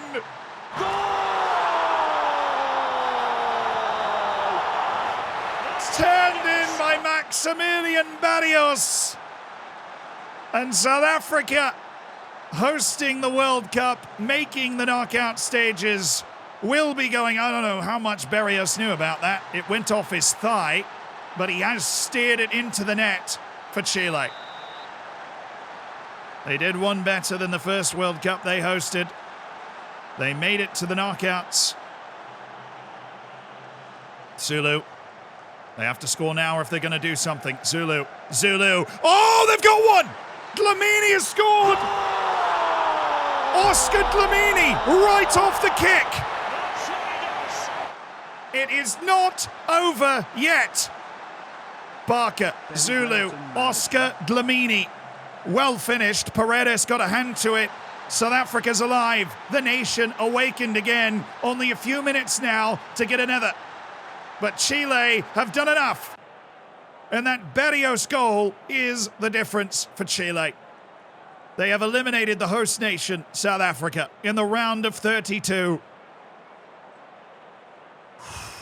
And it's a what could have been for South Africa, only finally scoring their goal moments after Chile had doubled its lead.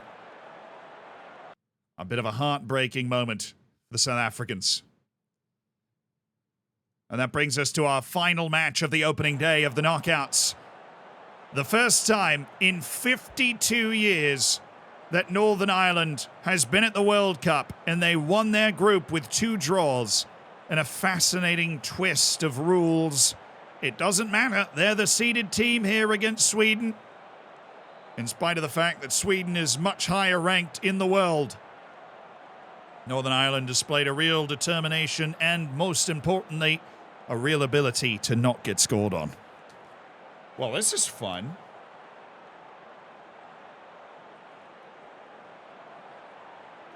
Northern Ireland and Sweden. The wager is up.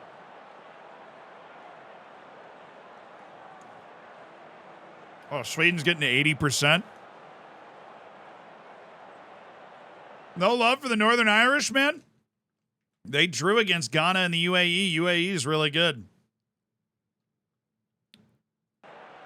We'll take a look at Sweden's run. Sweden, they lost to Ivory Coast, who we've already seen, but they beat Costa Rica 2-0 to get themselves into the knockouts in second place in their group.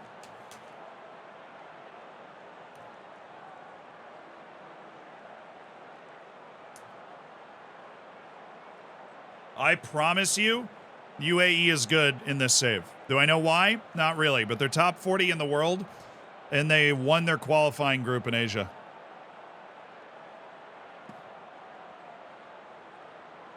UAE has made 4 straight World Cups in this save. We have no idea why, but they're like totally competent with a couple of wonder kids. Bring that back up. 73% on Sweden, 27% on Northern Ireland. 4 nations from the British Isles made it to the knockouts.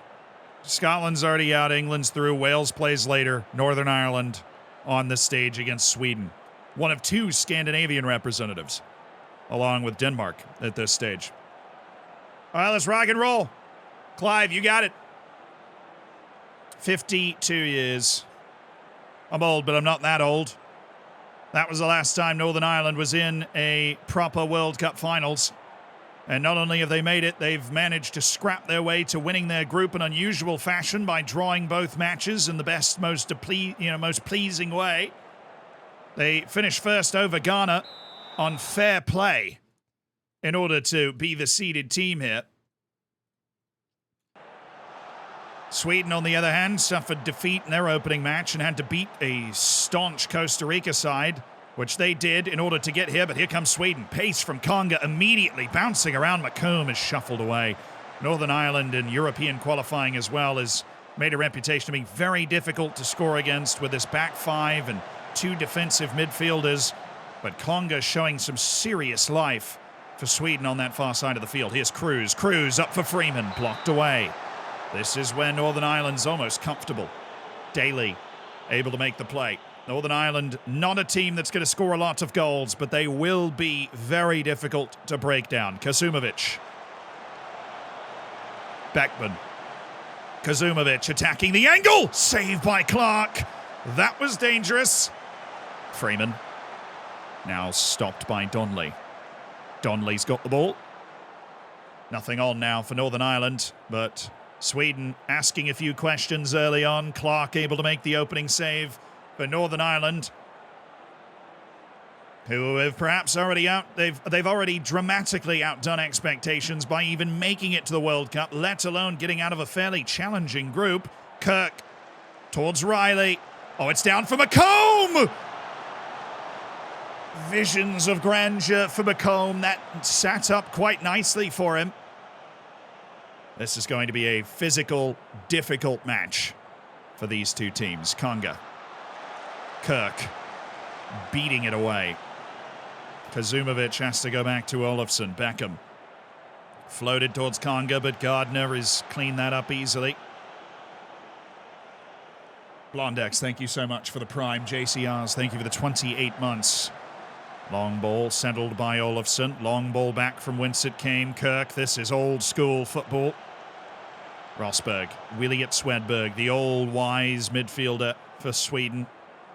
Beckman, Kazumovic, Mboyo, something now, maybe a bit of pace in the attack, but there's really no threat there from Mboyo. He's forced to shoot from a very long way out.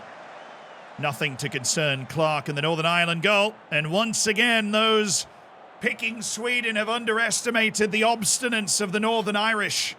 It's 0-0 at halftime. A final knockout match of this opening day, Northern Ireland and Sweden. Kazumovic floating it to Olofsson. Clark sees it over. He was there if he needed to be. As we clear the first hour mark of this match. Might we be playing 2 hours? That would require extra time. Smokey the Sun, thank you for the prime. Welcome to the Hammers. Floated ball in Boyo. Clark was wondering if he should come for that. Now it's Sjöblom! They have broken through! Linus Sjöblom!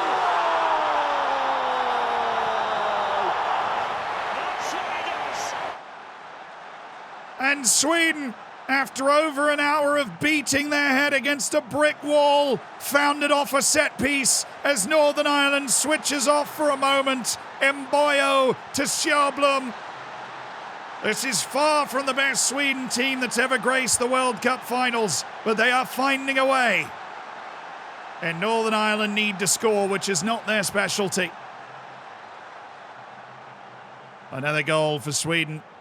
May be more in the cards here as Northern Ireland could be caught out. Mboyo, Sjöblom, that's nothing to trouble Clark too much as it floats over. But Northern Ireland now pressing, trying to find something. They're in the World Cup knockouts. They're not used to this. Kazumovic. Oh, he's gone down, and the referee's got his hand to his ear. Tom Owen. He's seen Yusuf end up in the turf, and he's given a penalty. And that's probably it for Northern Ireland. They would need a miracle now, as Sweden have a penalty to make it to the round of 16. Rosborg on the spot. And Rosborg against Clark. He scores! He scores! GG's.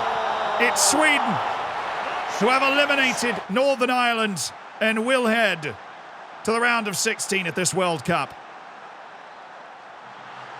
Reports of Sweden's demise and their struggles in qualifying and barely making it to this tournament and losing the opening match of this tournament, they're greatly exaggerated. It was a big second half from Sweden. They turned the pressure up, they found 2 goals, and they found a knockout win at the World Cup. But what a tournament run from Northern Ireland. They didn't just make it. They made the knockouts as a seeded team and gave themselves a real chance against the odds and battled all the way through to the second half of this match against a superior Sweden side. Your final results for day 1 there, brother. That big extra. This was definitely match of the day. Ivory Coast, Ghana. Chile beat South Africa. England through. Sweden through. The next day, we have Morocco, Denmark, Italy, Nigeria, Germany, Wales, China, Argentina. I am aware that could potentially be a blowout. But you know what? They got there. They deserve it. I'm going to get some water. Stretch it out. Get a snack. Get some water. We'll be back for the second day of the knockouts.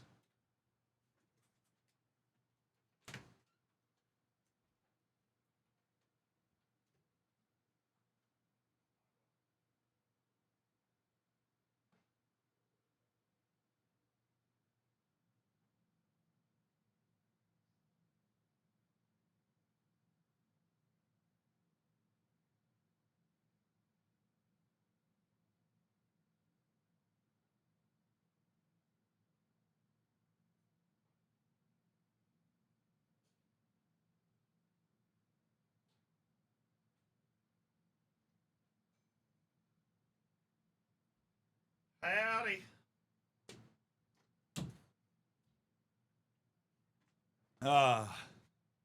Brazil isn't knocked out. They just finished second in their group, which is a little awkward for them. All right, first match is Italy, Nigeria.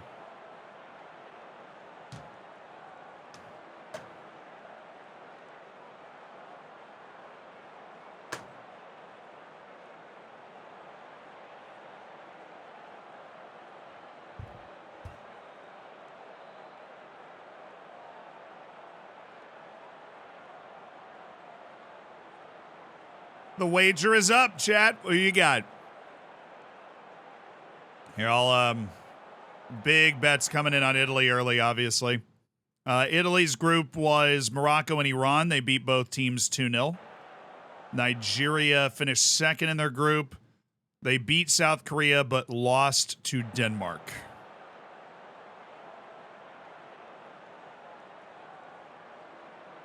Honestly, Italy wasn't convincing in their win over Iran. Iran is terrible, so Nigeria probably has a puncher's chance at this.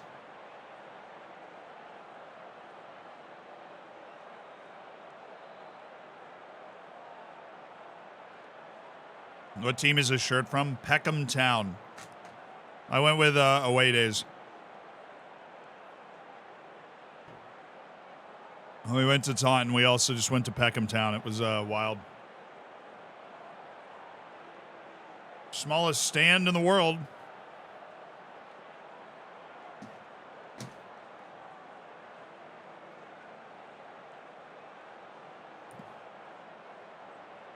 All right, 89% on Italy for this one. Clive, you got it. Well, there we go. It's the Italians. It's the Nigerians. It's a World Cup knockout match, and two teams that reasonably expect to be here. Nigeria going with a back five, a little 7-3 narrow. And the Italians are going with a full 2-3-1. But we're off to a pretty decent start in this match. 60% possession for the Italians here. Scalvini leaves it over the bar. Of course, in terms of Taunton Town players, Andrea Carlati is on the right wing at right back. Mainardi. Back towards Sam Kerr. Abasi. Owalabi. And Nigeria settles possession here in its own half. Irrigade, he's looking long. He's lofted one towards Bede Bello. The Italians, they won their group, but perhaps would have liked a little bit more offensive ability on display in that run. But now it's Giari. Giari, oh, that was beautiful. Was he onside, though? Apparently a question for discussion here, or whether Giari was onside, but it has been given. He is onside. It's been confirmed. He slipped right through and then cut the defender off. What a brilliant first touch. Well, there's nothing the goalkeeper Irrigade is doing there to impede that kind of chance. It was perfectly timed by the Italians. Giari, well, it's a strong first touch. Right in front of his defender. Now a corner. The Italians love them some corners! Oh, Nigeria! A long, long road back for the West Africans now. Sam Kerr, the journeyman forward that has always been a feature for the Italians. Yes, it is Sam Kerr. We tried to sign him. I know exactly what his name is. He's good. This is more like it from Italy. They've left no doubt. They've left no doubt early. And this Nigerian team that would have backed itself to be able to cause an upset. They had the lead against Denmark before the Danes came back to win it and win the group. Kerr, oh, that was a chance. He was offside, though. Shirley drifted into an offside position as he tried to take that ball down for the Italian national team. Sam Kerr. Well, this is all the business for the Italians right now against Nigeria as we hit the second half. Nigeria is looking for a solution, perhaps off the bench.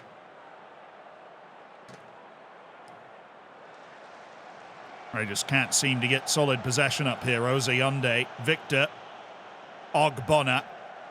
Ogbonna, it's a weird bouncing ball that's found Abasi, and now Duru, and they've got one back!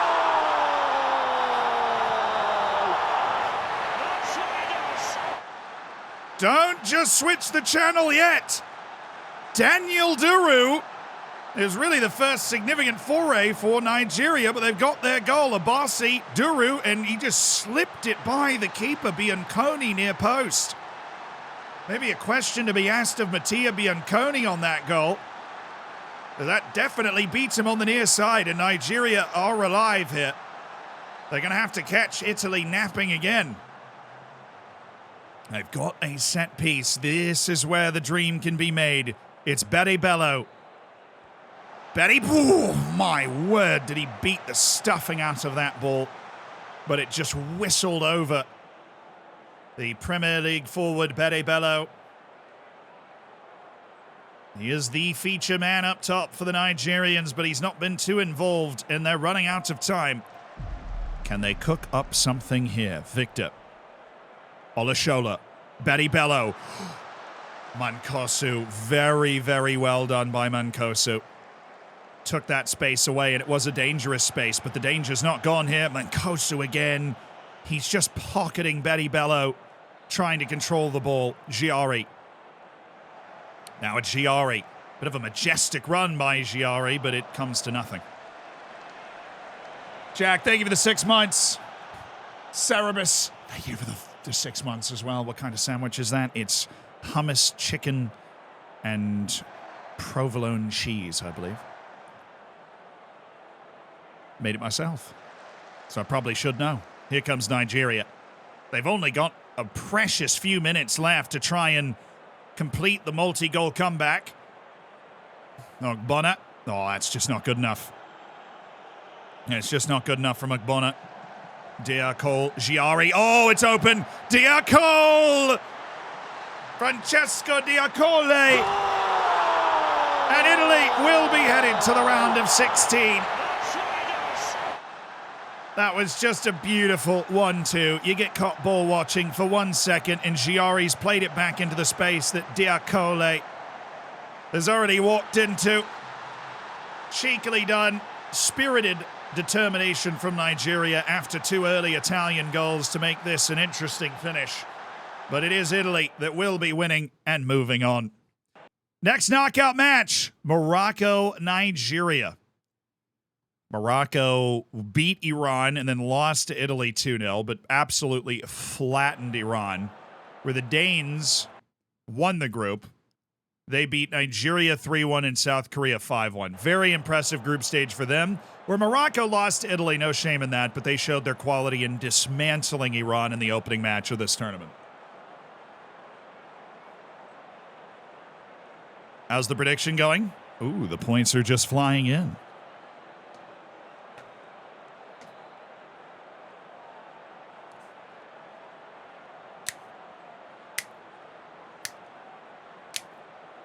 Whoa. Dano with the 50K on Morocco. Barrett just put 250K on Denmark.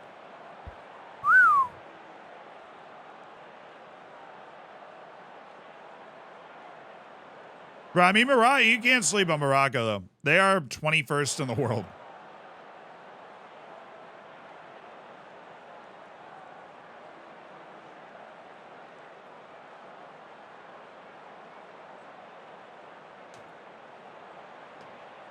Where does Giari play? I don't know. Next time Italy plays, we can look him up because that dude was looking good. All right, predictions hit, and Denmark is a 79% favorite.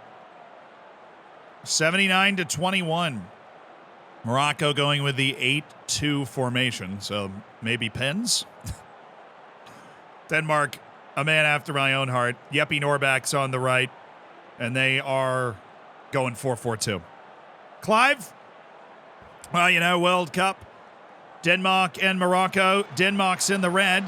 Abdelhadi Dibi, the Barcelona goalkeeper, has come out to claim it, as Morocco are in their secondary green for this round of 32 fixture at the World Cup. Expectations met for both these teams to get to this stage. Both perhaps considered dark horses, both in the top 21 nations in the world. Rune Friese. Oh, it's tough to beat Abdelhadi Dibi on a first touch attempt, and he could not. But Rune Friese, the young wonder kid forward who nearly signed for Taunton Town in England back in the day. Had a breakout season, Rune Friese, and he's become the feature forward for this Danish national team. But it's Morocco that's won the ball. El Amrani, Shahid, Lakhdar, El Amrani, Alami, El Amrani. Happy to knock the ball about. The bountiful midfielders. There's plenty of them. Shahid. Artushi. He slowed it down. But there's an opening. Rune Friese. Hagen. Right through the defense. Oh, big save by Abdelhadi Dibi. They might need him for 1 or 2 more. He is the highest regarded player in this Moroccan team. Their wonderful goalkeeper, who is the #1 man for Barcelona. Witt. Towards. Oh, he's not saving that! Ullman!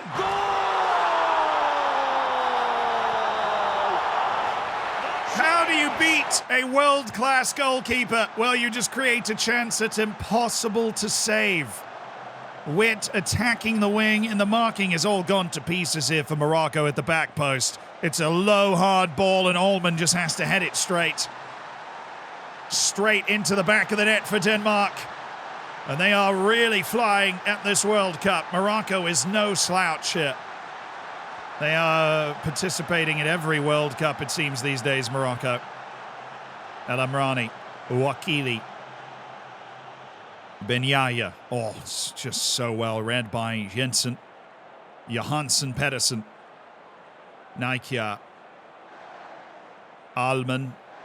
Rune Friese. Has he got a ball into the middle? He does. Lakhdar, though, composedly away, and there might be something on for Morocco in the counter-attack. Ben Yahya did very well combining to keep the ball. Saidi now playing it back for Ben Yahya. Is there something in the middle? Oh, he's gone down! Surely! Surely a penalty! Oh, it's a foolish challenge. He was beaten for pace by Ben Yahya. And the ref is going to interject it. This will be a penalty to Morocco. And it's El Hasnaoui who will take it, the captain. El Hasnaoui, saved by Hildegard! Oh, it was a great save too. He went early. That ball was headed to the side netting, but Hildegard got across to save it. And it's 1-0 Denmark to halftime. Oh, the captain, El Hasnaoui, will be replaying that in his mind.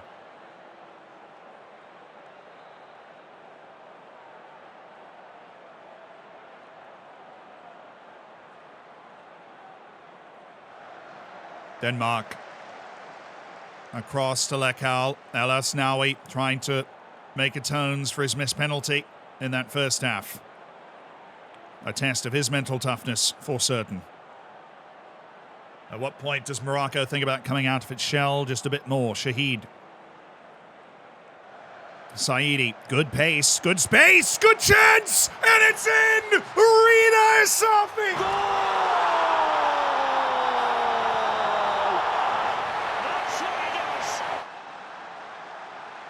And this time, Morocco has scored. A beautiful ball by Saidi. Witt nearly got to Asafi in time, but it's ramped off him and in. What a comeback by Morocco. Denmark really in control the first half. But the Moroccans have fully awakened. Lakhdar, El Amrani, Asafi. Streaking down the side. There's more room in the middle here for El Amrani. Excellent dynamic movement for the Moroccans. Oh, and Asafi. It would have been close if it was on target. Hildegard was at full stretch. This is a completely different Morocco than what we saw in the first half. Here's Jeppe Norbak, the Real Madrid winger, who's been silent so far, and he can't find a way through until Lakhdar has caught on it. Friese! Oh, he missed it! Oh, Rune Friese! It's a nightmare! 1-1 to the 80th. Absolute disaster for Rune Friese. Hagen did so well to tee him up for that, and he's just walloped it over. And extra time is here. Rune Friese's miss, El Hasnaoui's penalty miss. And that's how we've ended up where we are, with 30 extra minutes to try and find a winner. Morocco's moved to a 4-2-3-1 out of their defensive formation, and they've got themselves a corner. Ben Yahya, who won that penalty in the first half. He's floated one into, oh my, Lakhdar emerging late. That was threatening. Now here's Denmark.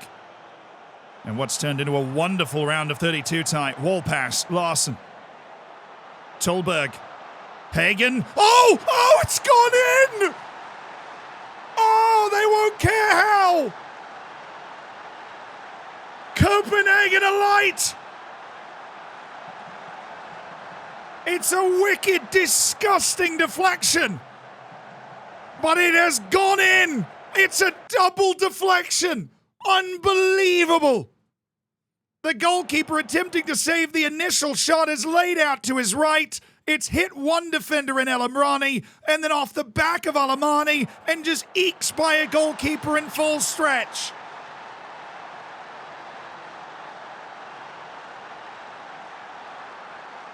Oh, it's horrifying for Morocco. And what a moment for Denmark. Sometimes the footballing gods are on your side, and for Denmark today, that seems to be the case. Morocco has 10 minutes now. They have 10 minutes to equalize this match. Denmark with the nerves jangling, just going to hoof this one long. El Amrani down for El Yanusi. They came back in regulation. They have to do it in extra time. Gadari, oh my goodness. Asafi, he is in. Oh, it's scored!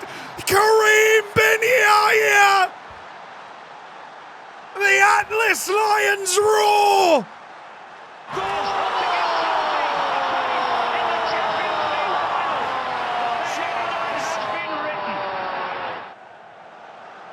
Asafi trying to get that ball towards the goal. Ben Yahya's just throwing himself towards the goal and the ball finds him. He hits it as hard as he can and he has tied it. For a second time, Morocco has come back. And we are going to a penalty shootout in the round of 32 at this World Cup. And it will be Morocco going first. Asafi for the Moroccans. Against Hildgaard, who's already saved one today, and he saves again!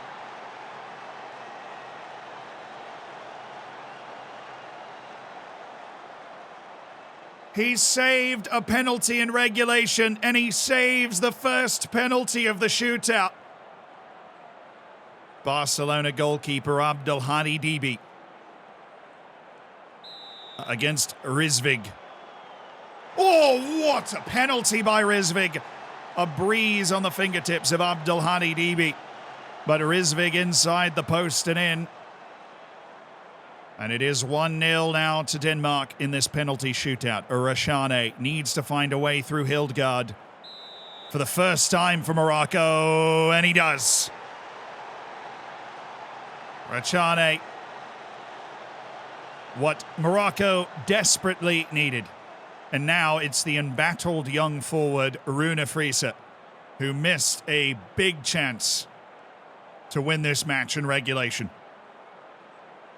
Abdelhadi Dibi needs a save. Friese, oh, it's a good penalty. That is a good penalty. And it's 2-1 Denmark to the third taker, and El Amrani will step forward. Hildgaard. Clearly a brilliant penalty goalkeeper, Hildgaard. El Amrani. Oh, it's just not a good penalty. He tried to wait for the goalkeeper to move, and the goalkeeper did not, and Hildgaard just reacts to it. El Amrani is choked up on it. Denmark can put a stranglehold on this. Nielsen. Oh, right under the crossbar down the middle. And now everything needs to go right for Morocco, down 3-1 to the final two takers. Lakhdar has to score, or this is over. What a performance by Hildgaard in this match. He's saved 3 penalties. Lakhdar. Oh! It's gone in, perhaps prolonging the inevitable. But it's gone off the fingertips of Hildgaard and in. A bit of a funky spin to it. And now it's Witt. If he scores, Denmark are through. In a remarkable match. Dibi in goal. Saves it! Oh, now this is something. Abdelhadi Dibi, when his nation needs him most. The Barcelona goalkeeper appears and saves Witt's penalty. It wasn't a great one, to be fair. Now Shafiq has to score for Morocco. Shafiq does! What a penalty! No hesitation. 4 things needed to happen for Morocco to get back level. 3 of them have happened. Hagen, the forward for Denmark, has to score or we are back level. If he does score, Denmark is through. Hagen scores!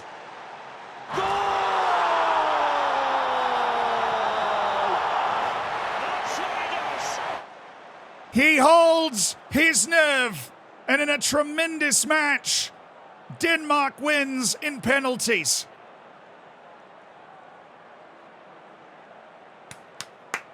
What a match, dude. What a match. What a friggin' awesome match. Thank you, world, for that. Morocco with the 2-time comeback. Are you kidding me?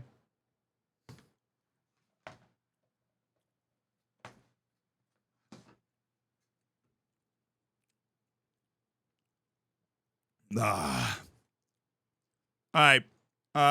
Should be Germany-Wales, but I'm not sure. Yeah, Germany-Wales.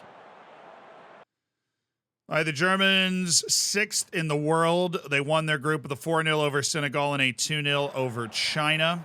Wales, who are the reigning European champions, beat Tunisia 6-1 and lost Argentina 1-0. I am entirely serious. They won the 2036 European Championship. So doubt Wales at your own peril.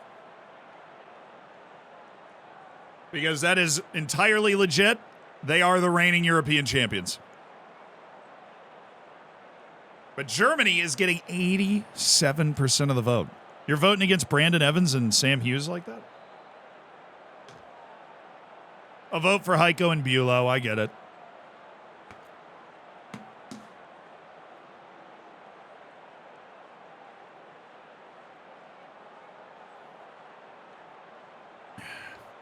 Heiko Reinhardt and David Bulow will play for Germany.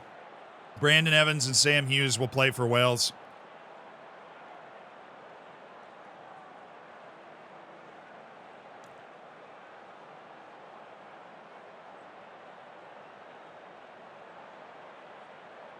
That's true. It is 2 FM Saints.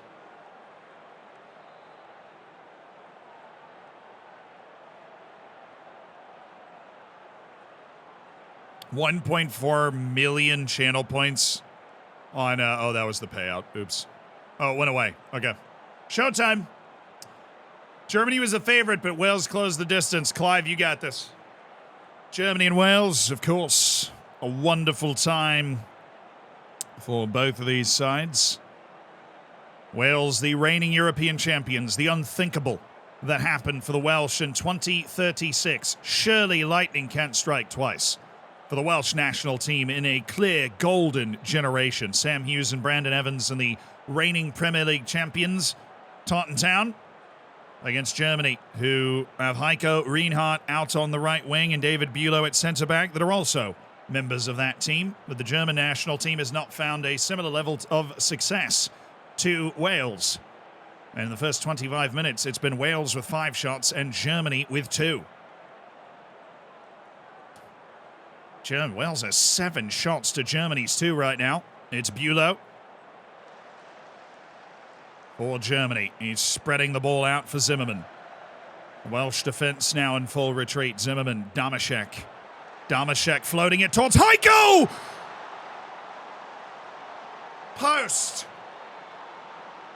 But the biggest chance of the match for sure. Right, up for Rogers. Saved by Seaman. It's actually Simon. Pardon. Germany have certainly not been comfortably ahead of the Welsh, but that's kick free. Oh! Ahmed Yurtseven is in! He has to score! And it's 1-0 to Germany.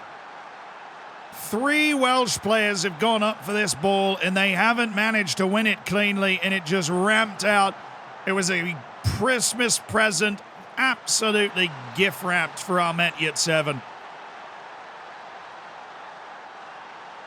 And the former Liverpool man put it away calmly, and the European champions are on the ropes here.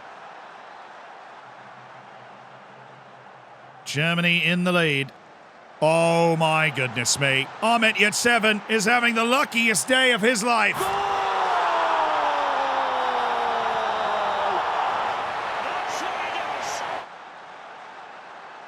Wales, so comfortable, so confident.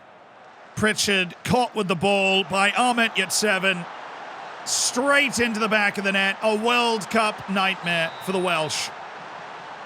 They've already got their big shiny trophy, a European Championship, like a lightning bolt from heaven with this golden generation, but a very difficult round of 32 draw against Germany, and it is not going according to plan. Wilmot Esfandiari with a brilliant bit of defending.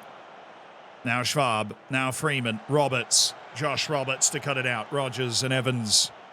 Morgan. Slip to Popov. Aseko and Keeley. Maxwell for Heiko Reinhardt. Germany up 2-0, and it feels like a gift of 2-0. Schwab. That's gone well over.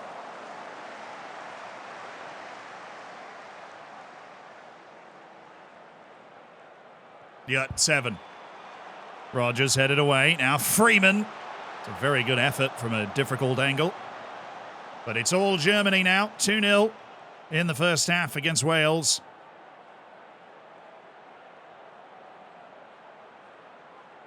There have been many that have been waiting for that Welsh magic to run out with their incredible run at the European Championship and through qualifying. And it seems that magic has run out now. It's Heiko Reinhardt. Oh, it's just wasteful from Heiko. He's gone at that real early, and he's just really mishit it.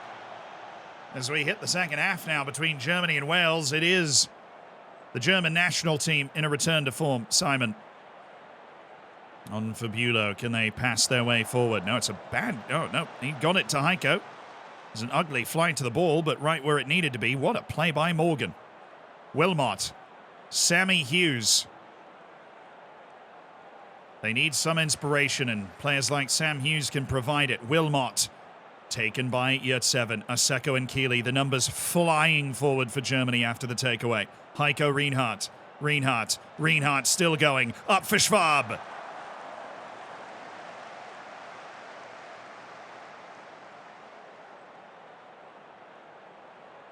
The Welsh are running out of very precious time. Sam Hughes just too tired after that group stage, but they do have a set piece and they have plenty of size. Davies for Wales. Just glanced towards Wilmot, who settled it. Now Roberts! Oh, Josh Roberts, the captain. Gave it a lashing well over the crossbar. And this is all Germany in the final 10 minutes. Wales has switched it up to the 4-2-3-1, but unfortunately, this will be the end of the line for the European champions. Germany 2, Wales 0. And the magic golden generation. Brandon Evans got hurt in the 18th minute, and it just never looked up from there for Wales. Gadjet's magic 3 minutes. The difference between Germany and Wales. And a sad moment for a generation that has inspired for the Welsh throughout this save. But the round of 32 is it, and now we have a true underdog story. China and Argentina in the round of 32 at the World Cup.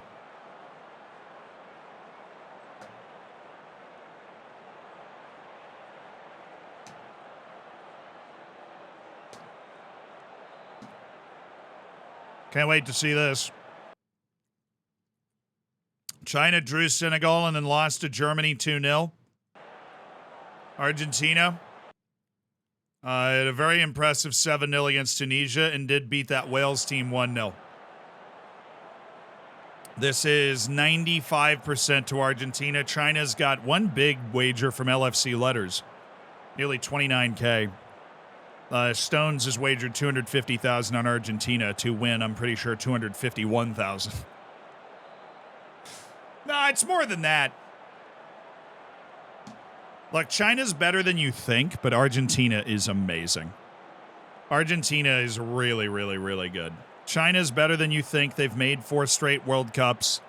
Or 3 straight World Cups, I think. 95% to Argentina. That's crazy. 95% to Argentina. China, which has in its history made the World Cup now 4 straight times and did get to the knockout 1 other time and lost to Portugal. Clive? Well, you know the story of David and Goliath. The Chinese national team has taken strides to being a World Cup regular over the last decade.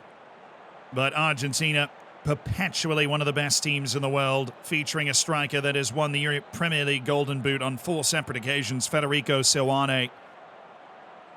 This is absolutely massive. A massive mountain to climb. No, Chen Shuai is Kiwi. He's from New Zealand. So he does not play for China. Chinese in the red. The Argentines in their traditional white and blue. China looking for a famous win to push them to the next level.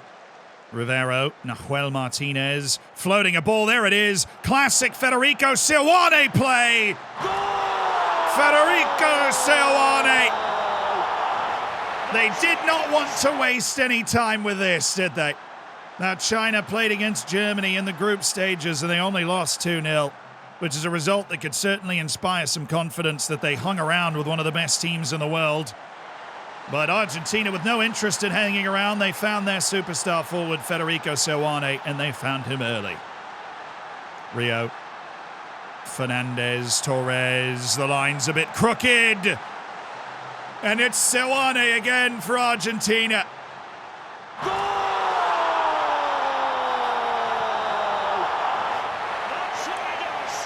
And they have given it. He was onside. China trying to find that next way to break through. Great results in the group stage. Drawing with the top 20 team in the world in Senegal. They knocked Senegal out of the tournament, did China. But this is a whole different level, and they have not been able to find Argentina thus far, or Federico Silwane for that matter. Li Xiao Zhuyang going long here. Now this is settled for Marseille. He wanted Zhuyan. But Rivero with the interception. He is so hard to keep track of. Federico, oh, big save. Denying an early hat-trick for Silwane. Liu Xiao Ziyang. It's going to need about 8 more of those. What a double save! Oh, my word. China might very well get completely destroyed in this match. But this double save from Liu Xiao Ziyang is amazing. 1-2. Brilliant goalkeeping from Liu Xiao Ziyang. And he grabs it once more for good measure.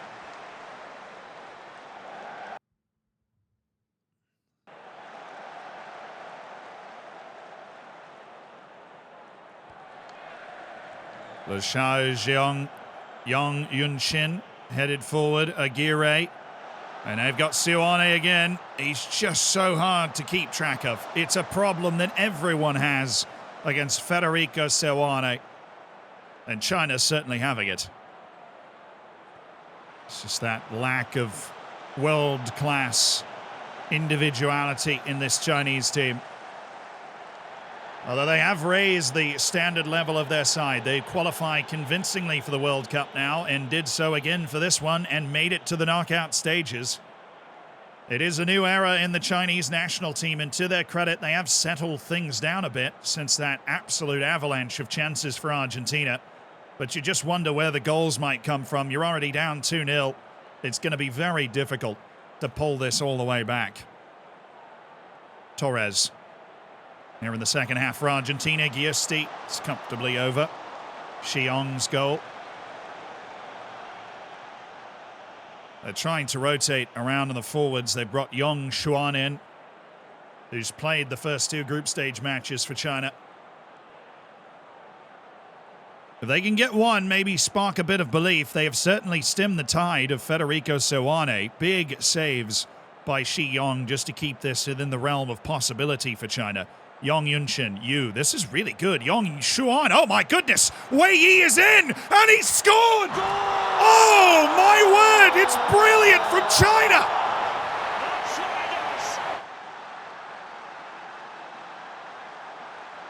It's absolutely wonderful football from the Chinese. Yong Shuan to Wei Yi with the late run and a tidy finish. And that's why you keep playing. They've played their way back into this, 20 minutes left and China has a chance. Argentina on pins and needles in the World Cup knockouts against the Chinese. 5 minutes remaining. It'd have to be a moment of inspiration for China. They have shown a lot of heart and determination here. And it will end 2-1 to Argentina. What a moment for China, and a beautifully worked goal. And then after those opening 15, 20 minutes, China really settled into this contest and made life difficult.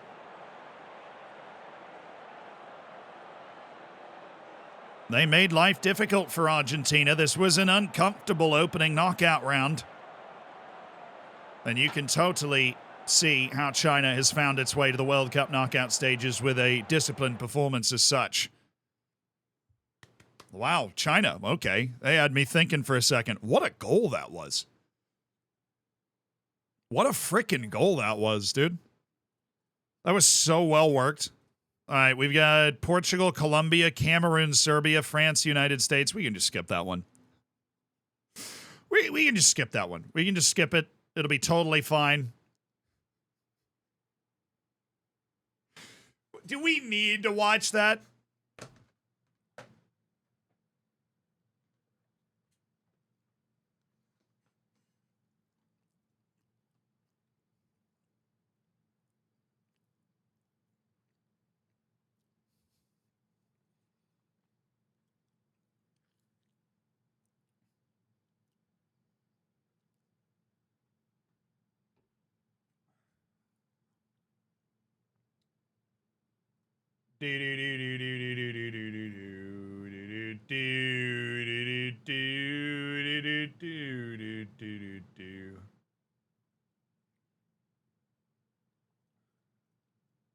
All right. Should be on. We'll see what match it eats us into first. Lord knows, it just got to make up its mind. Cameroon, Serbia. Ooh, that's a good one. Cameroon finished ahead of Australia. They drew Australia and lost to France 2-0. The Indomitable Lions against Serbia, who won their group with a 2-0 over the U.S. and a 4-0 over Paraguay. Of course, Dominic Kish is going to be on the field for Serbia as well. You have to mark them down as a favorite. 45,000 just wagered by Renier on Serbia. Hello.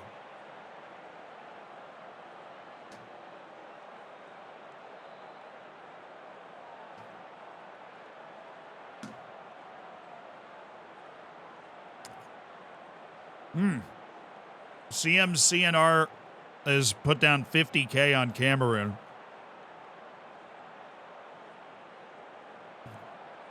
Serbia finished in 4th place at the last World Cup. They're very good, which is why this is so distorted. We've got 1.6 million on Serbia. An 80K from Gamma Ray? My goodness. Cameroon's got 230, 240K. And Serbia, probably deservedly big favorites here. 89% on Serbia. Let's ride. Well, it's the Cameroonian national team. Well, they've got Kylian Mbappe, clearly. I mean, it's already over. They survived. They were bailed out in the final match day when France beat Australia by 3 goals, scoring in the 93rd minute. That eliminated Australia and kept Cameroon alive. The Serbian national team finished 4th at the last World Cup. They are a real dark horse to win this entire thing, and they have tons of quality. They have tons of quality. That's Cameroon in their traditional uniforms that are on the move first, and it's Song. Song for Cameroon all the way home! Stefan Song! Well, that's a bit of a wrench in the plan.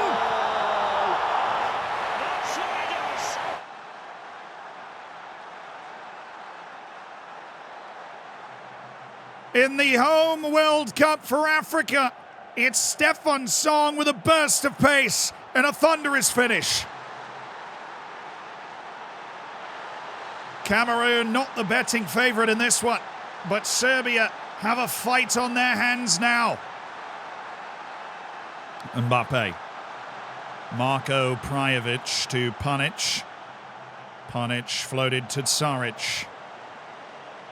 Bilbia, Panic. Popovic. Predrag Milicevic. Silvic. This is so well done! What a goal by Serbia! Svetozar Bilbia finishes off the move, and they have responded in exemplary fashion.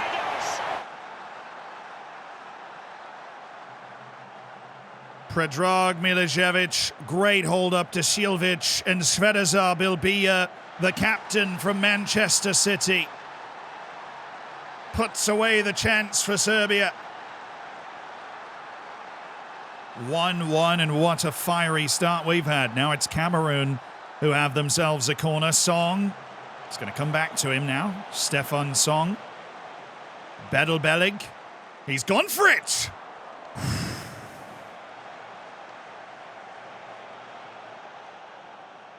Serbia have the depth as well. They've got big time forward, former World Cup Golden Boot winner Dominic Kish on the bench. Should they need, they were hoping to rotate the team, but that's not been the case. Cameroon have 72% possession. What a display by the Cameroonians in keeping the ball and keeping this explosive Serbian attack under control by just maintaining possession. Toth. Bogašević. Milicevic. Oh, Bilbia! What a finish by Svetozar Bilbia!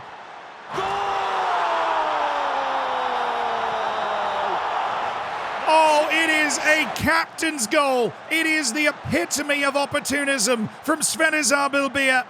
Milicevic let it run, and Bilbia was there. Mbaga is done by that chip by Svetozar Bilbia, and Serbia have come back to lead 2-1. Cameroon with 30 minutes now in the African World Cup here in South Africa. They've had so much of the ball, they've really limited Serbia's chances, but it's Svetozar Bilbia has just been too good. He's taken the very limited chances provided. Toth, former Taunton man there. Now Cameroon looking to launch the counter, but Silvic has intercepted. Kolshar up to Saric. Indo heads away, but Kovacevic has it back for Serbia. Agume with the interception. Stefan Song's 7th minute goal, the biggest moment for Cameroon. They need another one, and here he is. Stefan Song. Oh, he's run himself off the ball. Silvic.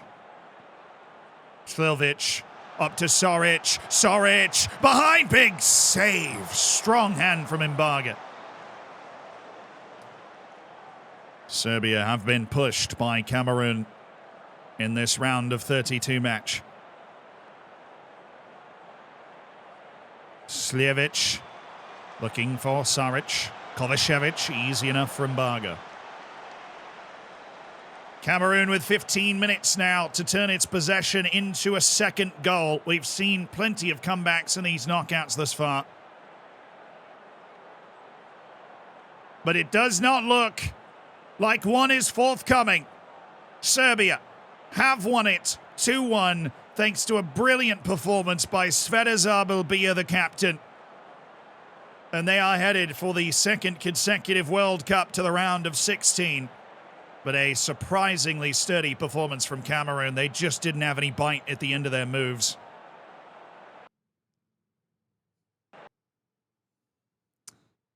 Oh, yeah, baby. Colombia, Portugal, let's get it. Portugal won their group with a 1-0 win over Algeria and a 5-0 win over debutants Suriname. Colombia was the second place team from their group. They drew against Japan and against Czech Republic.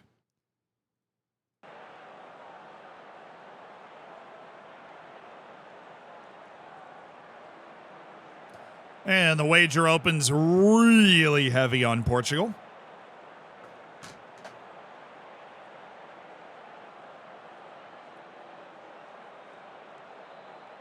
Wait, Kish came on at the end. I didn't even notice.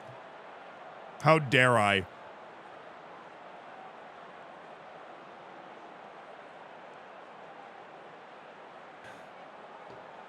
How dare I?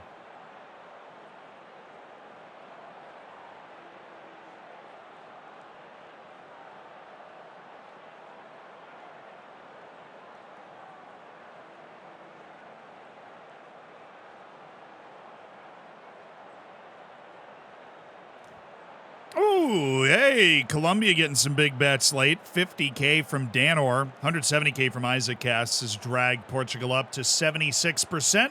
And we send it over to Clive. Let's do this.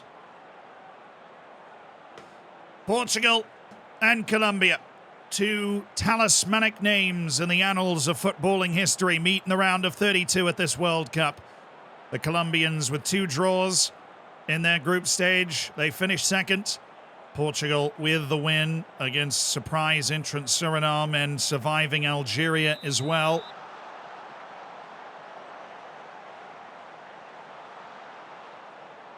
The Portuguese in their candy wrapper sort of kits, while Colombia's got their normal yellow going. The 2038 World Cup in South Africa. Well and truly underway. We're in the business end now, the knockout stages. And Serbia coming through 2-1 against Cameroon. Now it's Portugal with a set piece, going towards Esugo. Malo. Santos. Fonseca. Esugo. I'll pull this one back out for Portugal. Antonio. Fonseca. Antonio will bring it back to Andre Gomes. Fonseca. Carvalho. This is a good spell of possession for the Portuguese. Wide for Barbosa. Back for Carvalho. Oh, he's blown through his man. Oh, Milero. He couldn't find a way through. The defense was in the right places for Colombia. They didn't lose their cool. And they're able to keep Portugal away from the goal. Barbosa. Teodoro. Fonseca. Javeloso, Esugo, lots of space for Pancadas. Pancadas with a loose touch, but he's got a man in the middle! And Milero! Oh! He was screened to the ball and he didn't get good contact. And just bopped it right towards Ruiz. Colombia looking just a bit open though on the backside. 76% of the wagers are with Portugal in this game, but Colombia has a set piece. Marquinhos, Uribe.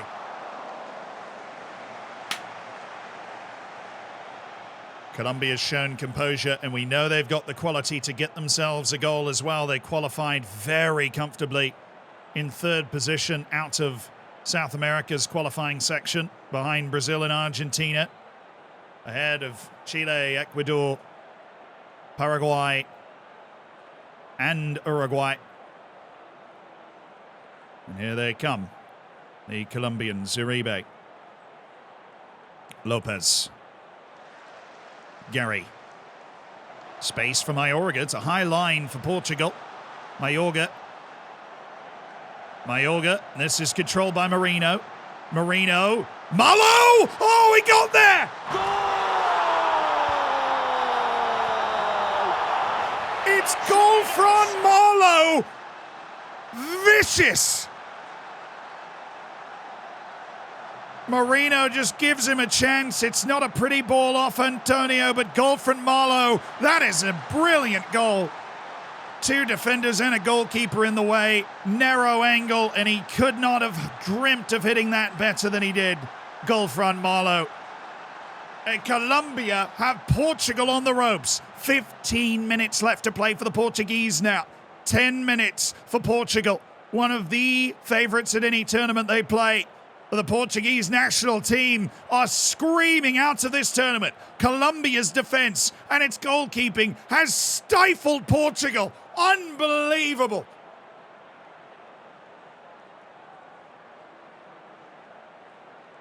Portugal with the explosive couple of chances early, but they couldn't get anything clean after that.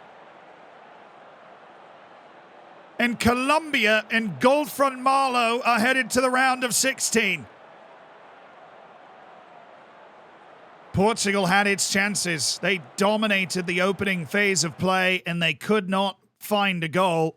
And Colombia made them pay. Colombia got one chance and scored it. Goal Fran Marlowe for Colombia.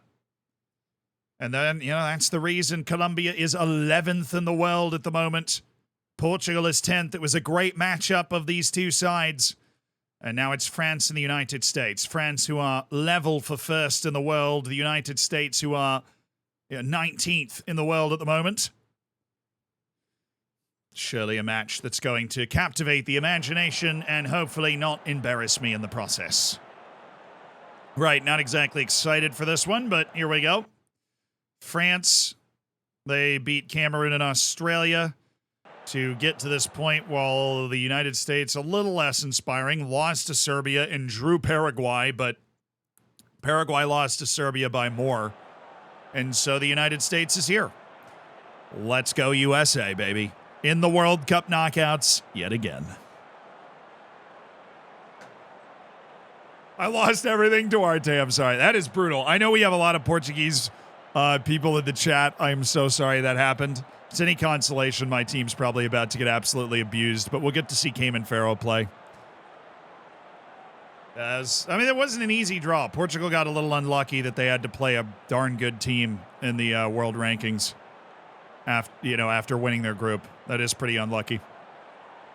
Clearly, Colombia is a very competitive team right now. France is at 90%. 250K in one wager from D-Stones of 2.2 million channel points wagered there. Polish Power Wagon, 57,000. 273,000 on the U.S., though. America! Let's do it. America, France. Thanks for the Statue of Liberty, guys.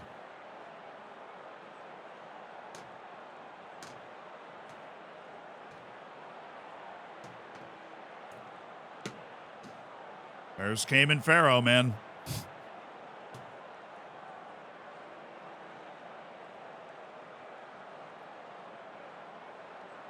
Well, it is the United States who remarkably finished third at the last World Cup in 2034 against France. The US perhaps fancying themselves a dark horse once again, but the French are certainly heavy favorites in this match.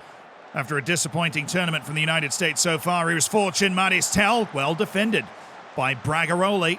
Yunus Musa has got it clear towards Boulding. But France is coming right back with this. Barriere. Garcia's cut it out for the United States. That was very well done by Bragaroli. He just came across and nipped out that move right at the source for the French. Oh, Boulding. Cut out again. Berentsea. Bundafila. Berentsea. Barriere. What a burst! And he was just thrown off his balance by a check from the American defender. But that looked surely like it should be something for Barriere. Antiste, Furman, Jean, Maristel, Fortuné. He was onside. He was onside, and the French have certainly asked a few questions, but they haven't been able to score them. Kikanovic. The Americans now on the move. Kikanovic, Musa. Oh, nope. Guendouzi. One of the best midfielders in the world, Guendouzi. Maristel. Mohamed Ali Cho. Tell. Beaten for it by Yunus Musa. Kikanovic. Here is Boulding. Oh, Bundafila. Very aggressive front-footed defending from Bundafila. Maristel. Bragaroli's there again. And this is deflected back to Gaga Slonina, who is one of the best goalkeepers in the world at the moment. Slonina is looking for Kikanovic. Ramp to Maristel. Fortuné on the receiving end! And France has scored. Emmanuel Fortuné. It was a back and forth highlight. It was quite the teasing chance, perhaps, for the Americans, but it's Emmanuel Fortuné. A deserved goal for the French. They've been in control in the opening half hour, and they've got the goal to show for it.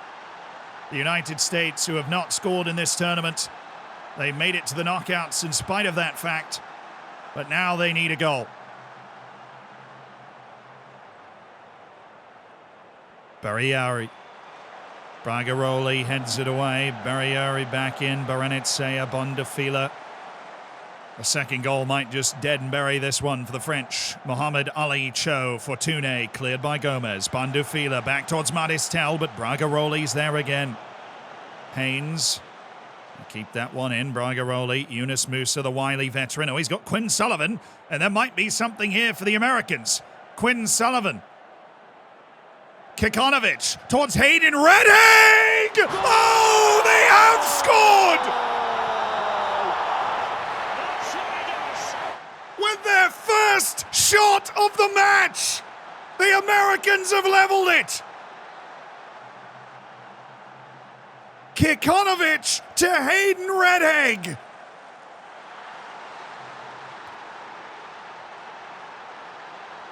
They just will not die at this World Cup, or at the last one. Coming off their remarkable third place finish at the previous World Cup, the United States is at it again. Maristel, oh, they nearly conceded immediately on the restart. It's a brilliant header by Maristel. Slonina. Looking for Hayden Redhaig, whose aerial prowess has already been well documented. What a play by Yunus Musa. Garcia. Back for Bragaroli. Yunus Musa now. Cayman Ferro, the young 19-year-old. Bolding. He's looking towards the back. Oh, big play by Cayman Ferro, who just slowed down Fortuné. And now Yunus Musa, who's playing an absolute stormer, the veteran in the midfield, Garcia. He's got a ball over the top. He's got Hayden Redhaig. Oh, my goodness me. A real warning shot for France. Now towards Redhaig again. Brave goalkeeping by Boischero. It is halftime. And it is quite an interesting halftime indeed, as the United States, seemingly appearing in this match after the 40th minute, have equalized and nearly taken the lead. It is all sorts of uncomfortable now for the French, and this team that just seems to know how to win at the World Cup when it needs to is at it again. The Stars and Stripes are combining through the midfield. Garcia, what a delivery that nearly picked out Hayden Redhaig, who is causing all sorts of problems. A long ball came in Ferro, well taken down. Garcia looking for Hayden Redhaig again, and this time he's found him. Redhaig, Quinn Sullivan. Oh, Boischero really didn't know what to do there. He let that go off the crossbar and it came back to him. France is conceding the better part of the chances now to the United States, trying to get it back. Maristel, is he onside? No. He was blocked anyways by Bragaroli, who's keeping him right in the pocket. This is certainly plenty enough for the United States in terms of what they expected from this match. Haynes. Kikonovic, who has the assist on Redhaig's goal. Kikonovic. This time the back line was ready. Up towards Fortuné. It's going to no one. And the French have really lost some of their shape and their composure, it would seem. Baranitsea. Gwendal Jean dropping deep to pick it up. Oh, it's perfect. It's a brilliant ball to Fortuné. And perhaps it was just a matter of time until the quality of France would show itself again. Gwendal Jean, with that kind of space and time, is always going to find something interesting. And this time he's found Emmanuel Fortuné. Sullivan. Oh, that's a good ball to Kikonovic. Kikonovic up for Hayden Redhaig. Now it's Bolding. Bolding. He's managed to wheel away. Kikonovic. Boischero. Again uncomfortable. Bolding. Bolding. Burst of pace. Would have been some goal if he'd put that away. The United States is certainly not going away. They've been outplayed, but not by a dramatic margin. It's easy enough for Gaga Slanina.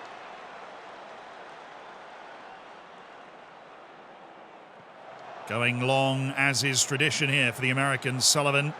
Oh, Gwendoljine. Gwendoljine's just jetting away. Antiste. Fortuné. Emmanuel Fortuné's finishing has been the difference for France, as they have the lead 2-1 over the United States. And the Americans have been plucky, but if they want to actually win, they need something, and they brought in the hero from the World Cup 4 years ago, Corona, to try and find it. As Corona is now up top for the Americans, and the French seem content to try and pass this game to death. And who can blame them with the threat the United States have been able to pose at times? But that is it. It's the French 2, the Americans 1, and another interesting match where the underdog gets close, but it's not enough. It's not enough. The French able to see the match out after their second goal with some composure, but that middle third of the contest was very interesting indeed. The Americans found their moments of creativity, and what a sending off for Yunus Musa at the age of 35, surely his last World Cup. He was absolutely brilliant in that match for the United States. Ooh, this is a very interesting match. Czech Republic and Algeria. Czech Republic, of course, won their group with a win over Japan and a draw with Colombia. And then Algeria, of course, lost 1-0 to Portugal, but did obviously beat Suriname to get to the knockouts.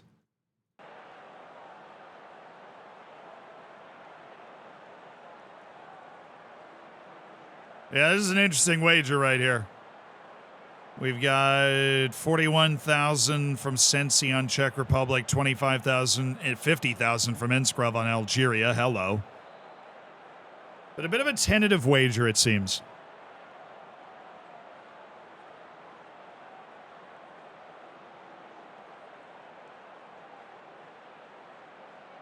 Did Chile play? Yes, they're in the round of 16, actually. Chile's still going. Japan did not make the round of 32. No, they got grouped. Ooh, we had 93K from Rengar coming on Czech Republic. Czech Republic drawing over 800,000 channel points and 69% of the wager. All right, Clive, take it away. Well, Czech Republic in just their second ever World Cup as an independent country against Algeria. The regular African representatives who've been somewhat underwhelming, but they did beat Suriname and only lost to Portugal by a goal. When I say they've been underwhelming, it's been in the past, not this team that has made the World Cup knockouts. And this is, of course, Africa's World Cup in South Africa. An opportunity not only with traveling proximity, perhaps for Algeria, a bit longer down to South Africa than most, but in continental pride, a chance to do something. Fulvajny. The Czech Republic just trying to fly as high as they possibly can in this rare opportunity. It's so hard to make the World Cup out of Europe. Bednar. Yuri Bednar. He's got the ball out wide. Novak! Oh, that was so clean from the Czech Republic. Yaroslav Novak, who has not stopped scoring in this tournament. The Czech Republic have not yet served up a clean sheet, so this is far from over. But Yuri Bednar to Yaroslav Novak is an excellent 1-0 for the Czech Republic against the Algerians. Mexico is still in. Algeria left in need of a response.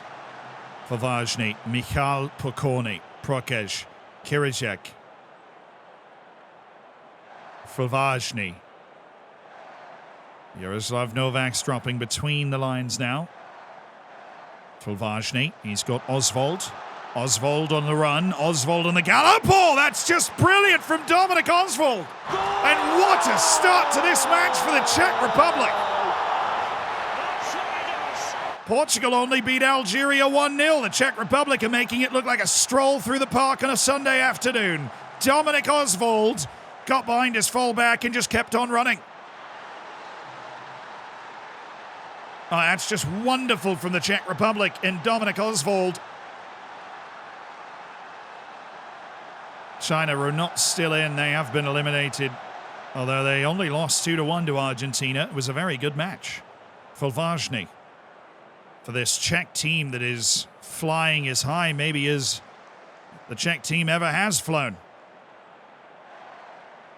And Algeria has not been up to the standard that they would have hoped in this knockout match, as Czech Republic continue to knock the ball around with razor sharpness. Prokeš, Kiricek to Yaroslav Novak. He can't stop scoring.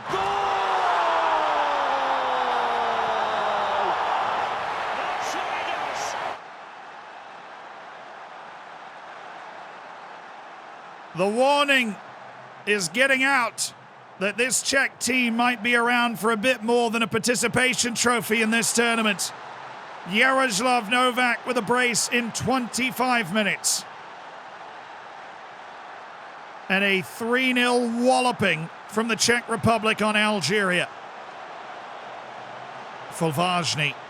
It's defended properly, but Fulvajny not done with it. Neshid. Bednars. Ondrujic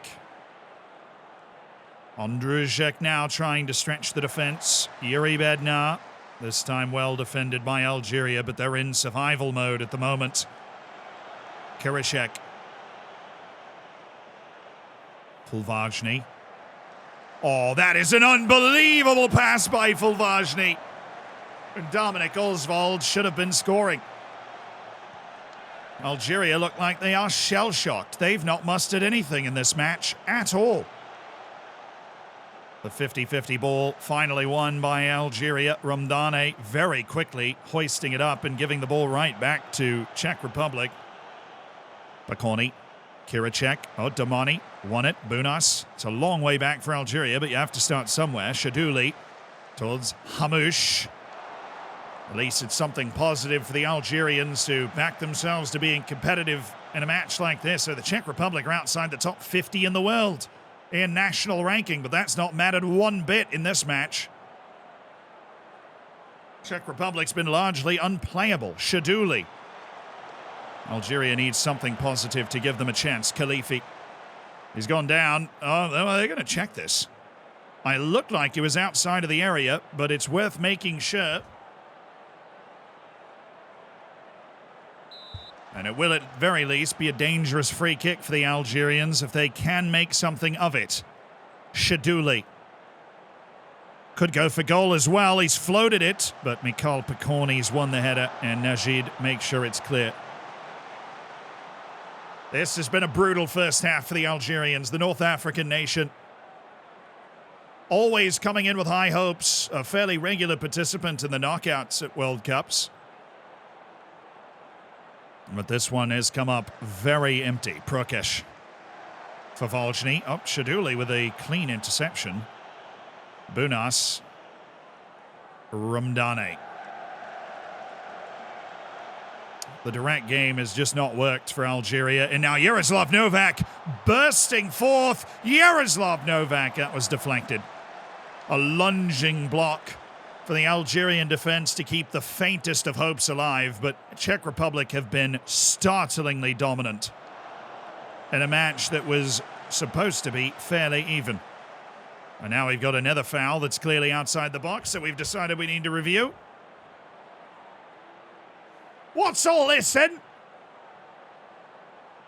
Mackleboy, thank you so much for the prime sub. CMC, thank you for the 13 months. Thank you for being a part of the Hammers. I really appreciate that. This is a dangerous free kick where they can put this further out of reach. Czechia. Kiricek. Tospakoni. Amrani Ashud. It's been playing with intensity and pride back there for Algeria. Got that ball away.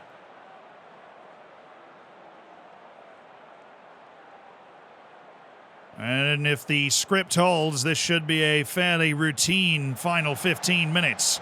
Uda trying to change that, but it's at the most a half chance for Algeria. Very difficult header. Meziani. Oh, well saved by Steskal. That was well hit. on a free kick, but Algeria lost this match in the first 25 minutes. Manzouri towards the back post, and Rumdane has gathered it. That's an offside position. Well, the Czech Republic might be here to make some noise. They have blown away a competent Algeria side en route to a final 16 appearance. And obviously, it all depends on matchup. Oh my, this is a very important moment. It's reckless from Yuri Bednar, and he will miss the round of 16 match, and he simply can't believe it. Oh, it's so unnecessary from their star wing, Yuri Bednar. So carried away. Why? Well, that was really impressive. That was really impressive from Czech Republic. They just completely lifted them out. They exposed them. Oh, yeah, this final day, which is freaking awesome, by the way. Belgium, Brazil, Mexico, Spain, the Netherlands, Ecuador, Uruguay, Austria. Okay. Yes. Yes. I can work with that.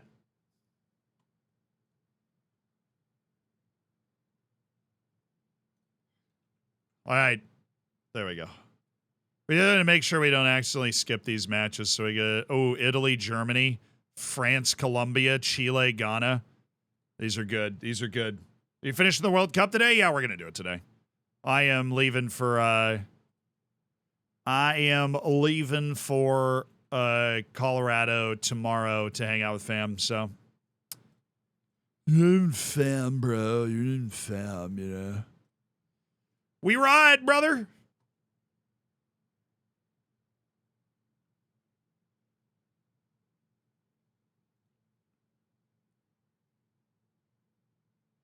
Hey, you get the save up for you guys to play with before I leave? Yeah, tentatively. Tentatively, yes.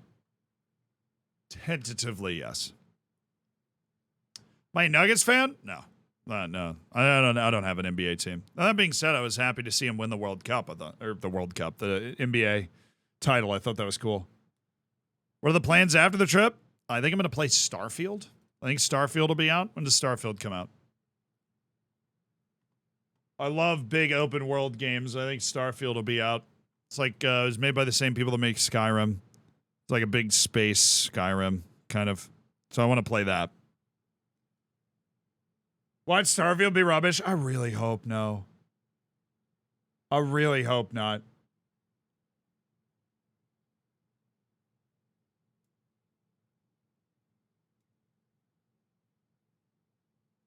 Yeah, Starfield comes out, I want to say on the 6th. Like, I want to say it comes out on the 6th.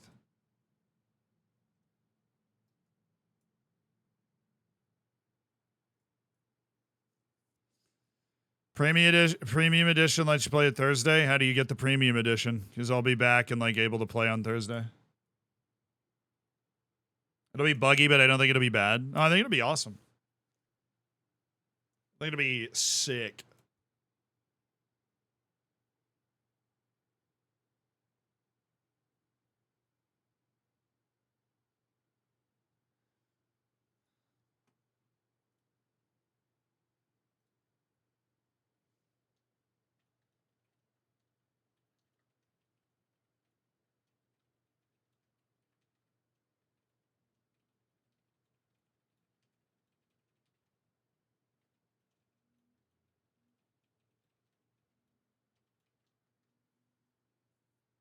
Time get a new manager? I do not know. Please be Belgium, Brazil. Oh, this is a super awesome match. Can't wait to see the prediction on this. Belgium beat Honduras 10-0 and Uruguay 2-1. Belgium is fantastic. They've been to the World Cup quarterfinal the last 2 times. They've been really, really impressive. They won the Under-21 championship in 2033. They won the Under-20 World Cup in 2037. They've got a really nice golden generation coming through, and they're good. And they won their group, obviously, and Brazil did not. But Brazil is freaking Brazil. And, of course, they have, oodles of world-class players. They beat Jamaica 4-1, but they drew against Austria 0-0, and that is why they are here. Austria beat Jamaica by more and then drew with Brazil. So who on earth is getting this prediction? Brazil's got 61%. Respect. And that's because Brazil has all that talent, but it hasn't come together for them super well yet. There's a bit of a, Radio Man just dropped 110K on Belgium. Cerberus just dropped 90K on Brazil right before the ball. Right, Belgium got 54% of the vote. Belgium got, hello.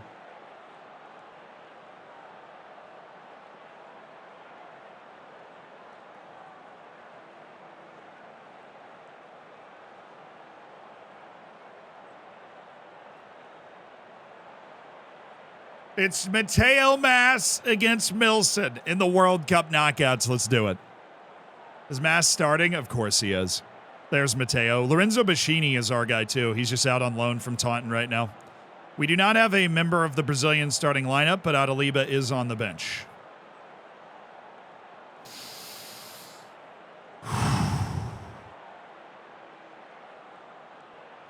This is the moment, Belgium and Brazil. 5 minutes in, nothing yet, but this is a brutal draw for Belgium. Brazil finishing second in their group with that draw against Austria. The Belgians, though, have been so tremendous. They've got that wonderful new generation coming through as well. Juan Carlos. Oh, Bernardinho. Is he in here? Was he onside? That's the only question. It was so well finished by Bernardinho. Was he onside? It was a back shoulder run that had to be perfect. Oh, he was. That is brilliant. Milson, Juan Carlos, Bernardinho, and they have dissected them.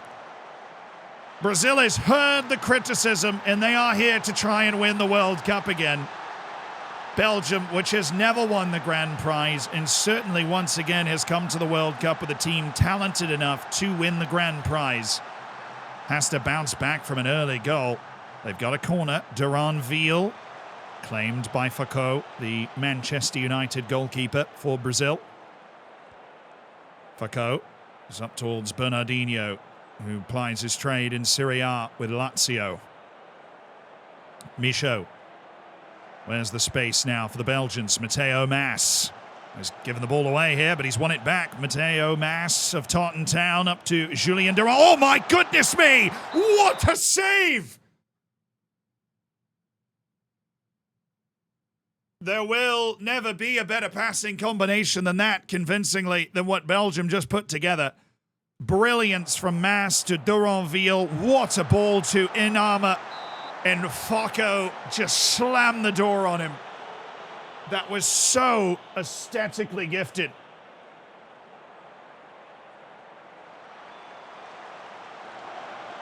Gilmani. Guto. And Mateo Mas has collected. Belgium showing they pose a threat. Inama can probably hardly believe he didn't finish off that chance for Belgium. Julien Duranville and Mateo Mas combined for something really special. Duranville perhaps too far out to shoot this. Very difficult to float a dangerous ball in. Kone. Oh, it's kicked free for Kone. Kone!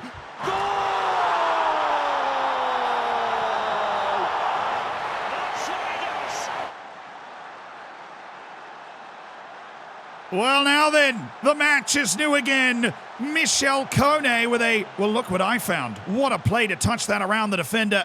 And he just attacks. Direct play from Michel Kone straight to the goal. And it's 1-1 Belgium and Brazil.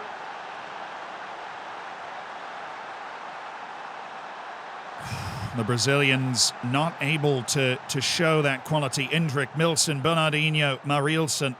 They've got Santos off the bench. He's widely considered one of the best number 10s in the world from Manchester City. Michel Kone, the centre-back who just made the play of his life to equalise. Now Michaud, who loves cutting in on that left full-back position. Kagoni. the captain, Neo Deporta, Sionga, Michaud, Lorenzo Bashini, the 20-year-old. Michaud, still Michaud. Indrik tracking back. Well done. Neo Deporta ready for the clearance. Matteo Mas! Oh! Oh, in the World Cup against Brazil!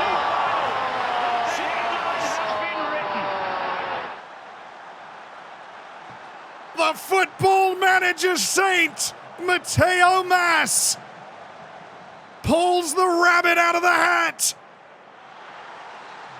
You could not shoot that any more perfect than he did. What a goal for Belgium. What a goal for Matteo Mas. The newly minted Premier League champion, Bashini and Inama trying to put it together. Now it's Jose. Luis Fernando, Brazil. In any match, Brazil has the quality to respond. Jose. Rafael. Luis Fernando. He's got some sort of space here. Galmeni. Clears it. Indrik. It's gone down, but it was handled by Michel Kone. Vinny. Up to Indrik. And Brazil's got to be pressing because this is not the situation that Brazil wants to find itself, down 2-1 to Belgium. What a moment for Belgium. So often the bridesmaid. They're never the bride, but they've got Brazil on the ropes here. Luis Fernando twirling away. Rafael. Gomeni handles it with composure. Lavia. Oh no!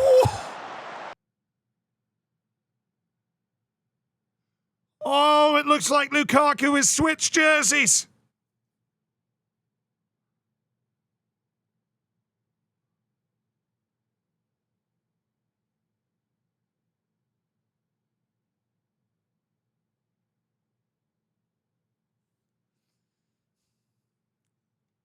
Bernardinho, surprised that the back pass was forthcoming, just flubbed it. And it skips right up into the welcoming arms of Martin van der Voort. Gillet. Neo Deporta. Oh, wow, it's a bad giveaway. Bernardinho, though, desperate to make amends. He can't. Kone, Busquets, Inama! And it is Belgium! That will see out the Brazilians in the round of 32. In come-from-behind fashion, Jonas Busquets to Inama, and he did not miss this one. There's putting your laces through it, and then there's that. Matteo Mas broke it open with a truly amazing goal, and Belgium has beaten Brazil 3-1.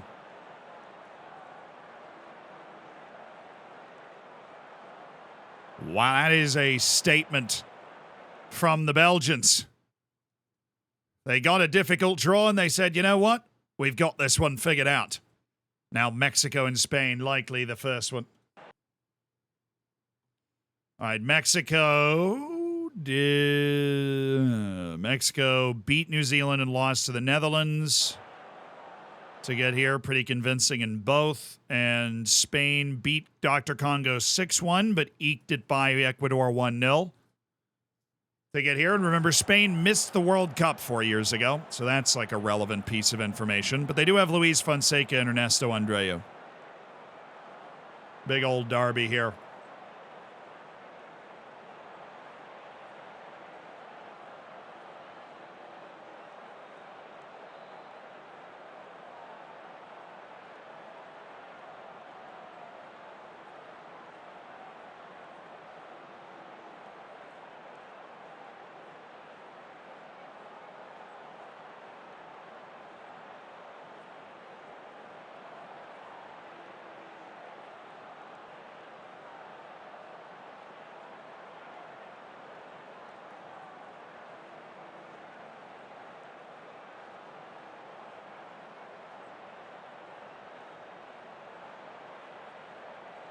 %86% was Spain. All righty.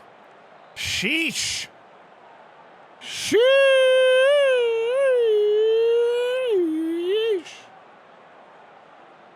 Yes, I just spelled Mexico wrong. Well, whatever.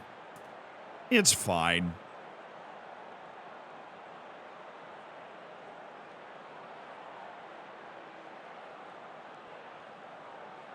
Here we go.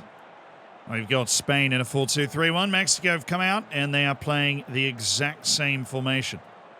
They do have an old Taunton head, Valenzuela, in the back part of their formation. Andreu getting this one clear. It's Alvarez. Solis. Oh, Alvarez! Oh, Jose Manuel!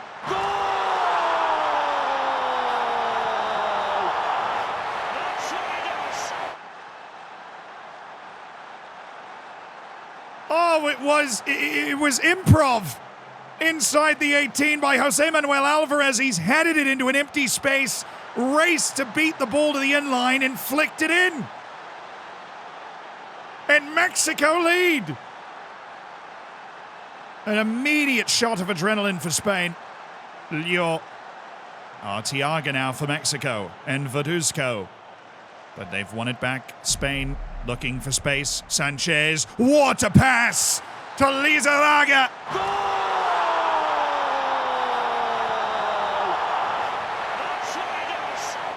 Oh, that was a level-changing delivery by Sanchez, and we are really off to a flyer in the opening 12 minutes here.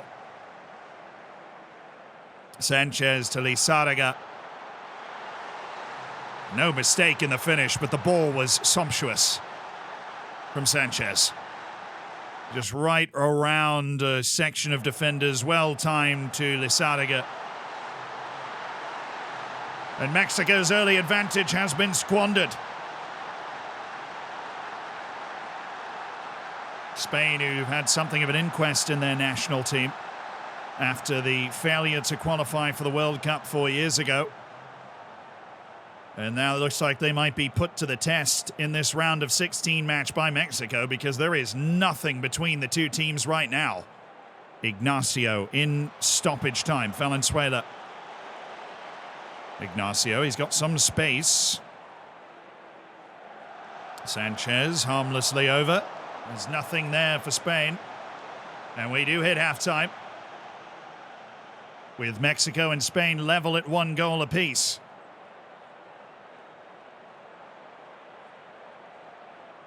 Just waiting for that next decisive moment to present itself, but there have been precious few. 12 total shots in this match, fairly evenly distributed. It's been a better second half from Spain, but not so much better. We're in the 75th minute, and it is 1-1. Ernesto Andreu. Nicolau. Alberto. Andreu. Sanchez. Let's turn this into Amindariz. Andreu, Nicolau. Nicolau carrying. They need just a moment. 1 moment of inspiration. And that was not it. Sanchez. Up towards Arrieta. This might be! But the defense was ready. Sanchez recovered.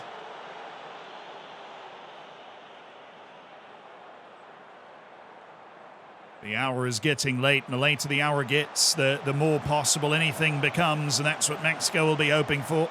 They've not been in the best spell as a national team. The United States has run Concacaf, but they lost valiantly 2-1 to France just 2 days ago. Mexico carrying the Concacaf flag now, and they might be carrying it into extra time against Spain. And that is where we are headed. Mexico and Spain, an old world derby. 30 more minutes needed.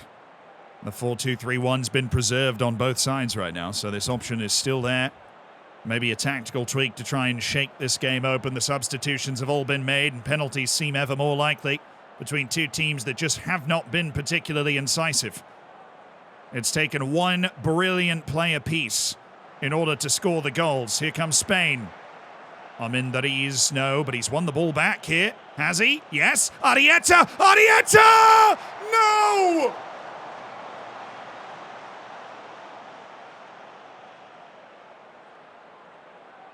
Oh, he chipped it to the far post and it spun wide.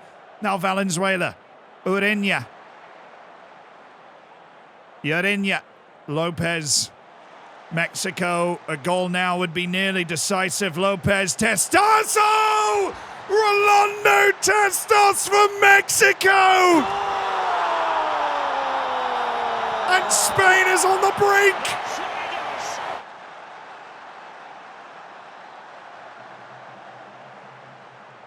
It is a brilliant header by Rolando Testos. No saving that. And more questions for Spain. Mexico now with a set piece. That was a good delivery. But Spain will look to counter it. Arrieta, who nearly scored just before Mexico's goal. Now Sanchez, he's got the pace. He has the pace. Sanchez scores for Spain.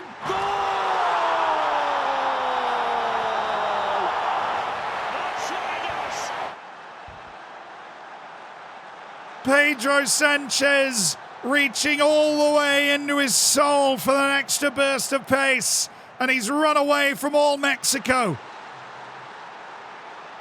to score the goal. And now penalties seem inevitable. It'll be Spain to take first.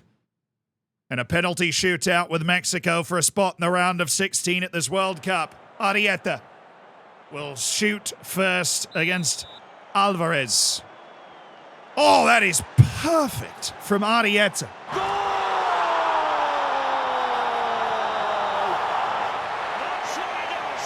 That was perfect from Arrieta. Now Solis for Mexico. A team so perpetually in the round of 16 at World Cups, it's nearly painful. They'd love to be there now. Solis. Saved! Yosu Mateo of Real Madrid stones him. I don't know why I just hit that. Mute. He just went for power, and he did not overpower Josu Mateo. Now, Pedro Sanchez, the hero of the moment for Spain, scored that famous goal, and he scored with composure.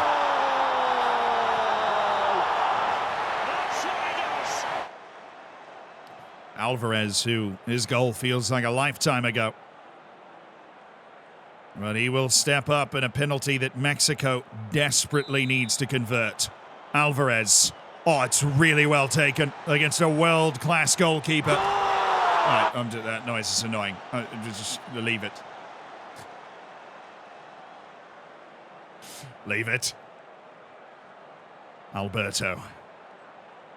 Spain with a one-shot advantage into the third round. Alberto against Alvarez. Oh, got him. He sent it the wrong way and just rolled it far side. Spain taking care of all their business. Mexico just needs to keep the pressure on. It's Moreno, the captain, who will step up next for Mexico, who thought they'd won it in extra time. Moreno. Oh, it's well taken. A captain's penalty for Moreno, just under the bar with authority. And the next man from the group is Solé for Spain, who have the one-shot advantage to the fourth penalty. Alvarez for Mexico. Steps between the pipes again. He has not been particularly close to one. He's dancing around on the line. Solé saved! Alberto Alvarez got to that one just under the crossbar. That's a brilliant save. And now Torres can tie it, going to the final penalty. He'll go lefty. Torres saved! What a save it is! By Josu Mateo! At full extension, and now Nicolau can win it for Spain. The Spanish defender against Alberto Alvarez in goal. Nicolau with a long run up here. He's gone in and scored!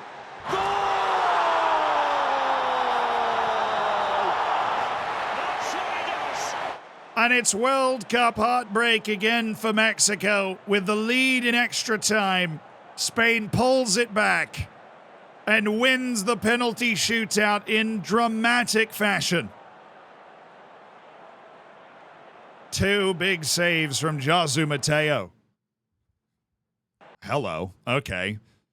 And we keep it rolling. Ecuador and Holland. Was the Netherlands beat Mexico 3-0 and New Zealand 4-0. Very impressive from them so far. Ecuador beat DR Congo 1-0 and lost to Spain 1-0. So what do you make of that? I have no idea, but you're the ones that have to bet, not me. So good luck.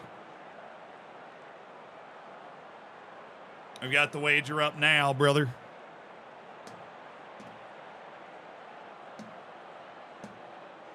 It is Eduardo Delgado time. That is correct. The Netherlands, obviously very impressive with their wins, but Ecuador doesn't seem like a team that scores a lot, but I don't think they can blow anybody out or get blown out.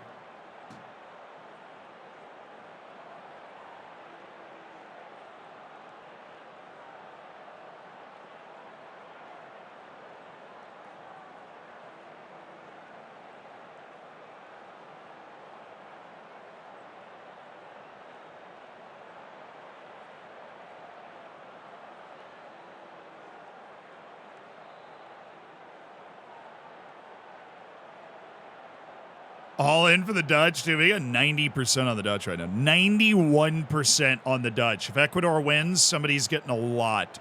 Only 15,500 from Envare on Ecuador is the biggest wager. 1.2 million to just 124,000. That's pretty nuts. Oh, the World Cup. Here we go. The Netherlands and Ecuador, a matchup that you love to see at a World Cup. 2 nations worlds apart. But honestly, should be a very competitive fixture. The Ecuadorians qualified comfortably and displayed a real obstinance against Spain, while the Netherlands soundly defeated their 2 opponents in the group stage. And they feature, of course, plenty of quality around their team. They're in the orange today. Ecuador in the blue. Andrade, very well cleared. Divine Rinch. Al Danani. Schmidt. Taylor. Dahan. There's Eduardo Delgado. He's got Abdelhamid Saleh. Oh, they're just too good with that play. That was precise. Eduardo Delgado, who's just won the Premier League with Taunton Town, to Abdelhamid Saleh, a long-time Premier League bagman. It's just a goal he's finished off 100 times in his life. Abdelhamid Saleh. Delgado gave him the chance, and Ecuador barely had a chance. Delgado just popped up in that half space and flipped it to Abdelhamid. Now Dahan. Oh, Ecuador need to keep this within reach here, because they are not a team that's going to explode for loads of goals. But there have not been a lot of chances, just the one big one for the Netherlands, and it took a really nice bit of movement and passing. Pazzi. And here come the Netherlands. Pazzi. It's pushed it all the way back. Al Danani. Taylor. Van Doom. Schmidt. Ecuador is in the right positions, but they forgot about Jamal on the left, and Abdelhamid Saleh. They are opening them up. I mean, it's a finely tuned surgical instrument, this passing by the Dutch. They might not be one of the dark horses. They might just be one of the favorites for this tournament. Abdelhamid Saleh continues to score in bunches for the Dutch national team. And Ecuador are a very competent national side, top 4 in South American qualifying.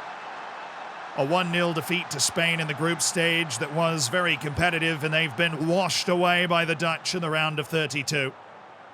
They need to make some changes. They've just popped in a bunch of substitutions in the front half of the field. But where else is there to go? Jamal. Well, he's turned it over. Espinosa's got it. Ecuador have hardly sniffed a decent chance in this game. Caicedo. Maldonado. Hincapi. Espinosa settles on the wing. He's going to the other. Espinosa! Oh, wow! Jean Espinosa! Right when you think the match is over, you can never doubt the South Americans for long. The Espinosa wing tandem off the bench. Jean Espinosa just beating his man to the ball. An assured headed finish by Jean Espinosa to keep Ecuador alive, 2-1. They've got 20 minutes to chase this now, Ecuador, and they've got the fresh legs all over the front of their team. But they've also got an Eduardo Delgado free kick coming. Delgado! Ecuador's trying to keep things tight, but they need one more chance. Espinosa has one assist, a deep free kick perhaps for a second. No. Sanchez, Hincapi wide. Carrera. Oh, it's well played by Dahan. Espinosa back into Abondo. This is getting uncomfortable for the Netherlands. Very uncomfortable. Carrera. The Dutch have recovered their positions, Garces. But Ecuador seeming to have more about them like this. Abondo!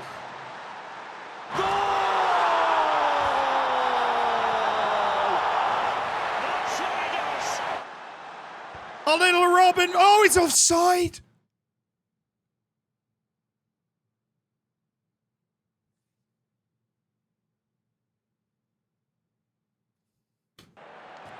Oh, it's heartbreak of the virtual assistant referee variety. He is offside. There is no doubt. Trying to check back Abondo. It was a glorious Van Persie imitation.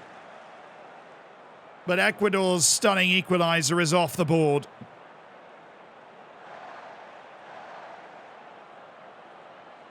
Well, the Netherlands now, they've been warned. They played a wonderful 45 minutes, but they've let Ecuador back into this in the second half. And Ecuador's been more than happy to take its chance.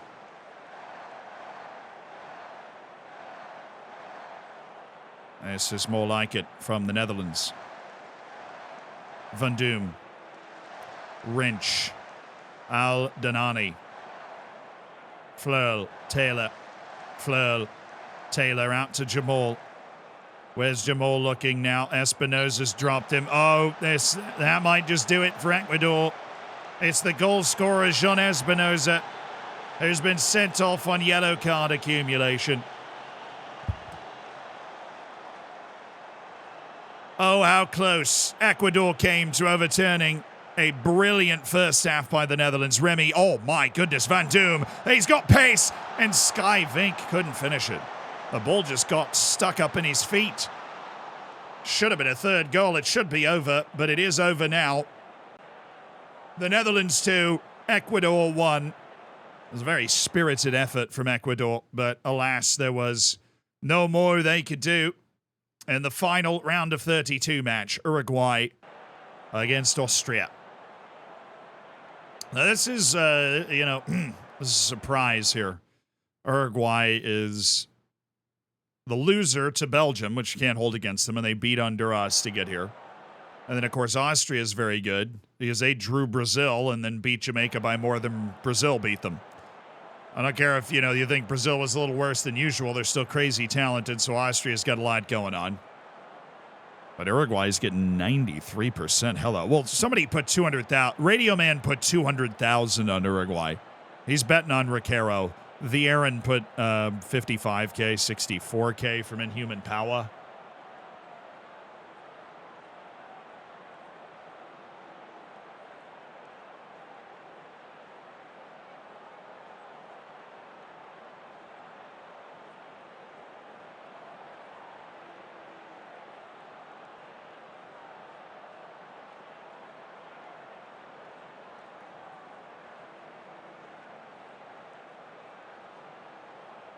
Wow, Austria are you kidding me? Austria just came back and took the lead.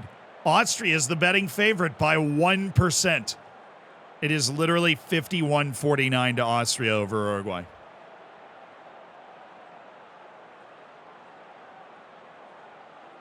Over 600,000 channel points wagered on each team.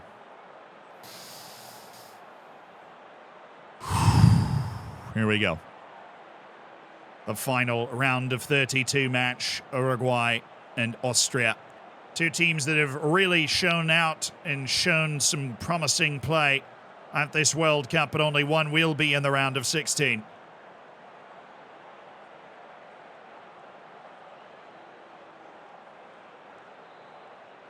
Austria is set up to attempt to control this game, and they have done so. They possess the ball 73% of the match, Austria, with Seivold and Linz, those defensive midfielders, and they got a set piece. Hera, and it's in! It's a dream match for Austria.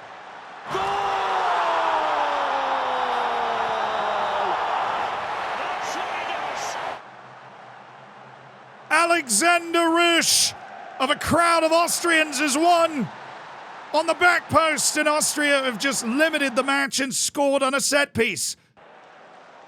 Couldn't have dreamed up a better way to play this match, Austria.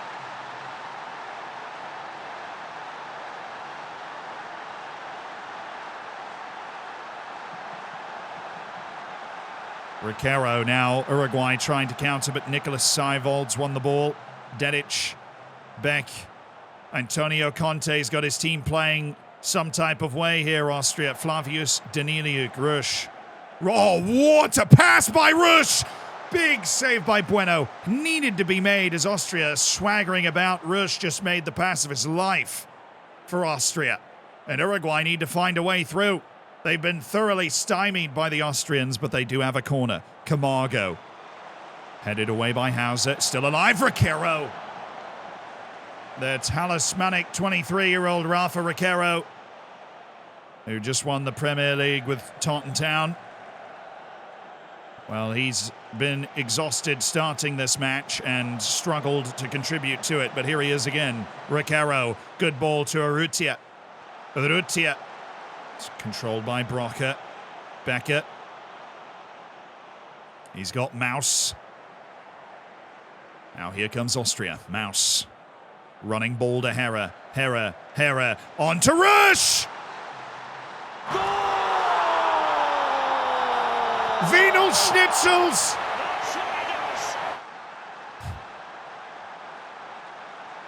The Wiener Schnitzels everywhere rejoice! But he's offside, so they don't. Which is a shame, as I really like Wiener Schnitzel. Rusch, definitely offside. And Uruguay with a new lease on life. But they have certainly been second best today, Uruguay. It's been a lot of Austria. Very impressive display from group-winning Austria, who finished ahead of Brazil, and they are just still playing like it. And they are set up to be so hard to score against that there's nothing Uruguay can do at the moment. They've got a free kick. Camargo's gone to Lencina. Can he score this? No. Antonio Conte and his Austrian national team will be playing on into the round of 16 if they can get through stoppage time in the second half without conceding. Neureiter. Bacher. Querfeld. Querfeld to Hauser. Querfeld, now Bacher. This is just lovely, but they've given it away eventually. Martinez. Is there something for Uruguay late on to send this to extra time? Garcia. Nope. Querfeld. So hard to win in the air against this Austrian team. Mendes. Lencina. Trying to create separation. It's bouncing through. Oh, it could have gone anywhere for Uruguay, but they just couldn't find a way to score. Austria, the Austrians are in the round of 16. Uruguay simply running out of steam. It was desperate defending from Austria late in that match. But Austria, who's not a regular participant in the World Cup to begin with, although they have now made consecutive World Cups, Antonio Conte, who has been coaching the Austrian national team for now 10 years, has guided them to the round of 16 for the second consecutive World Cup through Uruguay. Okay. I am uncomfortable with how good Antonio Conte has been with the Austrian team and the fact that he's been there for 10 years.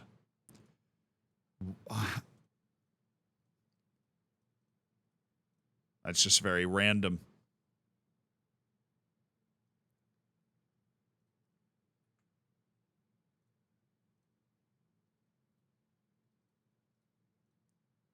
All right, we've got round of 16. Chile, Ghana, England, Sweden, Italy, Germany, Denmark, Argentina, France, Colombia, Serbia, Czech Republic, the Netherlands, Austria, Spain, Belgium. That last day is really good. I think Austria might be able to cause the Netherlands a lot of problems. The Netherlands are very wing-oriented, you know what I mean? Very wing-centric.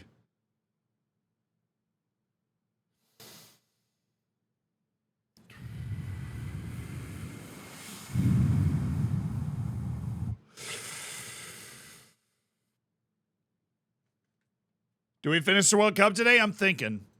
My voice holds up. Chile, Ghana, this is just a good match. Chile beat South Africa in the last round. We've got Thailand, England, South Africa right here. Thailand, England, South Africa. That South Africa match was good. I think Ghana, who in my opinion, they played the best match of that first round, beating Ivory Coast in extra time, coming from behind after taking the lead, drew Northern Ireland and the UAE in the first round, but I'll be darned if they didn't beat the 13th best team in the world, Ivory Coast. Chile or Ghana for a spot in the quarterfinal. What you say?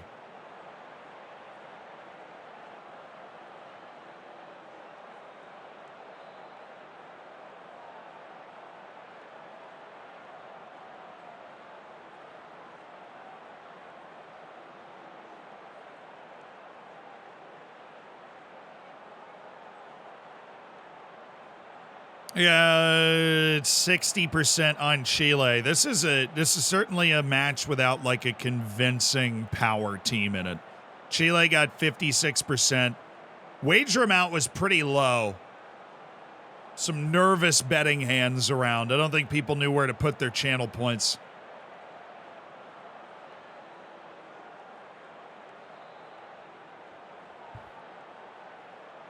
Ghana, who won that incredibly dramatic come-from-behind match against Ivory Coast in an African World Cup, Ghana. Here in South Africa, carrying the hopes of a continent against Chile. South America certainly not been done well. Brazil already eliminated. Argentina surviving. Colombia as well. Just 3 left from South America. Bashiru. Finna. Oh, he's been dispossessed. Baracchiotto. Candia. Rocha. Oh, that's just so precise to Gerson Gio. It looked a bit funky, but I believe it's all onside for Chile. It's just 1, 2, 3 off the counter press. Baracchiotto. Candia. They got the run set up. Rocha with the extra pass to Gio. It's unselfish. And once again in this tournament, Ghana finds itself behind. This, their latest attempt to respond. They've got that superstar forward, Owusu-Ansah. They've got Fatawu, the explosive winger. They're trying to play him the ball, but Gio's come down with it, and now it's Rocha, who's been shut down pretty easily. It's no matter. Chile have already found their beautiful combination play that's put a ball in the back of the net. The South Americans will be thanking their stars. They got South Africa in the round of 32. They've got Ghana here, and Ghana is top 20 in the world right now in the rankings. But they've avoided the real big names. Owusu-Ansah, Umar. Afena. Yamoa. Boakie, Yamoa, Uma. Ghana trying to move. Now Boakie, Afena's there, and he's got a man in the middle! And it's Owusu once again! He is unstoppable! Ghana have come back again! Boakie, it was a speculative ball, but Afena's taken it down wonderfully into the path of Owusu Onsa. And the Ghanaian captain is not going to miss that chance. Not in his moment, the Aston Villa man. Second half, Chile and Ghana, 1-1. And it's a corner for Chile. Wang. Agura got there. It's free and cleared by Fatawu. Agura got to it, but he didn't get it clear, and he was out of his goal. And that really opened the door for Chile for a moment. And Ghana trying to complete a second comeback in the knockouts at this World Cup to get themselves all the way to the quarterfinal. And it is going to be late, whatever happens, because we are now in the 80th minute of play between Chile and Ghana. Owusu Onsa's had to come off the field. Chile's switched to a 7-3 formation. Ghana's staying in a 4-2-3-1 for the moment. And that will carry us into extra time now between Ghana and Chile. Moena, Onyi, Bashiru. Moena corkscrewing back. Oh my word! This is deflected into the arm of Dawuda, and they're going to have to look at this to make sure, but it looks like it will be a penalty.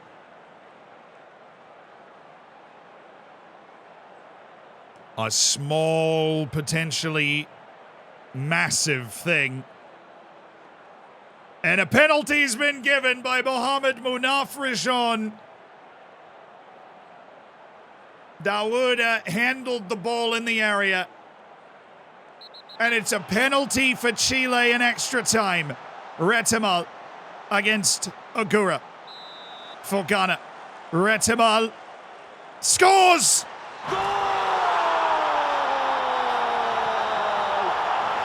And sometimes it's the smallest things that can make the biggest difference. A handball in extra time, and Retimal did not waste it.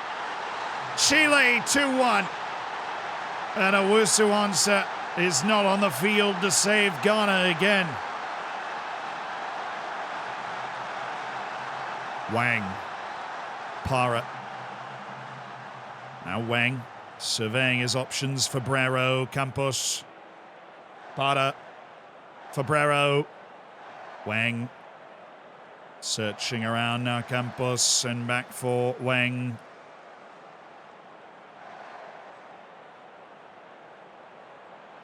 Moena onto Retimal. What a finish by Marcos Retimal!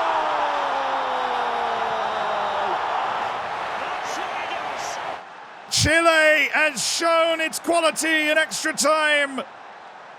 Marcos Retimal leaving absolutely no doubt. That was not an easy angle, but he's nearly torn the net off its stanchions.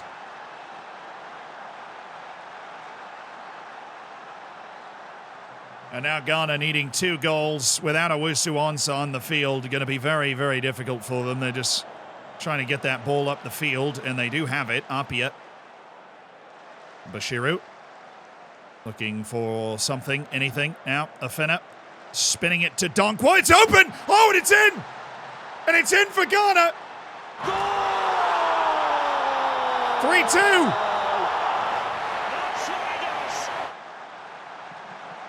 Well, now hold on just a minute. Afena found Donkwa, and we've had 3 goals in extra time. It was a bit lazy there from Chile. They weren't energetic in their defense. And Donkwa's just found a bit of space and really drilled that header. 10 minutes now for Ghana. They've got to throw everything they can, but the legs are incredibly tired on the Ghanaian side after extra time a few days ago, and that will do it.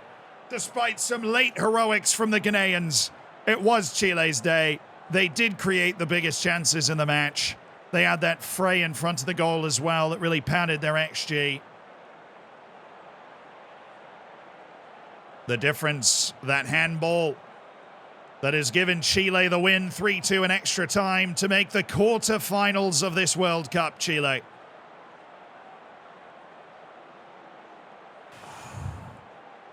And Ghana bow out in the round of 16, having thoroughly entertained the masses with a couple of really wonderful matches.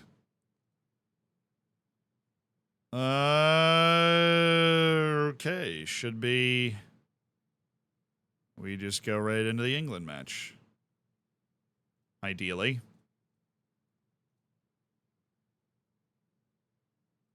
I'm going to save and reload, I guess.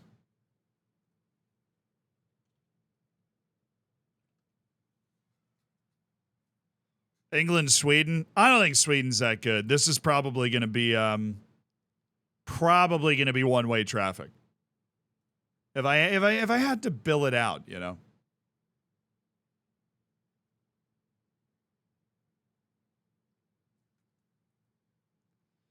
England.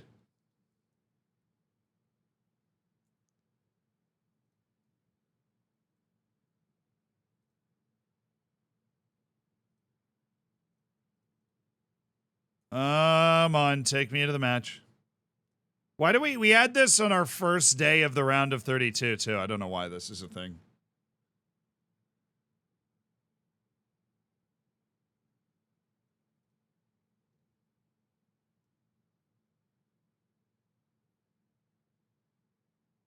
Zora, thank you for the 6 months, dude.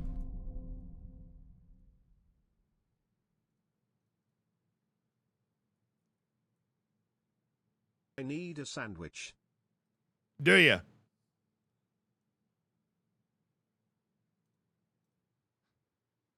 I just had a really good one. I wish I could have shared. Sorry that I couldn't have. All right, hey, I just re-clicked it. Can we attend the match now?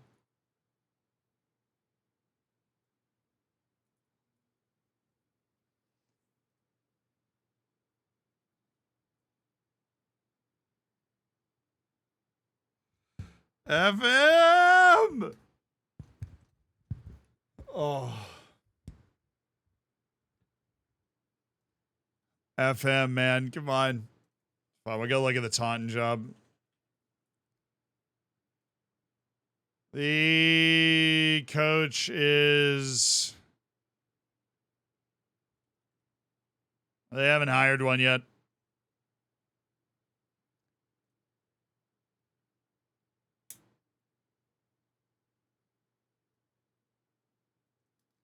No, it's not the save file. I mean, we've been able to do that. We literally were able to do this with 4 matches in the same day. It just, for some reason, it gets weird when you start a new, we haven't had this issue since the first day of the knockouts. I don't really understand why it's happening here.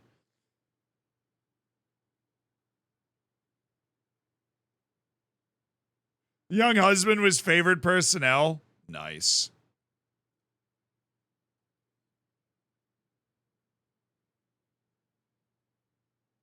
Bro.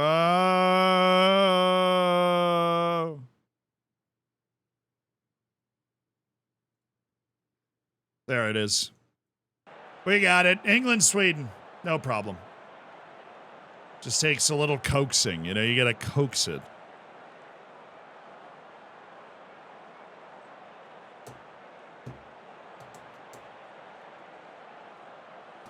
This is round of 16. So you had already, it's the second knockout round of the World Cup format that we'll be picking up later. Second round. It's coming home, lads. It's coming home.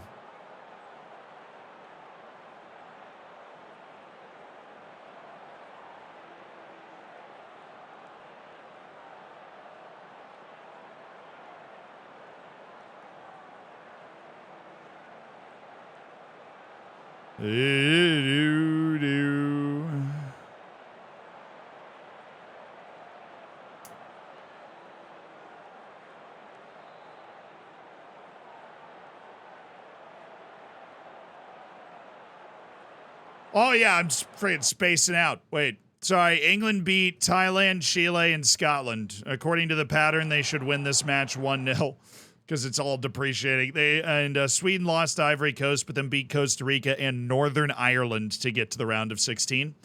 I realize I didn't give that to you. We've already done the prediction. Yes, we get to see. I'm assuming England was a massive favorite. As this is not the best Sweden team, but they've gotten themselves to the round of 16. That's also not the best team England can put out there. They do have Grantley Poor on the field, though. 93-7. All right. Swish. We are yellow, we are blue. England plays like smelly poo. Yeah, you know, kind of nailed it. You kind of nailed it. Kind of nailed it. That you think that's a chant that you could get a large portion of the crowd to say, by chance? England against Sweden. They're in the round of 16 at the World Cup for the rights to play against Chile in the next round, who have won in extra time against Ghana. England on this set piece here. It's Robbie Blackburn, well over.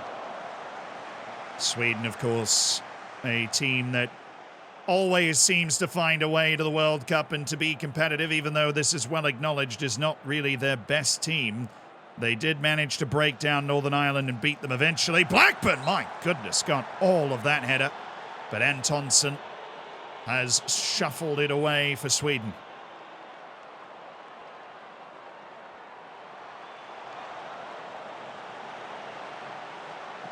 Folds.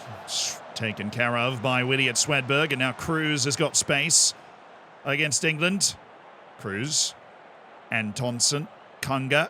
That's not a bad ball. Jerry Cannon-Noren forced into defending it for England.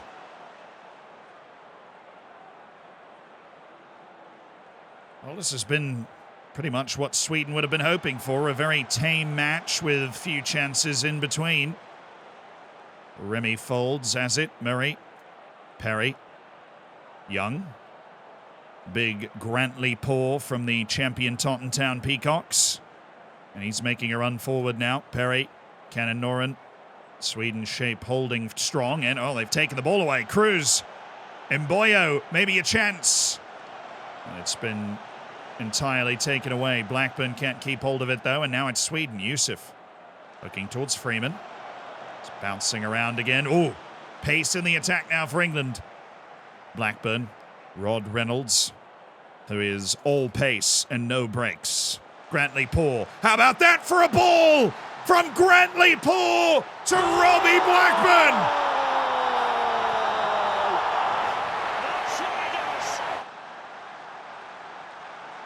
VAR will look at this, and he is offside. He is offside. Hold the celebration. It was quite the effort from Grantley Poor to get the ball to him. But Robbie Blackburn is off, and Sweden is spared. And halftime is beckoning at 0-0 between England and Sweden, and it has been fairly level.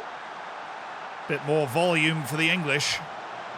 And they had that one big chance in a set piece. Now Rod Reynolds, always dangerous. Young. Back to Rod Reynolds. Reynolds. Griesdale. Oh, that opened up for Charlie Griesdale. It's getting a little spicy now for Sweden's liking. Griesdale. He's gone for it, but Selin has his number again, the big Swedish keeper.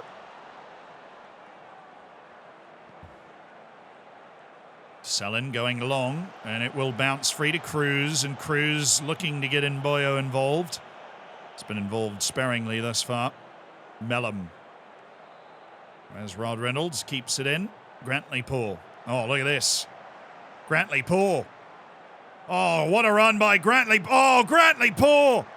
It's brilliant to Remy Folds. Oh, and he's so unlucky he's not scored there, Remy Folds. Everything but the actual goal. From Grantley Poor to Remy Folds. He really can't believe that's not gone in. He's blown it right off the crossbar. It was all Grantley Poor, the big left back, made all of that happen. Kazumovic. Mboyo. What a moment to see Grantley pour for his nation. A player developed by Taunton Town. Folds. Antonsen. Oh, Rosborg. It's uncomfortable for Sweden. Cruz. Kazumovic. That's not it. Griesdale. Folds. Mellum. Oh, he's got Griesdale! Charlie Griesdale for England!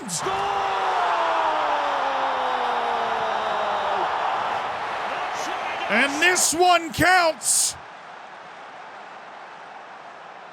There was a question about offside, but it was well timed from Mellum. And what a touch by Charlie Griesdale. I mean, what a touch by Charlie Griesdale. Such a small window of opportunity for the English, and Griesdale has taken it. Sweden now, they need to push, and they're not a team that's been set up to do so. Mboyo has not had his game. They brought in Sjöblom, the big forward, to try and help. And he's lingering.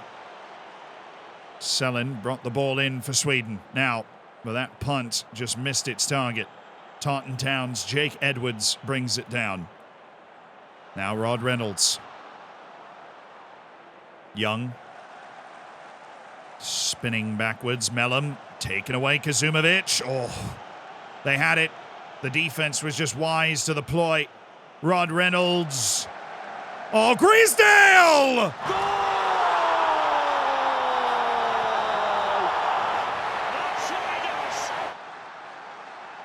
It is Charlie Griesdale's day for England.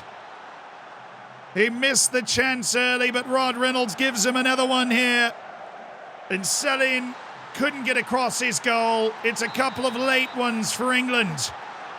And that is enough with the quarterfinals growing nearer. Barrington Gordon taken by Stenman. This is a very tough assignment for the Swedes, who, based off the expectations at the start of this campaign, will be very happy with the trip to the round of 16. Antonsen.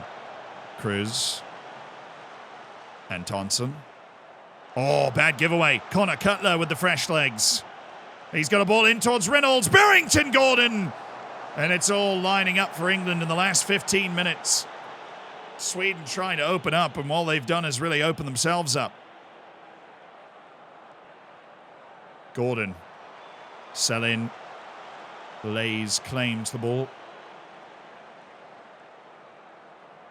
This would be a truly memorable effort from Sweden, however unlikely now from a team that just doesn't score a lot of goals. Dorrington to Young to Griesdale. He's turned one defender. He's on a hat-trick. Charlie Griesdale out of nowhere. Jake Edwards. Yusuf. Oof. They are under constant pressure. England is not stepping off. Oh, Mboyo. They're desperate to try and find the ball, but they will not find it at the moment. Gordon. Barrington Gordon from Brighton. Jake Edwards. Mellum, who's got one assist. That's not going to help. Sjöblom. No. Young. Reynolds. He's offside, surely. He's offside, sure. The flag is up near side. It won't be too much help for Sweden. The damage is already done from England here late in the second half with 2 goals, but the third will not count. Connor Cutler is well offside. Jamie, thank you for the prime.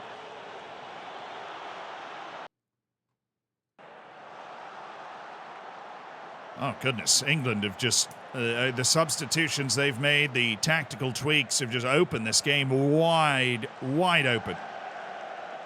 And Sweden, despite their best efforts, have not been able to create much. Kasimovic trying to get it wide, but also Lashley was there. Rod Reynolds. Hot Rod Reynolds. This midfield has been unpressable. Young. Reynolds to Barrington Gordon. Now Rod Reynolds again. They've got favourable numbers up there. Barrington Gordon! Goal!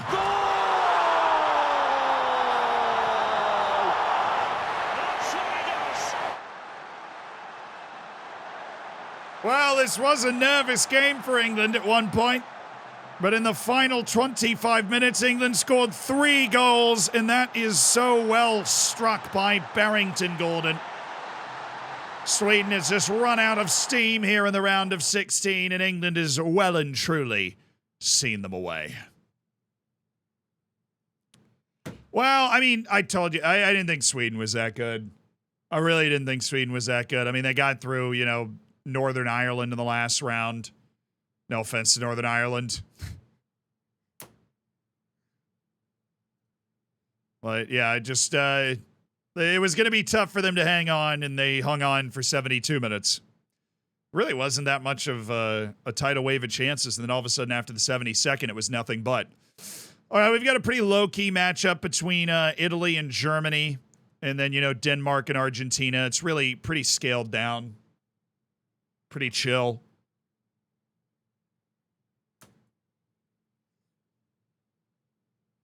Available jobs, still Taunton. They're still looking. Brazil, their coach is definitely getting fired. You kidding me? Yeah, Barrington Gordon, who nearly became a Taunton Town player, but he didn't. Oh, so nearly. Am I right in thinking that means that's the knockout matchup, or is that not how the tree is set up? Oh, no, they go into different pots. Chile plays the winner of this match, and England plays the winner of Denmark-Argentina. Ooh. Okay, Italy and Germany. There we go. Like I said, very low-key World Cup matchup. Italy won their last knockout match against Nigeria 3-1. They beat Iran and Morocco in the group stage by 2 goals each. Germany knocked out European champion Wales after beating Senegal and China in the group stage. Very impressive win against Wales for the Germans. Of course, this is Andrea Carlotti against David Bulow and Heiko Reinhardt. Portugal didn't qualify, and Portugal lost in the round of 32. Portugal lost to Colombia in the round of 32, unfortunately for Portugal.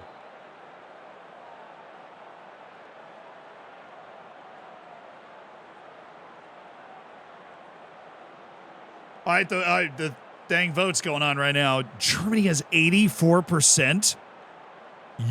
Yo. 250,000 from Rob 44566.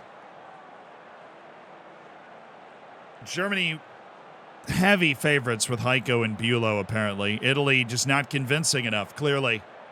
Just not convincing enough. Germany attracted nearly 800,000 channel points. How good is the chance a Taunton member wins the World Cup? Pretty freaking good. We have guys on a lot of the big teams, although Spain is already out. They lost in the...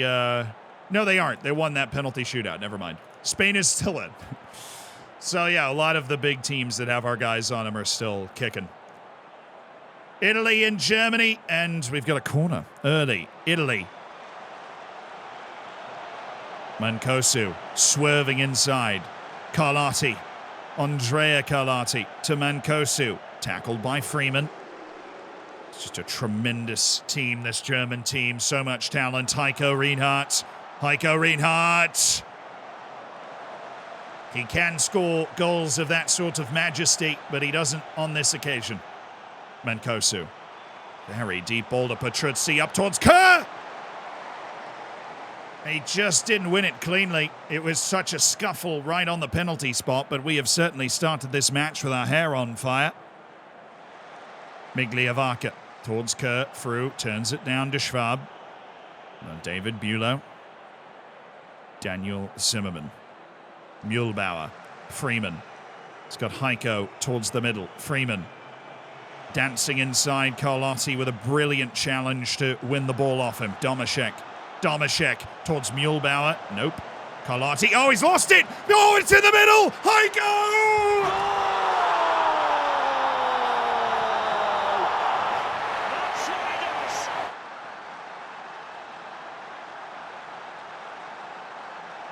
Italy undone by the pressure. Andrea Carlotti miscontrols it, and that's all you need for Heiko Reinhardt to score in the World Cup round of 16. Germany 1, Italy 0. The winner plays Chile in the quarterfinal. And Germany will be very happy to take advantage of a mistake from Taunton Town's right back, Andrea Carlotti.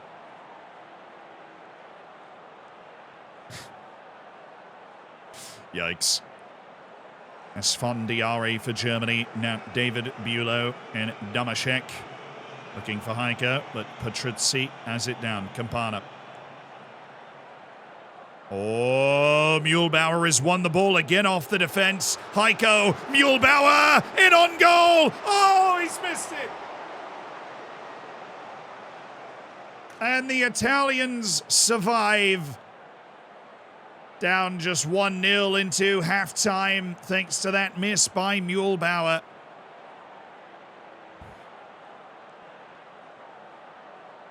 Now Freeman from a deep position to shut Mühlbauer. Nearly caught Bianconi off his line. Mattia Bianconi, the Italians, they've not been at the very top of the game for a little while, and they're being shown just a bit short again by Germany in this round of 16 tie. 20 minutes now. Nahue Klingman. Diacole heads it away. Fru. Wheeling around. Maximilian Fru. He's going to play this one all the way to Simon, the goalkeeper. Sfondiari. Some pace in it to Damashek. Zimmerman. Mühlbauer is all over it. What a finish!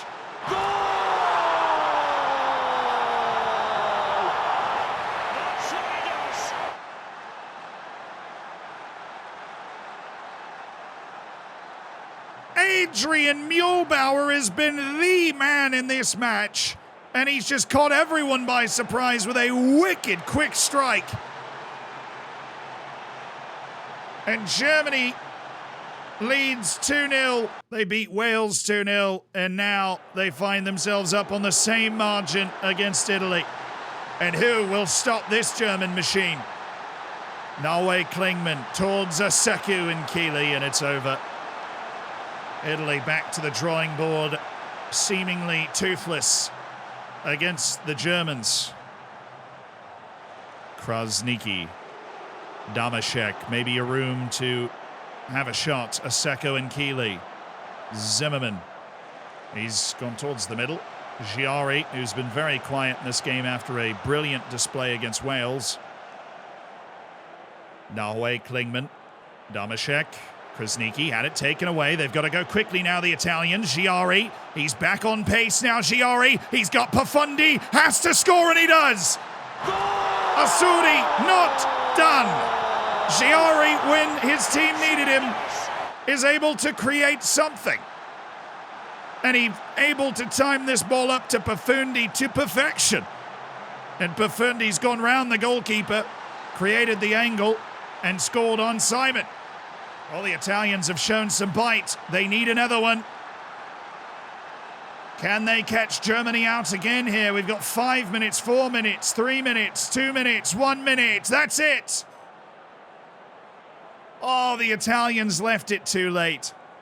They left it too late. And Germany wins it 2-1 in a matchup of absolute giants. It just felt like Germany was better, didn't it? Italy just making mistakes. Germany punishing those mistakes to get to the quarterfinal. I don't know why Italy didn't end up in that kind of quick countering move more. Are England still in it? Yes. They beat Sweden 3-0. Chile beat Ghana 3-2 in extra time. Germany beat Italy 2-1. And now we've got Denmark and Argentina in the round of 16. The Danes, very impressive. They beat Nigeria, South Korea, and Morocco on penalties after taking the lead twice against Morocco, only to concede the lead both times. And then you have Argentina, who've been, in my opinion, brilliant. They beat Tunisia, Wales, and then China. Granted, they only beat China 2-1, so maybe you can read into that a little bit.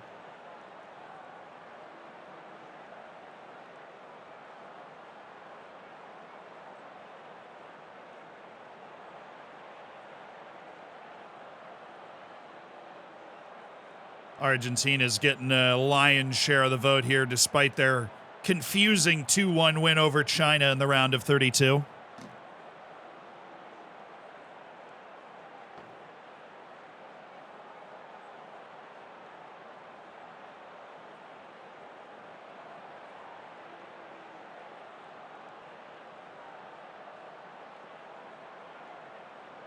There it is. 200, dude, somebody, D-Stones threw down 250,000 on Argentina. 1.1 million channel points on Argentina. Denmark got just over 200,000. Oh, they're voting against the Danes here today, brother. They're voting against the Danes.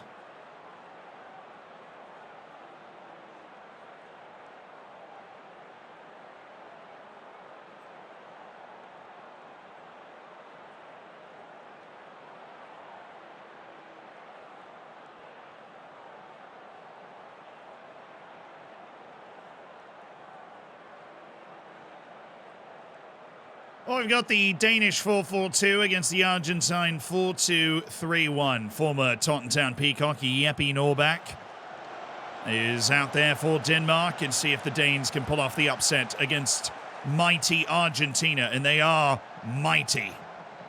Di Mattia. Gaston Di Mattia.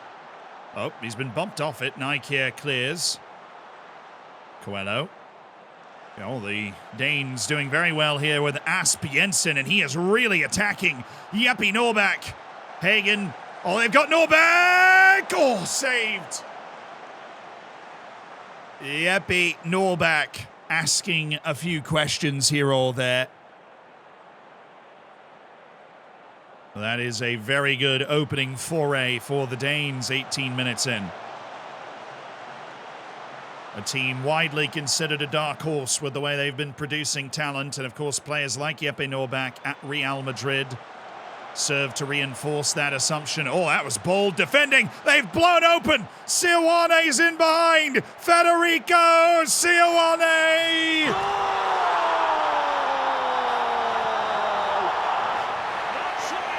Oh, the Danish defense has rolled the dice and come up all ones there. Nike thought he could win it. He didn't. And Sioane was in all alone on Hildegard. He is so hard to stop, Federico Sioane. He's even harder to stop, and there's no one back there to stop him. And that was a tough goal to concede for Denmark. They weren't broken open by a moment of quality, but a moment of rambunctious stupidity. And now Sioane again! Oh, my word, he should have scored it. He corralled that ball so well and then bent it right off the post. Coelho, Linale, Ribeiro, Rio, Alezard, Gaston Di Mattia. Let's go wide to Cold. Jeppe Norback switching to Ullman. Now Rune Friese and Jensen. They are putting something together here. Rune Friese in a crowd, but he's crowded off the ball. Oh, Jensen, big takeaway. Hagen, Rune Friese, brilliant!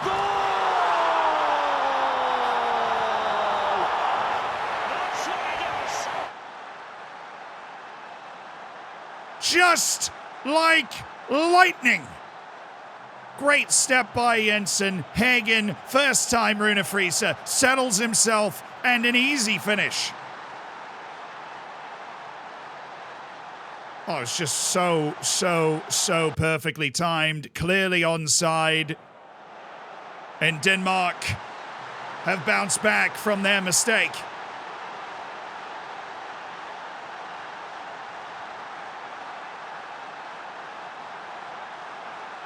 Linale. Oh, he's just hit it too far for Sioane, who always seems to live like a shadow behind the opposition defense. Fernandez. Well corralled. Ribeiro. Fernandez. Coelho. Coelho with the pullback to Rio. And Alazard and Coelho.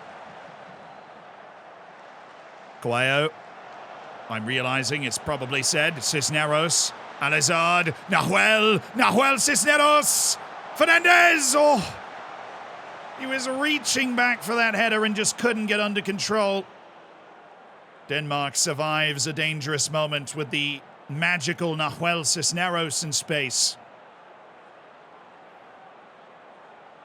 And we have hit halftime, and the score 0-0 or 1-1. It does not matter. It's a new game with 45 minutes left. Sioane, surely offside. He looked off. What a finish he is, though, offside. As he celebrates half-heartedly and wheels away, the flag is up on the near side. The assistant has called it with the eye, and it is offside for Argentina. Sioane just practicing his celebrations there. He went early. They mistimed it. He didn't expect the extra pass to Alizard. And Alizard's ball was where it needed to be, and the finish was spectacular from Sioane, as usual. And here is Denmark. They've found themselves with the ball. Nijkja. Allman. The spin back to Tulberg.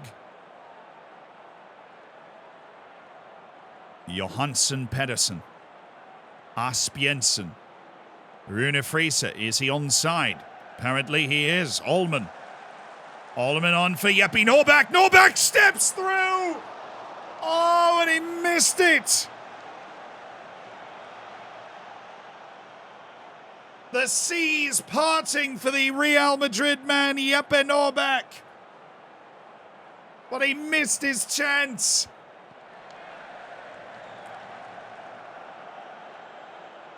Sioane dropping in, now Cuello. Cuello with a running ball for Fernandez. Might be space on for Argentina in a tight 1-1 match, but the counter is strong from Hagen. That was dangerous. Holst now, as Norway try and pick it up again. Jeppe Norback, who had that chance a moment ago, but he's beaten to it by Rio. Just run off the ball. Linale. Has he got Sioane? He might have done it! Federico Sioane!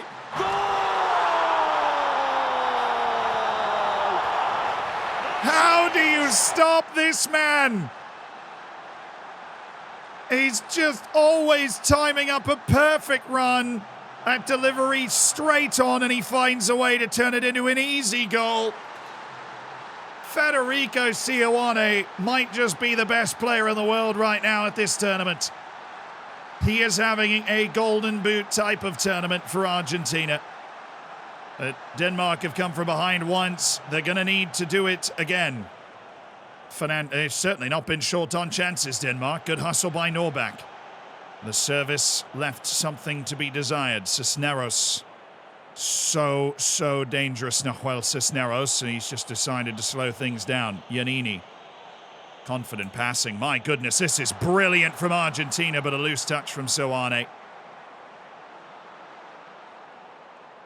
Hildgaard, as they try to go right back the other direction. Cisneros is wasting no time, and he's got in behind Fernandez! Oh, that's a pretty terrible effort from Fernandez.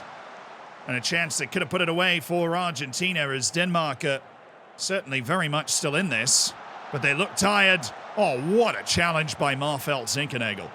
And what a name for Marfelt Zinkernagel. That's brilliant. Now Rune Friese. Schwartau, this may be it for Denmark. He's got Hagen! Hagen! Audacious effort from Hagen. But it might not be enough for the Danes, who've made the round of 16 and have 5 minutes to continue their quest for a quarter-final. Johansson Pedersen. Oh my goodness, he's got Rune Friese! And Giannini covers up his near post. And another big chance for the Danes goes begging. It was a very near-run thing. But Argentina is through to the quarterfinals to play England. The Danes did everything but find that second goal. They had a couple of really promising-looking plays. But it is so dang hard to stop Federico Sioane. And when you look at the World Cup, him and Svetozar Bilbia will be racing for that golden boot as Owusu Ansah for Ghana is out at the moment. Well, I mean, dang it. Like, could have been better, but...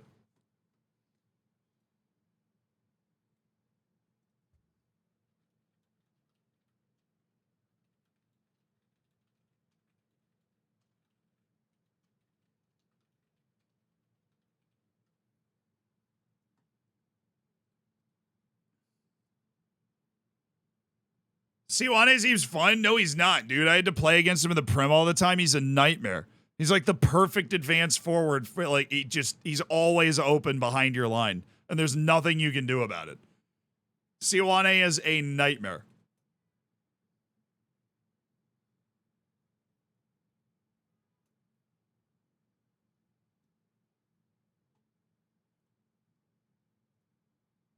He has 20 in every attribute. It's the only explanation, basically. All right, this match is France-Colombia. Then we have Serbia-Czech Republic, which is a nice curveball. The Netherlands, Austria, and Spain, Belgium. Dude, Belgium got Brazil and Spain after winning their group. That is so unfair. All right, but France will be the favorite for this match. Although Colombia is coming off the upset of Portugal. So they're still there. France beat the U.S. 2-1 in the first knockout round after winning a group with Cameroon and Australia, where Colombia is obviously coming off the win against Portugal after drawing Czech Republic and Japan in the group stage. But they just literally beat Portugal in a World Cup knockout, so a little perilous to be too confident, perhaps, that they're gonna, that France is gonna win this. But we do have a big, strong start for France in the wagers.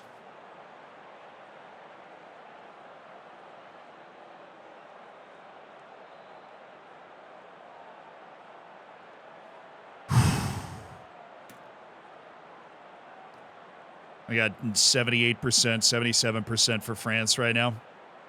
80% for France right now. 206, dude. Colombia has 338,000 total bacon. Sensi 69 has wagered 206,000 by themselves.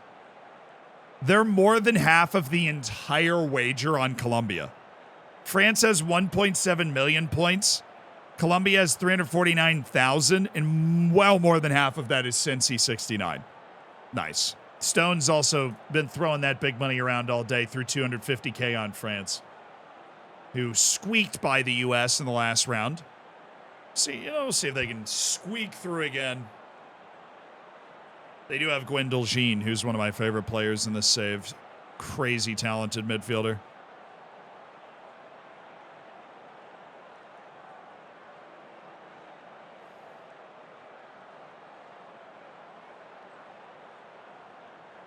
There we go, France and Colombia in the round of 16. A classic World Cup tie.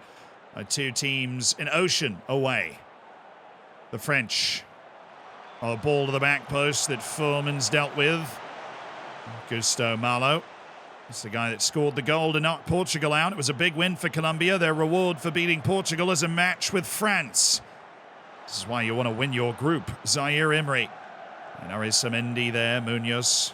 Perez. Oh, bad mistake. Mohamed Ali Cho cannot capitalize on it. Well, that was a strangely obvious giveaway by Colombia right in front of their area to one of the best players in the world, Mohamed Ali Cho. Now Berrier. Zaire Emery skies it. Colombia doing what they do, trying to keep you away from the obvious chances, and then they strike like lightning. It's what they did against Portugal. It's how they are so successful in South American qualifying without a feature star outside of Marlowe, their centre forward. Now we've got to the 44th minute, level at 0. Marquez, Salas, Gary, Uribe, now Munoz.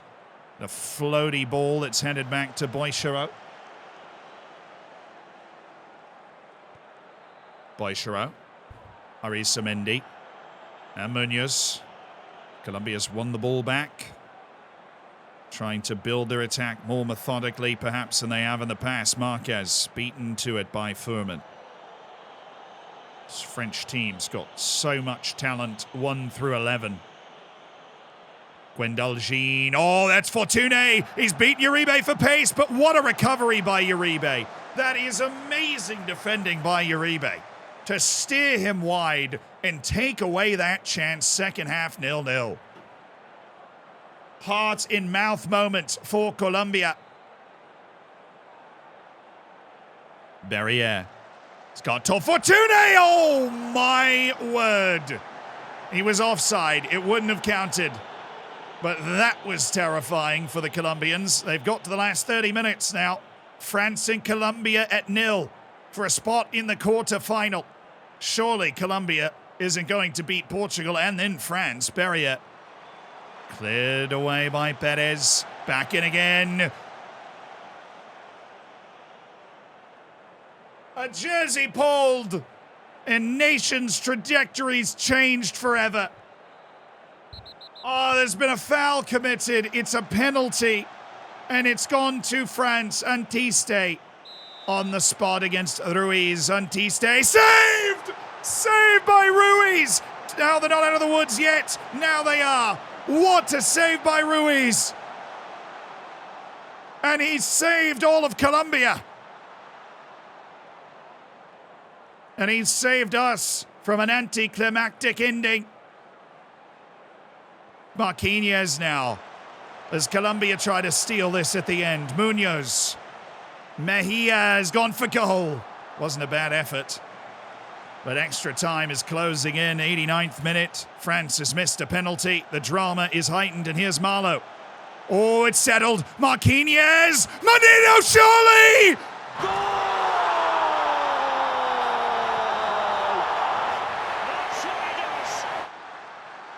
Oh, what drama!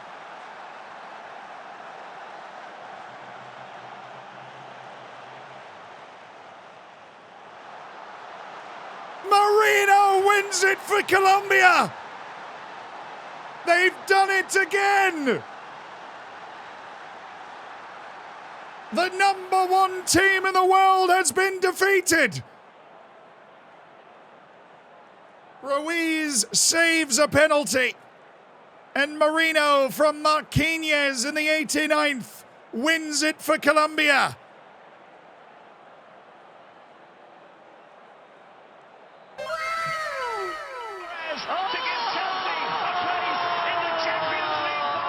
Wow, what a match.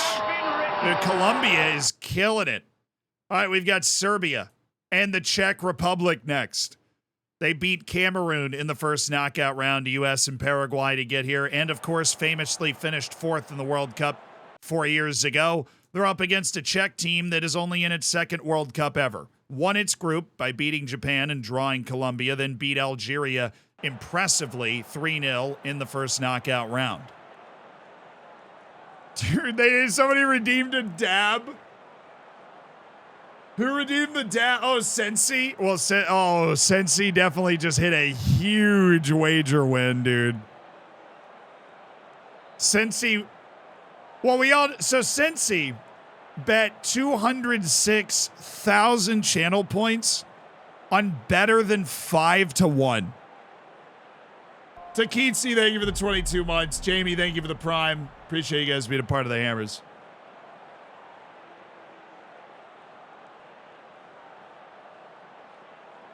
All right, well, we've got a dab. We've got a dab. Give me a second. I had to emotionally prepare myself. I hope you are also emotionally prepared. Because it doesn't feel like you are.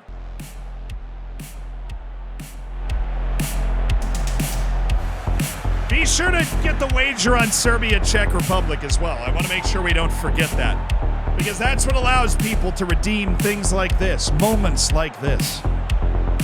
2 dabs in 2 days is nuts.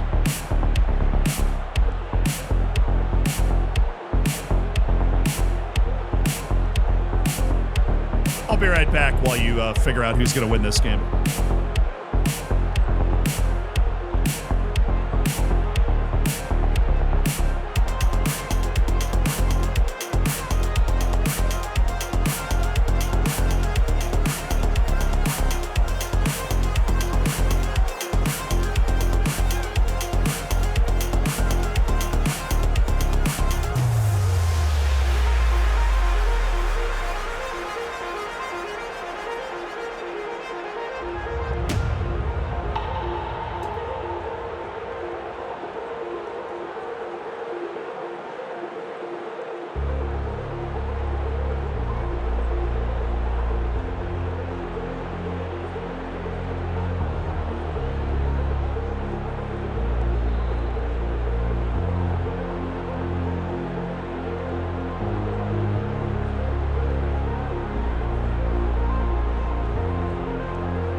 Am I okay?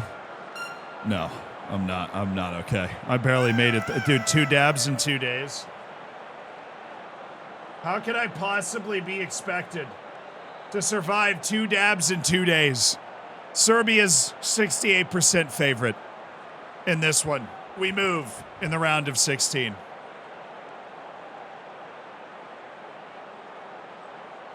Thank you so much for the dab, Sensi. Congrats on getting all those channel points. We move. I just noticed Petr Petrik's on the bench for Czech Republic, by the way. Former Taunton guy. It's going to look so good for the VOD watchers. So I actually route the audio for something like that through so that people that watch the VOD can hear it. So shout out to you guys. How you doing, YouTube or Twitch VOD watchers? Hope you're doing well. There's a way to route the audio so that they can hear it, and we do that. All right, Czech Republic in the white, Serbia in the red. The Czech team has really never been here before on this kind of stage. Bednar, Stannard! Oh, a big chance for the Czech. Now it's towards Novak! Yaroslav Novak!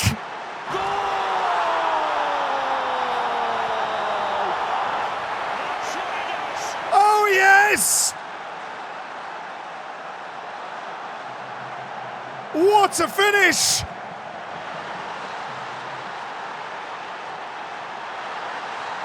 The Serbian machine that has been so good in these past 8 years made the semi-finals of the World Cup 4 years ago, and now they're behind to the upstarts from the Czech Republic. And the Czech Republic is playing incredibly well out of that 4-3-3 they're employing. Look at this, at halftime, it's all Czech Republic. It's only Czech Republic. Against Dominic Kish and the boys. Ambros, Paconi. Ambros, still Ambros. Stojilkovic with a very important save. Sorry, that one took me a second. There's a lot of J's in there. Ambros. This is unbelievable from the Czech Republic. Outside top 50 in the world. Considered themselves lucky to make it to the World Cup, and now they're taking it to one of Europe's premier teams of the last 4 years, the Serbians. Ambros. This one saws Mikhail Paconi. Now it's Predrag Milicevic, the $100 million man from Inter Milan. Dominic Kish. 4 years ago, he won the Golden Boot at the World Cup, the big forward. Bogašević. And Fulvajny. This is well handled by the Czech Republic. Mikhail Paconi. Fulvajny. Bednar. Yaroslav Novak. Oh, this isn't good. Toth, the former Taunton Town left back, has got the ball and he's on the move. Toth. Turns it back for Predrag Milicevic. Now it's Toth again. Toth. Radoncic. Kish. Dominic Kish.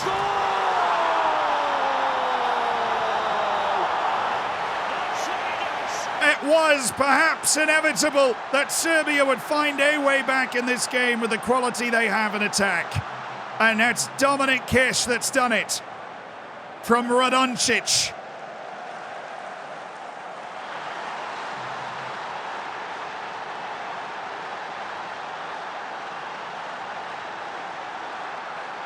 "30 minutes now to play. Serbia really have been outplayed in this game. They've just popped up with a goal to keep this alive, but this hasn't been the Serbia of old that we've been used to seeing. Czech Republic's really shown them the business in terms of control of this match. In the final 10 minutes, though, is there a match winner amongst us? So throw in for the Czech Republic. Fulvajny. Martin Zapletol. Sedlec. It's taken off it by Kovacevic, but there's nothing there. Nesid. Zapletol opens up, but he's beaten to it by Kovacevic.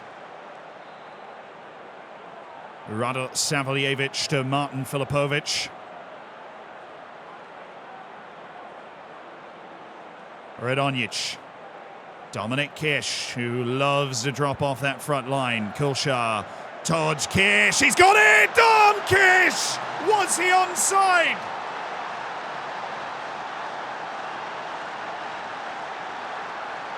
It could be a match winner. It's not. He's offside. The glancing header from Kovacevic has put him off. And it's still 1-1 between Serbia and the Czech Republic in the 90th minute. Oh, the drama that could be here for the Czech Republic. Prokic up towards Sternad. Ambros now towards Sedlak.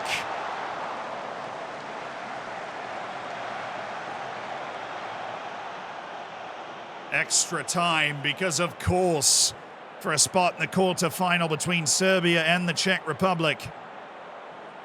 Czech Republic in its second ever World Cup as a nation. Serbia. Oh, Steskol! Oh my goodness me, he relived 3 lifetimes as that ball floated through the air. That was a great header by Kolchar, but Steskol barely got enough of it. Steering it onto the post. Now maybe a chance for the Czech Republic to threaten. Prokic. Back towards Vlach. Steskol. This would be quite the story if it's Czech Republic through. Sternad. Oh my goodness! The keeper is out!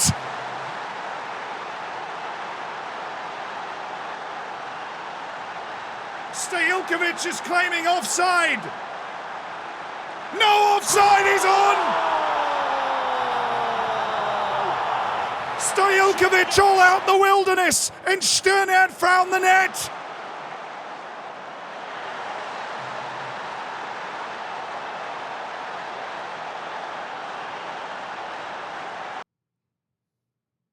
Unbelievable, inexplicable sporting moment of magic for Czechia. But the offensive capabilities of Serbia cannot be overstated. They have multiple $100 million attackers on this team. Steskol. It's gone way long looking for Sternad. Filipovic. Panic. Kovacevic. Kovacevic to Radosavljevic. Radosavljevic towards Kolchar. Oh, and he scored!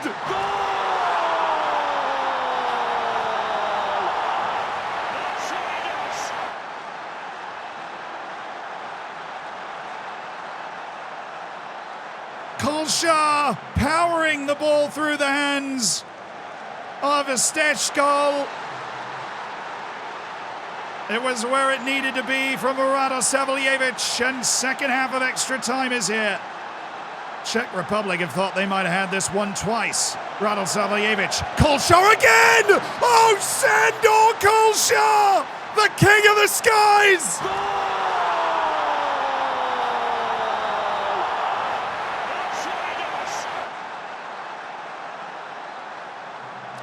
And it has turned on its head.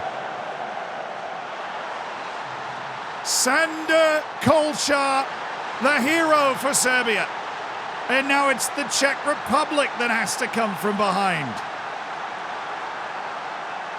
You couldn't have dreamed a match this entertaining. Radosavljevic to Petrovic. Won by Vanek. Shotovinsky. Vanek skips away. Serbia trying to make back-to-back World Cup quarterfinals. Sedlak. He's corralled it in space here. Sedlak giving it a chance. Chodovinsky beaten away by Panic. Chodovinsky's got the fresh legs. In towards Baranek. Bednar. Sternad! Unbelievable!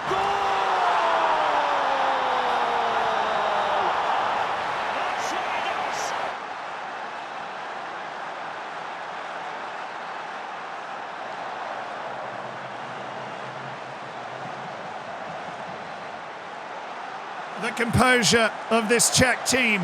They've never wavered. Not for a moment. No one's blinking. It's 3-3. Sternad has 2. Penalties seems the only fair way to settle this. At 3-3. It's simply unbelievable.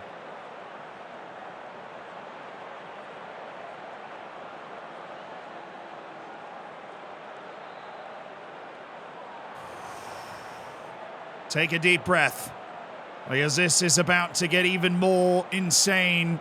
Both teams have come from behind in extra time alone. 3-3 between Serbia, who expect to be here. They're trying to go to a second consecutive World Cup quarterfinal. They're in a golden generation of all golden generations. The Czech Republic in its second ever World Cup. Stunning everyone with their level of performance. The goalkeeper making Nesid wait here. A long walk for Stojilkovic, who is not short on flair. Nesid scores right down the middle. That was well done from Nesid.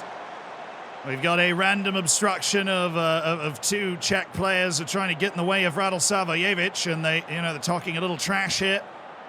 Perhaps, I don't know where they're going, to be perfectly honest with you. Radel Savojevic is up though and scores. He scored it on Steshkol. I don't know if that's legal, what they're doing, but they're just walking off. We'll see you later. Hope you're not taking a penalty or anything. Sternad, who has scored 2 goals for the Czech Republic. 1-1 in the shootout. Sternad. Oh, it's saved! It's saved by Stojilkovic!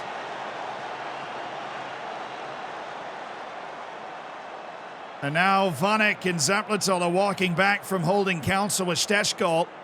And they're walking by Martin Filipovic, the young centre-back. They're on their way back now. And they're trying to say something to Filipovic, but Filipovic was not listening for Serbia.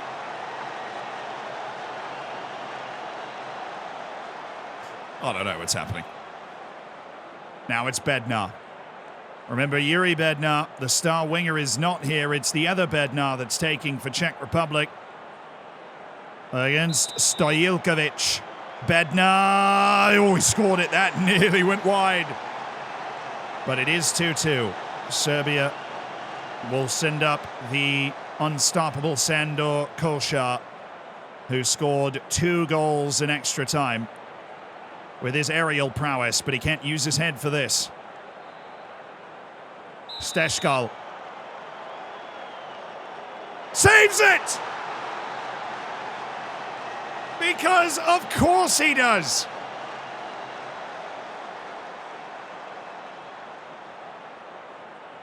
It just wasn't a great penalty from Kolšar, but can you blame him for anything? Shodovinski, the substitute. Oh, he got it through! Shodovinski! Nearly saved by Stojilkovic, who changed direction and almost got back to the middle. He was initially diving to his right, but he nearly got back, and now Balaban is up for Serbia. Balaban, oh, rolled it in. Composed penalty. And it is now sudden death. It is now sudden death between Serbia and Czech Republic. Baranek.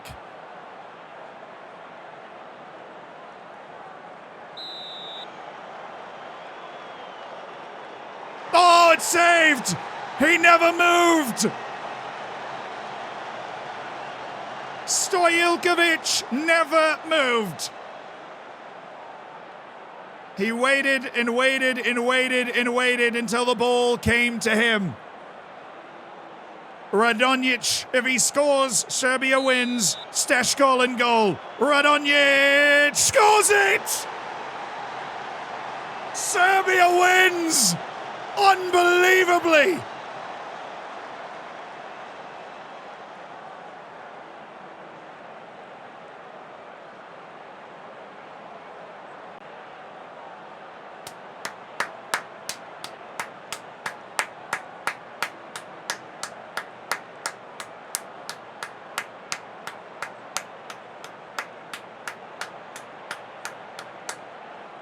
What a match.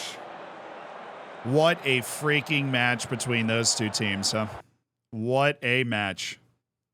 That's the match of the tournament right there. I mean, just crazy back and forth. Both teams deserve to go to the next round, but only one team can, and it's Serbia. showed just a little bit more in the penalty shootout. What a game. Serbia with consecutive World Cup quarterfinals. That's incredibly impressive. All right, and we've got the Netherlands against Austria, and then we have Belgium and Spain, right? Those are the two matches in the last day? I think so. Yeah. All right, I'm going to go to the bathroom while we sim towards this. Be right back.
I should be on it.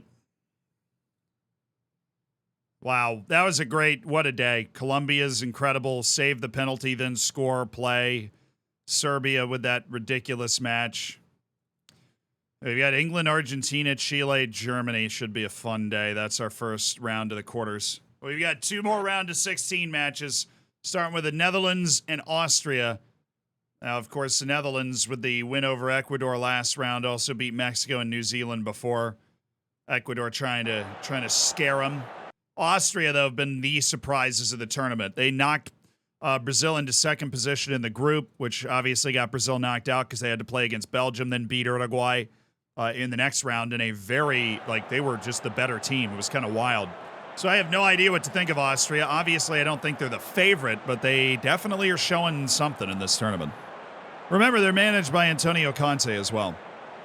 They're managed by Antonio Conte. He is the coach of Austria. Dempsey, thank you for the 3 months. Appreciate you. Thank you for being a part of the Hammers. Enjoy the bacon. Enjoy the emotes. Make sure you get in the subsection of the Discord, all the good stuff.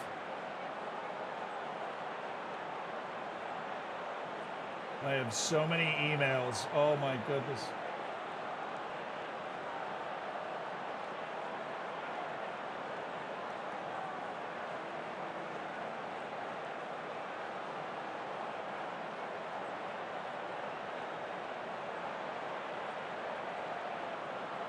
And it's closed. The Netherlands got 65%, got 459K. Austria got 240K. 50,000 on Austria from Koyoken. Henri bet 100,000 on the Netherlands. To the old Austria anthem that we had. Love that. All right, 2 left in this round of 16. And in the round of 16, it's the Netherlands against Austria. A huge opportunity for the Austrians, obviously, but they've immediately been opened up by Olmid Salih. What?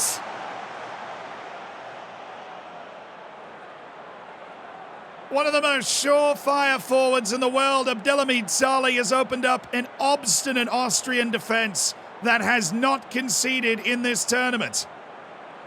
And he missed it. And Austria has now settled into their style, their Conte ball. They're keeping 67% possession. Van der Broek!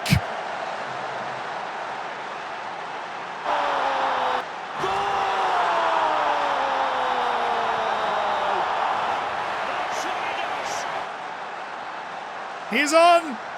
And that's one way to score against Austria on the set piece for the Netherlands. Van der Broek. It had not been a proper start for the Dutch. It's really struggled to find the ball. Sali missing a clear chance, but Van den Broek has broken it open. Oh, that's going to change everything. Austria's magic touch is faded. Michael Beckett has received a straight red card for a reckless challenge on Eduardo Delgado. A truly reckless challenge. A truly reckless challenge. And now Austria, even though they're able to limit things defensively, will be very hard-pressed to find a moment of magic where they can score a goal against a team as responsible and talented as the Dutch. And this might just be a very quick round of 16 affair, as the Netherlands have fully controlled things after that Dutch injury.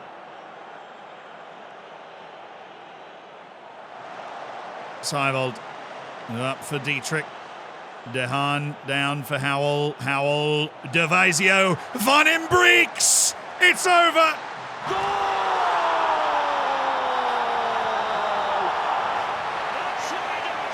The Netherlands, seeking that elusive first World Cup, will keep that run alive. But for Austria, a truly wonderful run to the round of 16 has been ended. They've just come unstuck. They haven't been thoroughly dominated. They beat themselves with that red card, beat on the set piece. And the Netherlands, too good a team to play against with 10 men and inferior talent. Antonio Conte's men are out in the round of 16. It is the Netherlands that have ended the stunning run of Austria over Brazil and Uruguay. Well, I mean, anytime you get a team that's already going to struggle to score and you remove one of their attacking players, that basically ends the match as it stands. Dang. Well, I was hoping Austria would be able to keep them out, but they gave up an early set-piece goal, too. Now the one everybody's had circled, Spain and Belgium. There are only 9 teams left that can win the World Cup. Spain, of course, had to come from behind twice to beat Mexico on pens. They've also beaten DR Congo and, you know, Paul Badia Mwanga's Dr. Congo. Mateo Mas, who scored a majestic goal in a 3-1 win against Brazil for Belgium, proved that Belgium absolutely is good enough to win this whole tournament. They also beat Uruguay and Honduras in the group stages. The wager, predictably nervous, a lot on Belgium. Noahid put 100,000 channel points on Belgium. 42,000, 50,000 from Dan Wolf, now the biggest wager on Spain. The channel points are tentative right now. España and Belgium. David De Gea is the manager of Spain, yes. 3-2. Wow, Spain with a big catch up here, but Belgium, same as against Brazil. Belgium closes as a small betting favorite against Spain after their struggles. I mean, they missed the World Cup 4 years ago. Clearly weren't comfortable against Mexico. Belgium not starting Mateo Mas because he had to play a lot of minutes to this point in the tournament. Expect to see him off the bench. Jack Davidson, thank you for the prime. Appreciate you being a part of the Hammers. Oh, and a penalty shootout with this guy last time. All right, here we go. Belgium, the two lowlands countries, so desperate for one of them to find a World Cup against Spain, a team that so often spends its time at the very top of the world game, but has recently been falling off just a little bit. They survived Mexico in the round of 32, but it's done little to inspire confidence that this Spanish team is a real threat to win the entire tournament. And Belgium has 4 shots to 1 right now in the early going, but the first 30 minutes have passed without much at all. Belgium in a 4-4-2, Spain in a 4-2-3-1, and they have been playing a nervy match thus far that has produced nothing in the way of highlights for the first 45 minutes. Arrieta in for Lizarraga. There's a change at halftime for Spain. as David De Gea and his staff are searching for a way to open this game up. Spain with just the one shot. Belgium has 10. But there has been no highlight yet. Doesn't matter how many shots you have if they're not good ones. Harvey. Floated ball that is running away from Martin van der Voort. Bit uncomfortable there for Martin. But he's dealt with it. Michaud.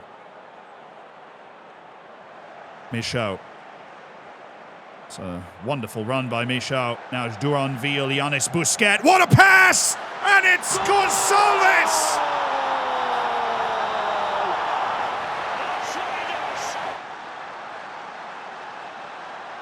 VAR is being consulted, and he is onside. There is the moment of brilliance, and it comes from Belgium and Yannis Busquets, the wonderful forward. Gonçalves with an easy finish.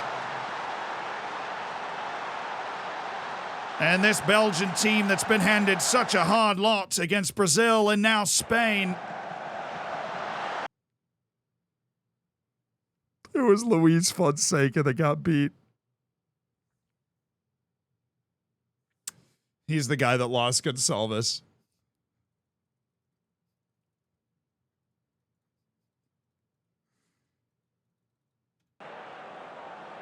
I mean, honestly, you probably blame the other center back more because he gets turned by Busquets, but Fonseca does lose Gonçalves.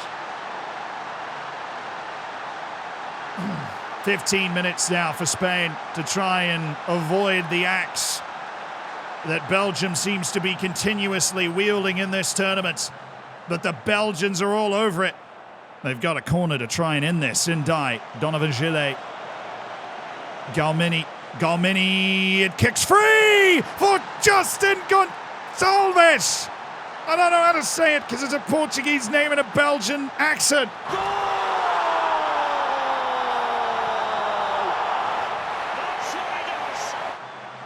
And Spain, my condolences to the Spaniards in the chat, has met an unfortunate end here in the round of 16 to Belgium. They are certainly not the first in this tournament. Gonçalves finding a brace for the Belgians, an unlikely hero. Julien Duranville.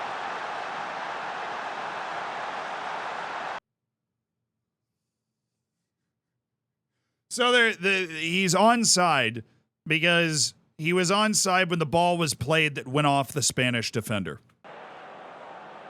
Duranville wide, but at this point it will likely not matter as Belgium have put 2 goals to the good and Spain's struggles continue. They've got to score on this now, and Galmini off the line. It's so unlucky for Spain. Galmini got it clear. And now there might be a counter on for the Belgians. One more for the road, perhaps. Castillo, Gonçalves. He's got some space now, but he's off. Galmini with a really brilliant play on that set piece. And so there were 8. 8 nations left that could win this World Cup, and Belgium will be one of them. The slayers of giants have slayed Spain.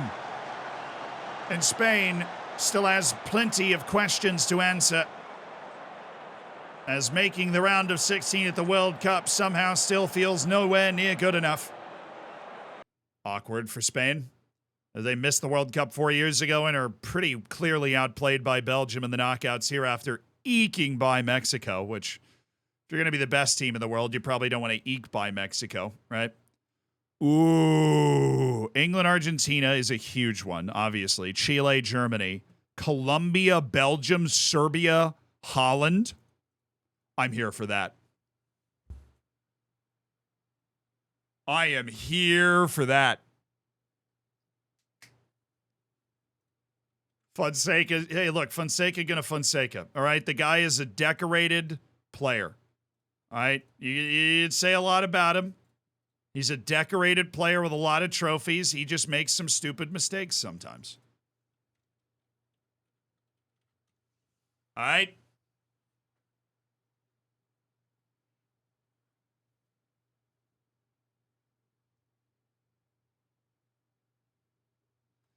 All right, we got to get to the second. That's the next. That's when the matches kick.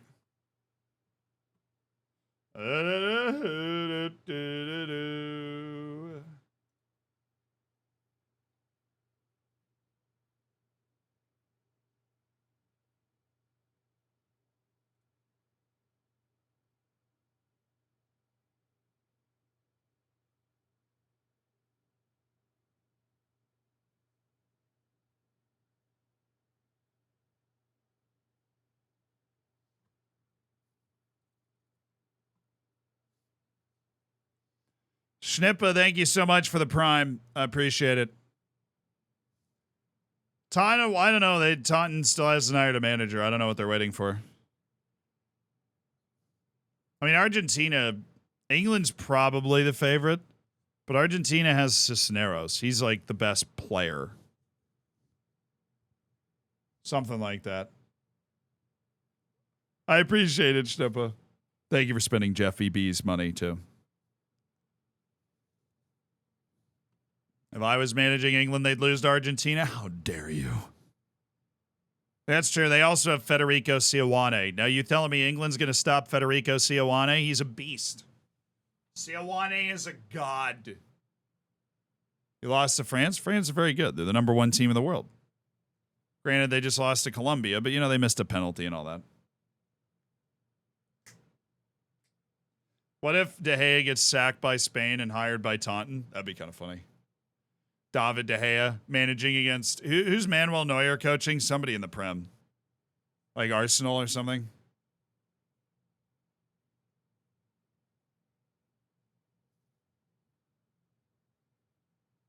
Chelsea. He's managing Chelsea. Thank you.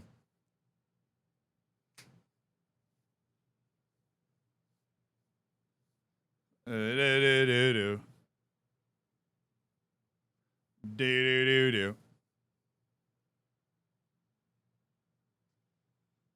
If Taunton's gotten a manager, it happened on the last day because it popped up in the available jobs section on the continuing screen.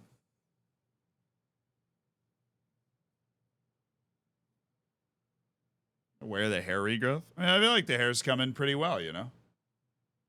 Shaved my head in February for Bronx United. It's come back.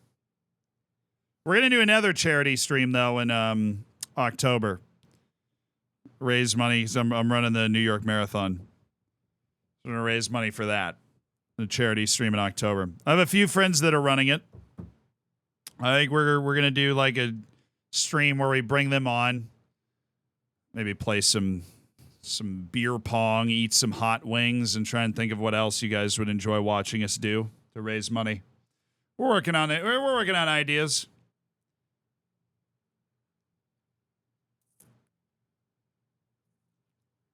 Far along in my training am I? My longest run has been 11.8 miles so far.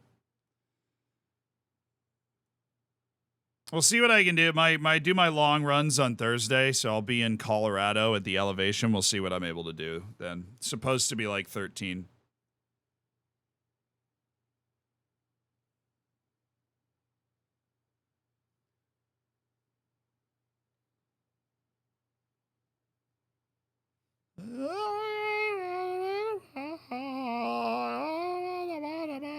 Oh, wow. Okay, got a lot going on.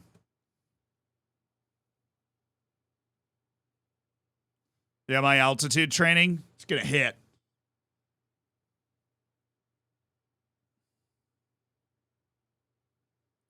Charity marathon run? I mean, you run the marathon for charity, but you raise the money beforehand and then run. So I am running the New York City Marathon. I have 3 other friends that are running it. Who won the World Cup? Oh, I mean, we're still doing that. Running in a banana suit? Absolutely not. Look, my entire goal is to just get across the finish line. It is so long. It is so far. I'm not trying to do anything extra special for it. I'm not like streaming running the marathon, running with that backpack or anything. I am just trying to get across the line. I am just trying to get across the line.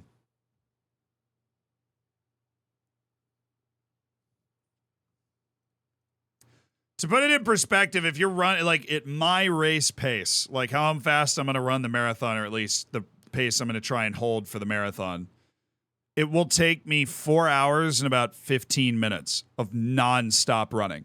Literally just running for 4 hours and 15 minutes. Like, it's crazy how long it takes. All right, England, Argentina. England, who have not allowed a goal. They had Thailand and Chile in their group, then Scotland and a pretty weak Sweden team, if we're being entirely honest, but they've looked good. They didn't score against Sweden until the 72nd minute and then scored 3 while Sweden tried to push. Argentina, who beat a very good Denmark team last round, beat China, beat a very good Welsh team in their group as well. This is a matchup of two teams that are totally thinking they can win the whole World Cup, and we will see which one is going to actually win. The wagers are started. And we've got 50-50 right now. 250K from Sensi on England, 250K from Rob on Argentina. This is heavy wagering from some big channel point purveyors.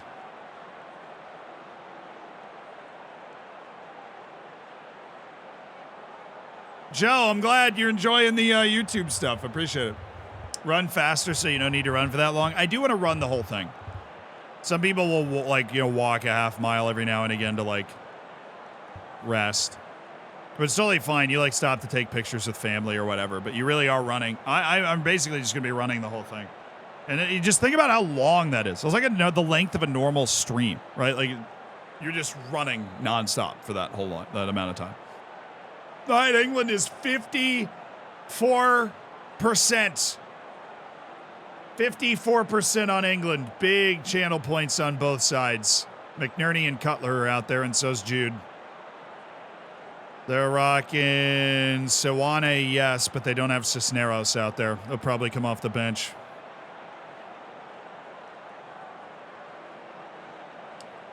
The quarterfinals of the World Cup are here. It's England against Argentina. A moment the English have circled for a long time. They've been the dominant force in world football for 12 years now.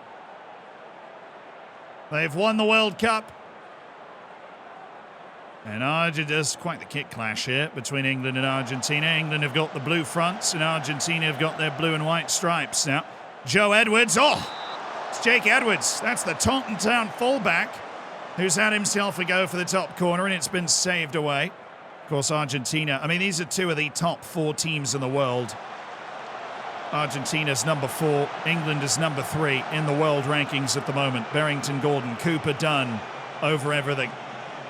The reigning European champions are already eliminated. That would be Wales.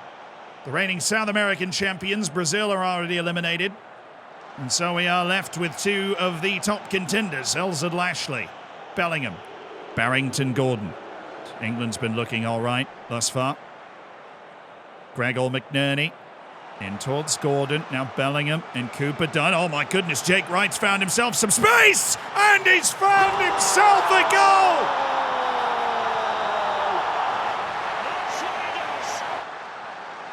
Jake Wright, the Manchester United man, has scored for England.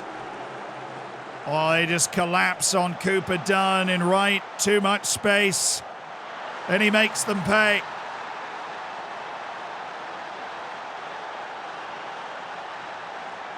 Figueroa, Rio. As Argentina have not really gotten going yet in this match, but they can. Nahuel Martinez can't see through the similar kits to find himself a open teammate. Cooper Dunn. Perry. Wright. Jake Wright. He's got so much pace all over this team. Cutler in behind, saved by Yanini. Had to be saved. Connor Cutler, another Taunton Town player who got really nice service there to run through. Gregor McNerney, who's played him in as his teammate at club level. A very, very good display of understanding between the two. Now Gary Wood. Argentina are a bit up against it right now. This is less even than many would have figured in favor of England 1-0, and they're hunting for more.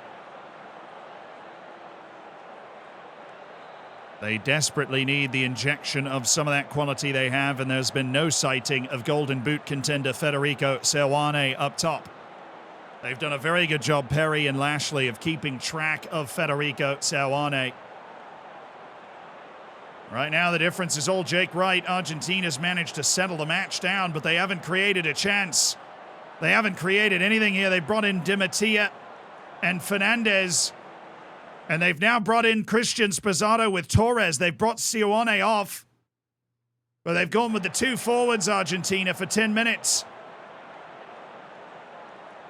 They need something, Argentina. There's been nothing in this whole second half, and it's all England until this corner.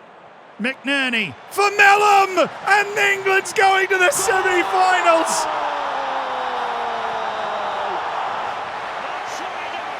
Jack Mellum finishes off a masterful match control performance by the English. In a matchup of top 4 teams in the world, it's England that wins it. 2-0. Revenge for the hand of God, complete in silence from the superstars of Argentina, from Seoane to Nahuel Cisneros, who didn't even appear in this match. Well, England looks like the team to beat now. They'd been kind of playing teams I didn't think were that good, but Argentina I thought was very good. And they deserve to win that game for sure. Well, now one that is a little perhaps more one-sided, at least in terms of what we think will happen. Chile, who have managed to, they lost to England 3-0, but they beat Thailand, they beat South Africa. They they took the lead against Ghana a couple of times, and finally were able to put them away and beat them in extra time in the last round to get to this quarterfinal. And then there's Germany, who beat Wales and Italy, who are, Wales is the reigning European champion. Italy's Italy, right? I mean, they've got to be one of the teams. This prediction's probably, 90-10 to Germany right now. 100K from St. Trinidad down on Germany. 100K from Sensi on Chile. Trying to catch those amazing odds again. Sensi's had very good luck with the South Americans. It's true. It is true.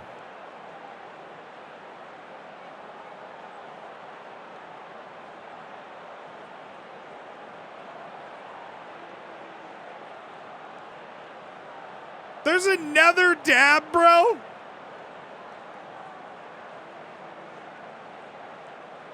That's 3 dabs in 24 hours, man. We're going to have to raise the price of the dab.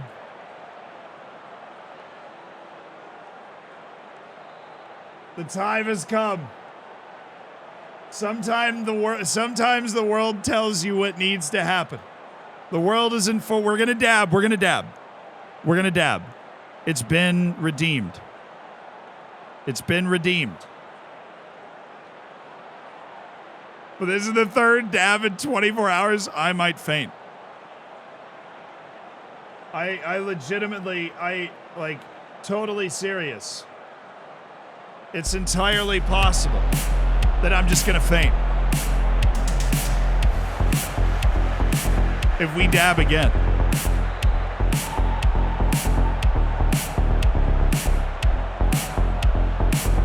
Well, make sure, what did the odds end up at? I didn't even see.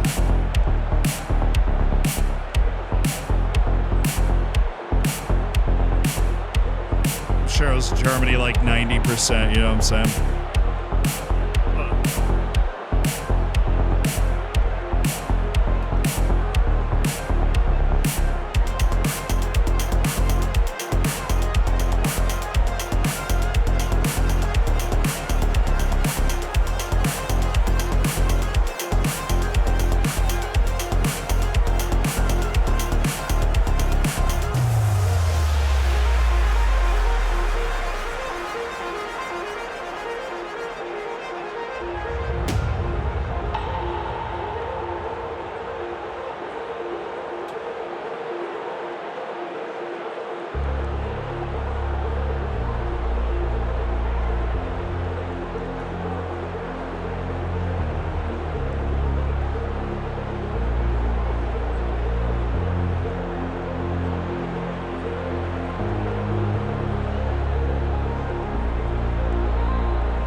in channel history.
I have so many questions. Do you need the answers to the questions, though? Or do you just feel like asking them? You know what I mean? Like, do you need the answers to the questions, or you just feel like asking them?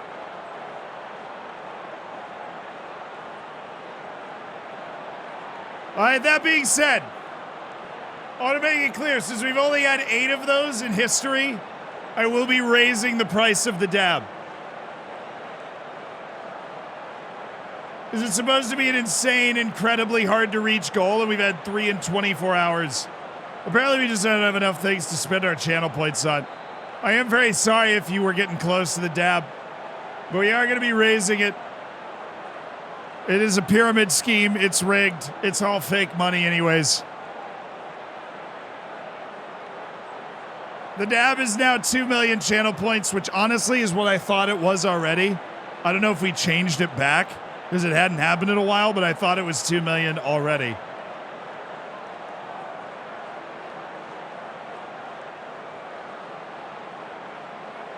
Damn inflation, the cost of living crisis, bro.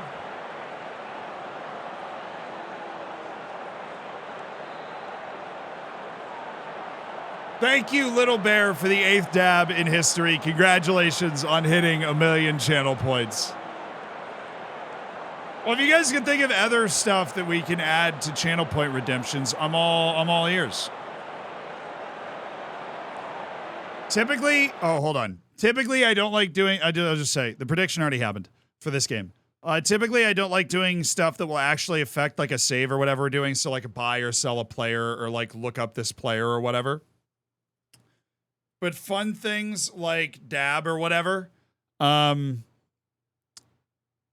it's fun to have that. Feet picks for 1 mil. Yes. Wait, what? Oh, sorry. I'm about to claim record profits. So true, though. So true, though.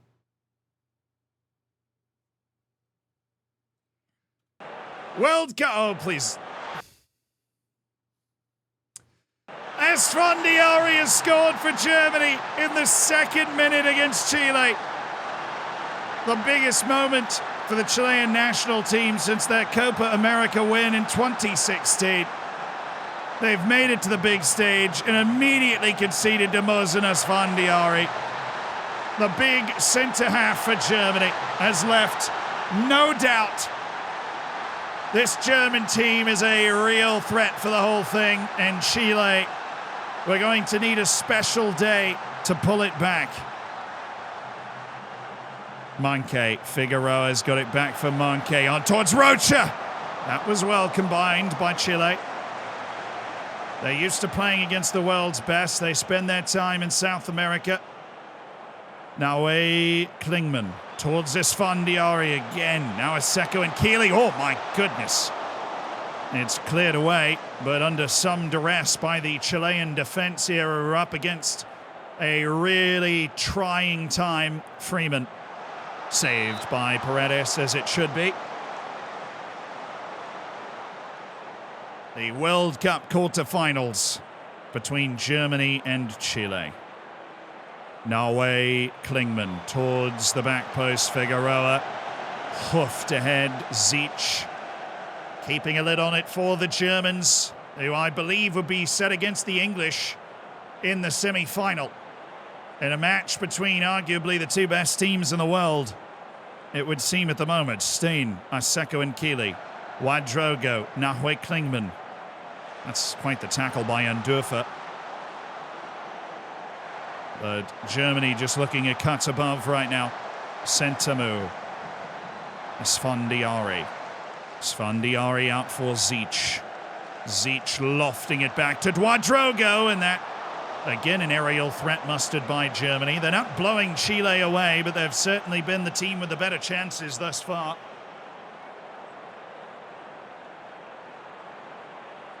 Klingman looking at Ruben Schmetz. Paredes able to snatch and keep hold of it. Chile's going to have to find a way to get one ball into the back of the net, or their World Cup is over. Stein. They are one of the teams remaining, Chile, that has never won a World Cup title. Barta Chioto bouncing free. Freeman, Wadrogo. That's going to go comfortably over.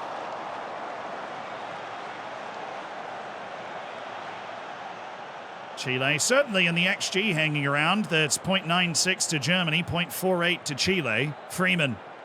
It's a banger of a hit. And it's always going wide of Paredes' goal. The only goal in this match, a second-minute free kick set-piece header by Esfandiari. Freeman trying to change that. Stein back to Freeman. What a tackle by Munke.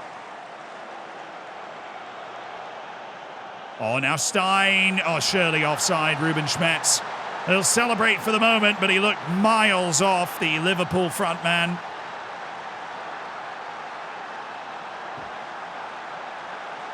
He is very out there for Germany, and that'll bring that back. So 30 minutes still on the board for Chile to try and get themselves one goal. He wasn't incredibly offside, but he is also certainly offside.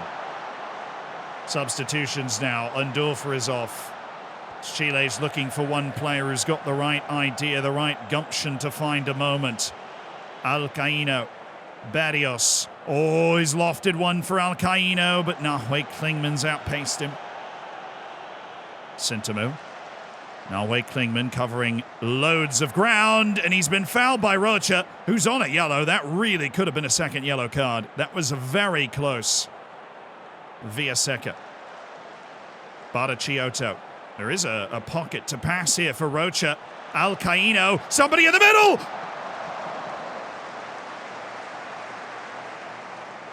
Oh, Figueroa! Oh, my word. What a chance for Chile. And they have continued to hang around. And they nearly made it count. Now Wadrogo. Paredes got to it, but they don't get to that one. Peter Stein.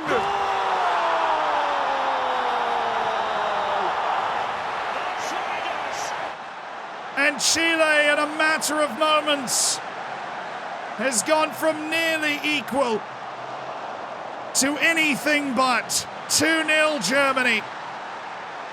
The German machine looks to claim another scalp in the World Cup quarterfinal.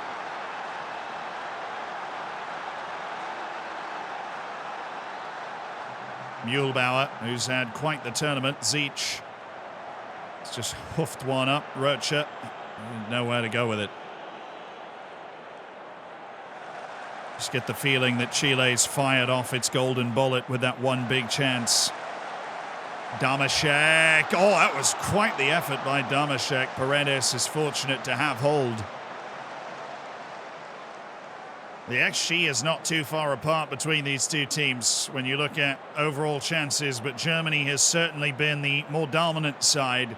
Chile's gone to a 7-3 to try and create different numbers. Now Bulow, who's checked in as a defensive midfielder, the Taunton man.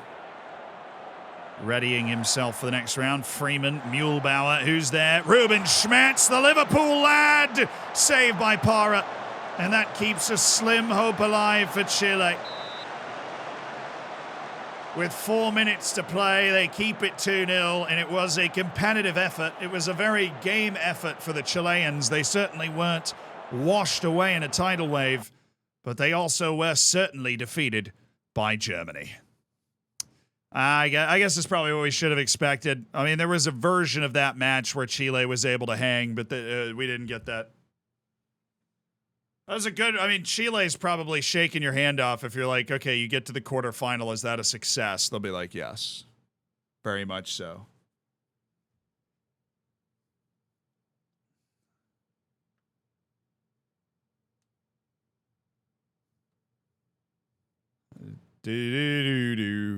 So England and Germany.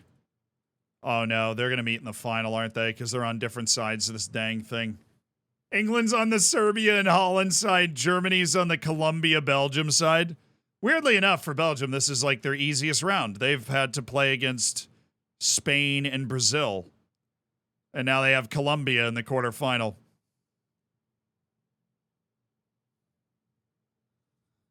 Are there real players left at this level? Yeah, England has, like, Jude Bellingham.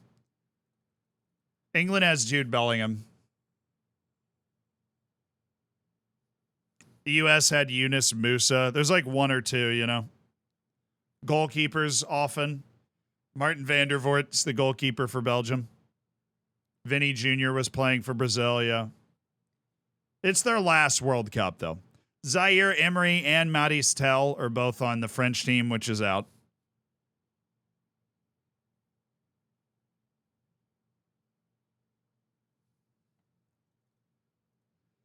Alrighty. Colombia, Belgium. This is a funny match. Colombia has stunned two very good teams. So this is the perfect setting for Colombia to do it again. Because Colombia beat Portugal 1-0 and France 1-0. They have axed two major teams from this World Cup to get to the quarterfinal. And they're against Belgium, who's done the same. They beat Brazil 3-1 and Spain 2-0. Right? Like, these are two teams that have been playing nothing but giants, and now they play each other.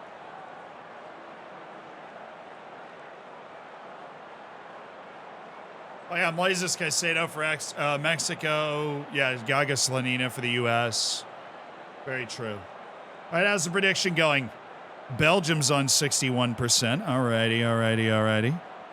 Looking at a big old wager on Colombia. Sensi loves betting Colombia, 250K. Hello. 250K from Hardcore Cheese on Belgium as well. We've got 1.1 million on Belgium, just 374K on Colombia. But again, Sensi throws everything on Colombia. That's how Sensi got a dab earlier this stream. 77, 80 people on Belgium's side, 54 on Colombia. 81 on Belgium's side, I should say. 73% to Belgium, who's been the betting favorite in every match they've played, which is kind of nuts. Yeah, this is World Cup quarterfinal. Colombia and Belgium. Mass is out there, baby. And so's Lorenzo Bascini. We don't have a guy on the Colombian team, but Taunton has two guys on the Belgian team, including FM St. Mateo Mass. And now, two giant slayers, Belgium and Colombia, who've had unbelievably memorable tournaments, while only one will continue. That was a dangerous free kick, and it's hit the bar again. Ruiz will just collect it. And he seems unusually comfortable with letting the ball hit that bar. Here is Colombia, who have not conceded a goal in the knockouts, beating Portugal and France 1-0 apiece. Gutierrez. Oh, he's found Ruge. Oh, and a foul in the box. Zaccarelli through the side of Marino. And the penalty is given to Colombia. Lopez for the Colombians. Oh, they have the lead!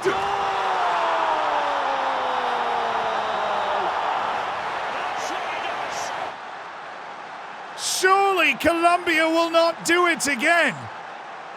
1-0 for a third time against a top 10 team in the world. Colombia have the early lead on Belgium. Belgium has been in this place before. They were losing to Spain. They were losing to Spain before winning it 3-1. But now Colombia, who have not been scored on in all of the knockout stages, just need to keep that record going, and they will be in the semi-final of the World Cup. Lopez. Oh my goodness, Mayorga streaking through. What a tackle by Kangoni. Unbelievable on a yellow. Truly unthinkable. He even went for it, but he got the ball.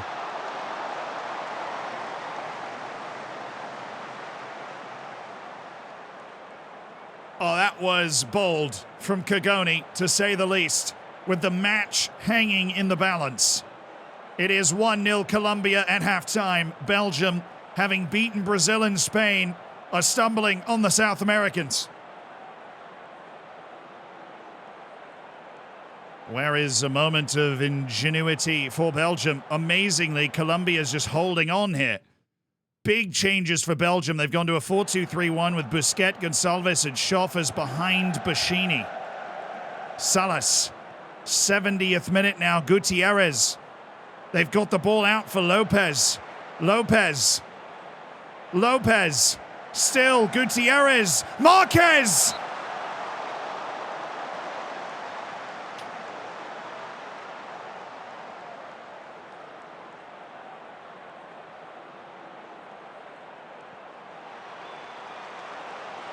This is last-ditch defending by Belgium to keep this 1-0. A team so often associated with near misses. What a side they've assembled clearly for this World Cup, but Colombia are beating them with 10 minutes left. Unbelievable for Colombia. 88th minute. Belgium need it, and they need it now. Long ball for De Wilde. Michel back in, De La Cuesta away. Michel Kone up for Jonas Busquets. Schoffers!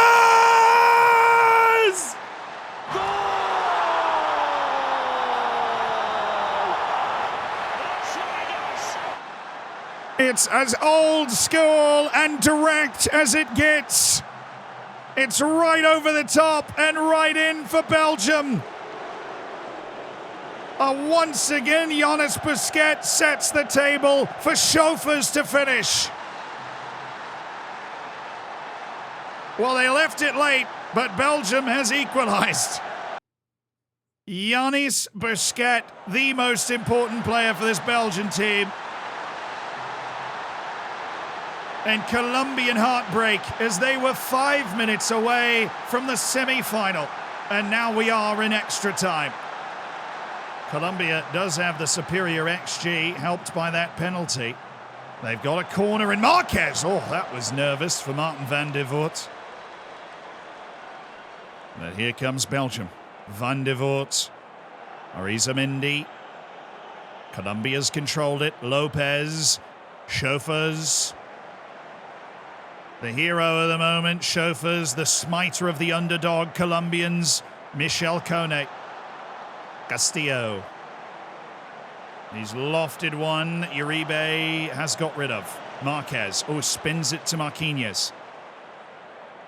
Medronda. Mayorga. Good pace to the attack here. Well handled by Castillo. Is there something on the other rank? Oh my, it's a second yellow. Edwin De La Cuesta. Oh, and the official's going to be in the crosshairs for this one.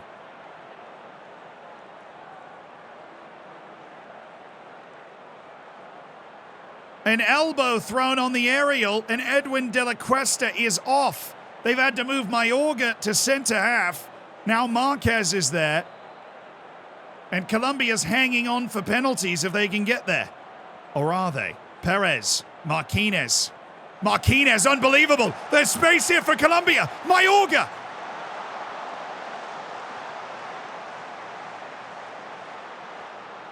Arizamendi.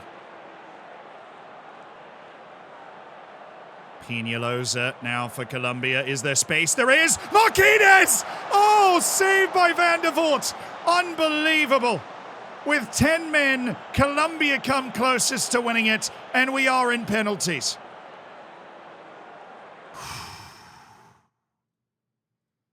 In the World Cup quarterfinal, Colombia hang on with a red in extra time and go to penalties with Belgium. Nothing to separate these two sides. The goalkeeper for Belgium, Martin van der Voort against Marquez. Marquez, oh, it's a brilliant penalty by Marquez. Can the Cinderella Colombians outside the top 20 in the world make it to the semi-final? Or will it be finally Belgium's time? Yanis Busquets, long run up here. Oh no! Ruiz guessed right, but Busquets beat him for power. Ruiz, who has saved a penalty against France in this World Cup, nearly saved another one. It was a brilliant guess. He just couldn't keep it out. Second penalty, Mayorga against Van der Voort. Oh, very, very well done thus far by Colombia. Yanis Busquets can count himself lucky his penalty went in. Gonçalves, who was the hero against Spain, will now step up for Belgium. Ruiz still in his spot. Gonçalves. Oh, is Belgium living on the edge now?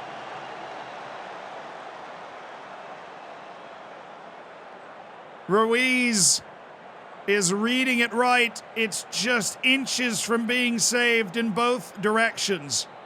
Now Madronda for Colombia, 2-2 to the third penalty. Oh, it's just another brilliant penalty for Colombia in Madronda. Van der Voort's not been in the same area code thus far. But these have been unsavable. Limbombe. Belgium very fortunate. Ruiz hasn't been able to keep one of these out. He's been all over where Belgium's trying to go with the ball. Limbombe with a deep breath. Oh, there you go. Finally a comfortable penalty for Belgium. It's 3-3 going to the fourth. Finally, a comfortable penalty for the Belgians. Lopez will step up for Colombia, who have plowed a very hard row to hoe in these knockouts. Lopez, right down the middle. Van der Voort filing his protestations with his poor guesswork. De Vilde will be the fourth taker for Belgium. Ruiz, who is so close to the first two, stands tall. De Vilde saved! Ruiz does get this one. It had been coming, and if Peñalosa scores, Colombia wins.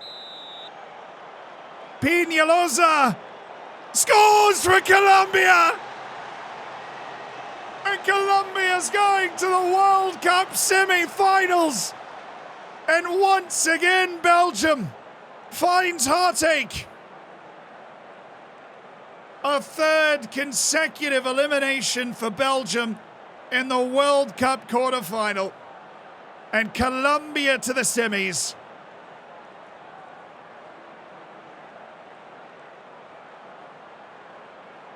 Once again, Colombia produces the goods against a giant. They are simply the bane of the biggest European nations, Portugal, France, Belgium to the wayside. And they will play Germany in the semi-final. It is poetic. The second semi-final will be set after Serbia and Holland. All right, that one, Colombia, how are they doing this? Serbia, who won on penalties after the game of the tournament against Czech Republic, beat Cameroon 2-1, beat the U.S., beat Paraguay. Of course, famously made the World Cup semifinal 4 years ago. against the Netherlands, who beat Austria, Ecuador, Mexico, and New Zealand. These are two teams that have won all 4 matches they've played. They've looked good in the process. The wager is up, and it's showtime. Serbia and the Netherlands for the last spot in the semifinals to play England. Serbia's got the big money attack. They've got Dom Kish, Predrag Milicevic, Bilbia. The Netherlands, just a very good team. They've got Delgado out wide from the Taunton save. Very good teams.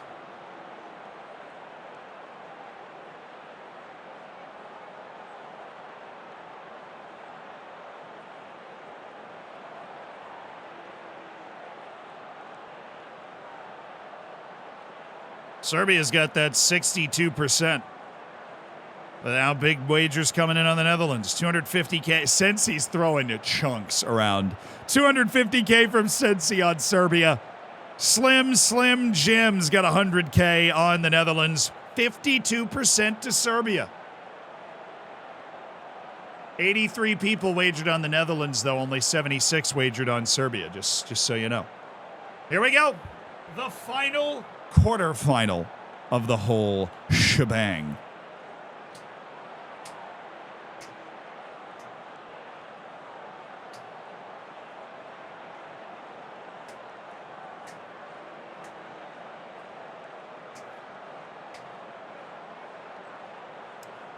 Well, this is going to be a special match. Neither of these teams have ever won the World Cup. They both absolutely could. Howell, Taylor, Stojilkovic with the save. Serbia emotionally still recovering from their unbelievable ordeal against Czech Republic. Certainly the match of the tournament thus far. It was a tremendous 3-3, won in penalties. Radonjic, Marko Prijovic, the Premier League frontman. Toff. Oh, that's a lovely touch and attack. Milicevic, saved by Decker. The Netherlands with a long tortured history of nearly winning World Cups. Just watch their lonely mates, Belgium, bow out in penalties to Colombia. Van Imbrieks, Vink, and Thomas now streaking. Thomas for Eduardo Delgado. Sky Vink! What a finish!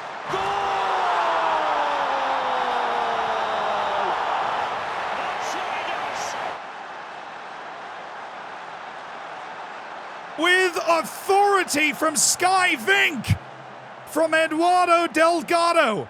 Oh my heavens. How about that?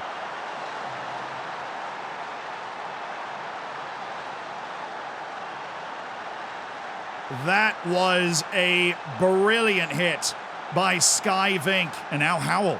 Chance for more for Belgium. Oh, penalty shout.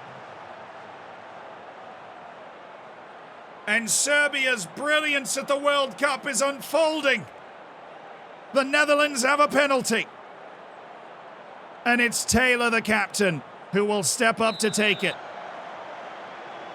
Taylor, oh, right through Stojilkovic.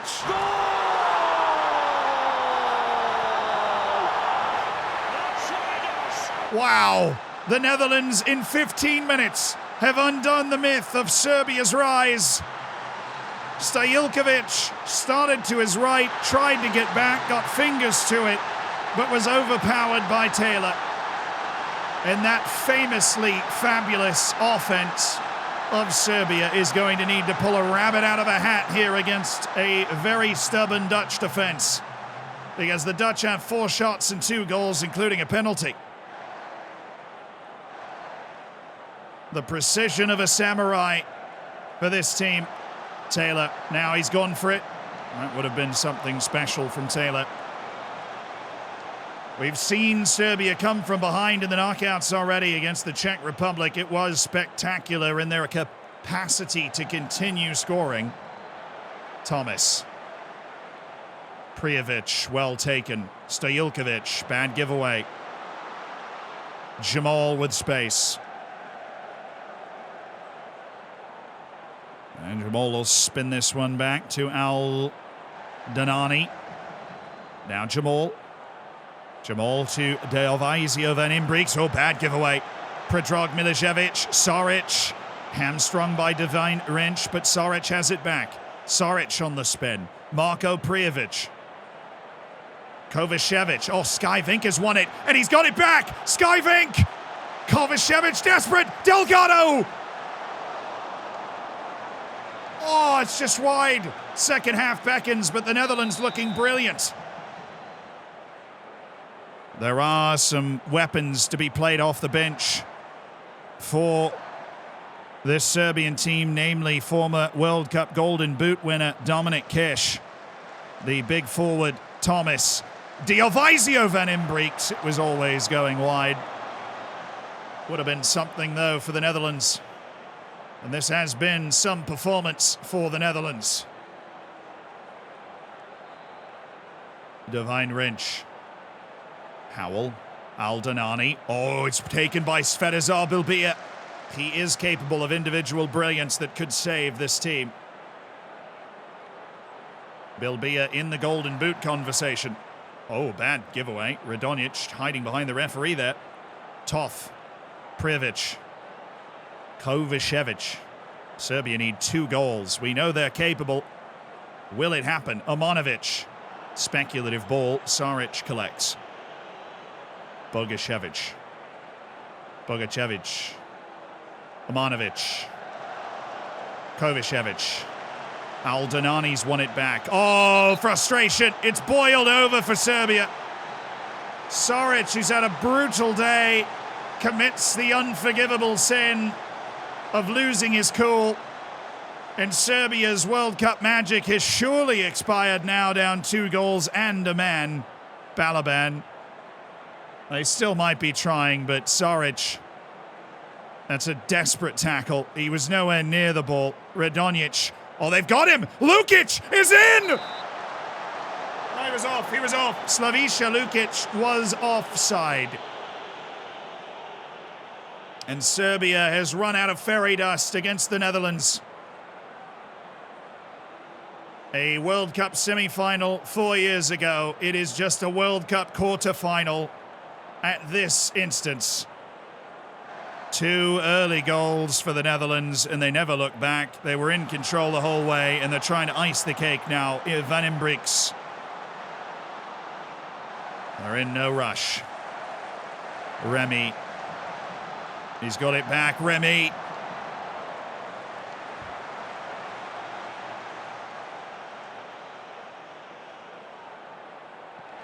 The 120 minutes and penalties that Serbia went through just a few days ago, weighing heavy on its legs. And this special Serbian generation certainly not done chasing World Cup glory. But they will not win their first World Cup this time. Holland, however, the Netherlands, well, it still could, as it goes to the semi-final to take on mighty England. Well, that was disappointingly straightforward. I considered those 2 very evenly matched teams, you know? That was disappointingly straightforward. Like, they got the 2 goals early, and then they're just like, okay, we got this. Guess I gotta continue for the result to come through.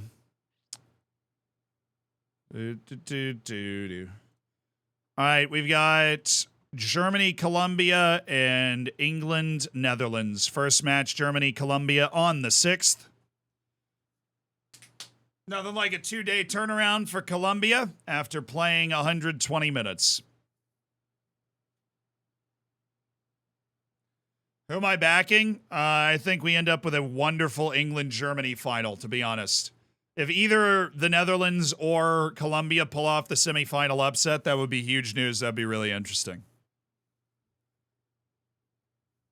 But I think we end up with a real banger between, my opinion, the 2 best teams in the world, which seem to be England and Germany.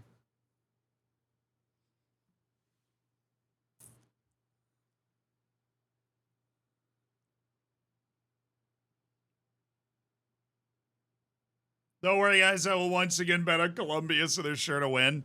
There are people in the chat that have made a lot off of Colombia. I'm going to retire a few managers just to simplify this. South Africa mudded. They made the knockouts. They made the round of 32, which I guess like bare minimum expectation, but they finished out of Saudi Arabia and got into the knockouts. Who's left from our players in the tourney? We have players on every team except Colombia, which means we're very likely to have a winner. J-Lab of J-Land, Ollie W's, thank you for your service. You're both being retired. Jake, thank you for the prime. Thank you for being a part of the Hammers. Appreciate it.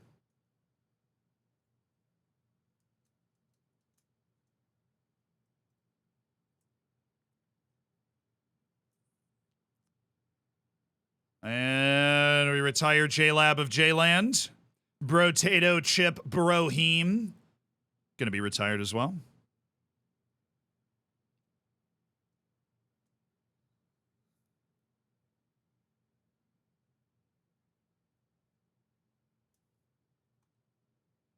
All right. Come on, Brotato Chip. Time to send you. Oh, not on vacation. Nope. It's more of a permanent vacation, actually. All right, cool. So we should have Ayal as the only one left who is watching both semifinals. Yes. Cool. We got it ready to go.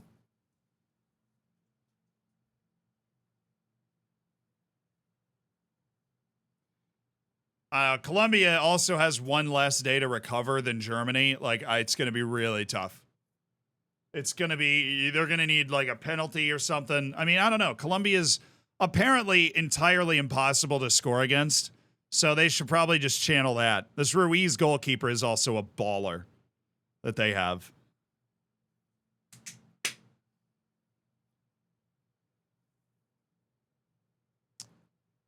Are you doing an international simulation now? Yeah, we're up to the World Cup semifinals. You want to watch?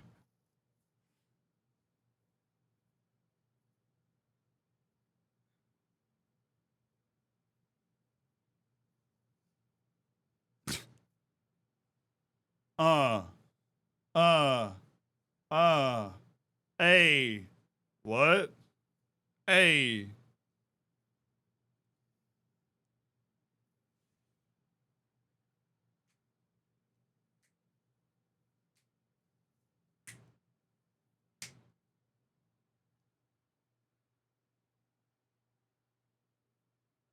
Yeah, it's still a Taunton save. We're just watching the World Cup in the Taunton save. You feel me? Do you feel me, guys?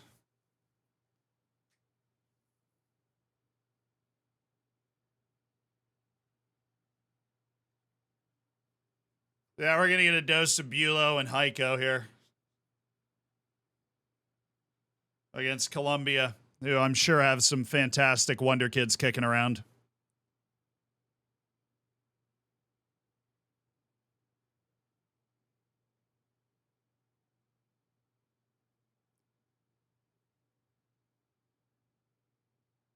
FM24 release date, it's always early November.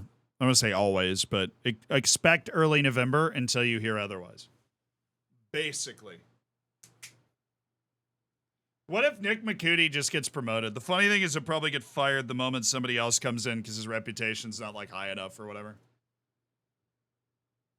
All right. I am going to save it up before we go into this match because we are now all the way up to the semifinal. I want to save the results of that.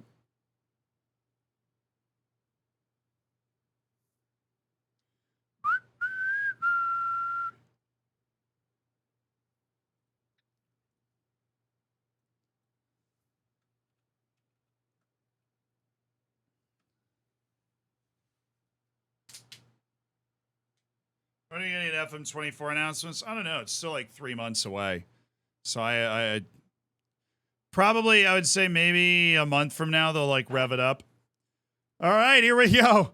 Germany and Colombia, an amazing World Cup semifinal. Germany has beaten Senegal and China in the group stage, then Wales, Italy, and Chile in the knockouts. A very good Wales team, by the way. They are the reigning European champions in Italy and Chile, who did very well to get to the quarterfinal. And they're up against Colombia, who have had a truly stupendous run through the knockouts after drawing Japan and the Czech Republic in the group stage, beating Portugal, France, and then Belgium on penalties after leading the vast majority of the match, and surviving 17 minutes with 10 men in extra time. They have simply vanquished 3 of the World Cup contenders in the knockouts. Do they dare do it again? Do they dare? Roadhog, thank you for the 25 months. Appreciate it. Is this the first ever semifinal for Colombia? I missed the poll, so my bad there. Yeah, definitely. They made the quarterfinal in 2014. That was the James year. James Rodriguez. But they have, yeah, this is the farthest that Colombia has ever been at the World Cup here in 2038 in the semifinal.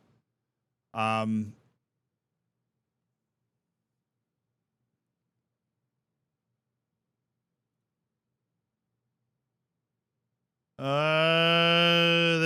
made the semifinals a bunch in the Copa America, but they haven't actually. I don't know what final stage means. They lost the final to Peru in 1975.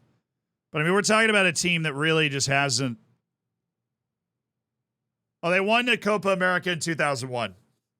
So they did that, and they made the semifinals in 2032 in Copa America. But this is uncharted territory for, for Colombia. Germany obviously is here all the time. It's Germany. What are the odds on the vote? Noodle, thank you for the tier 1. Welcome to the Hammers, dude. What were the odds on the vote thing?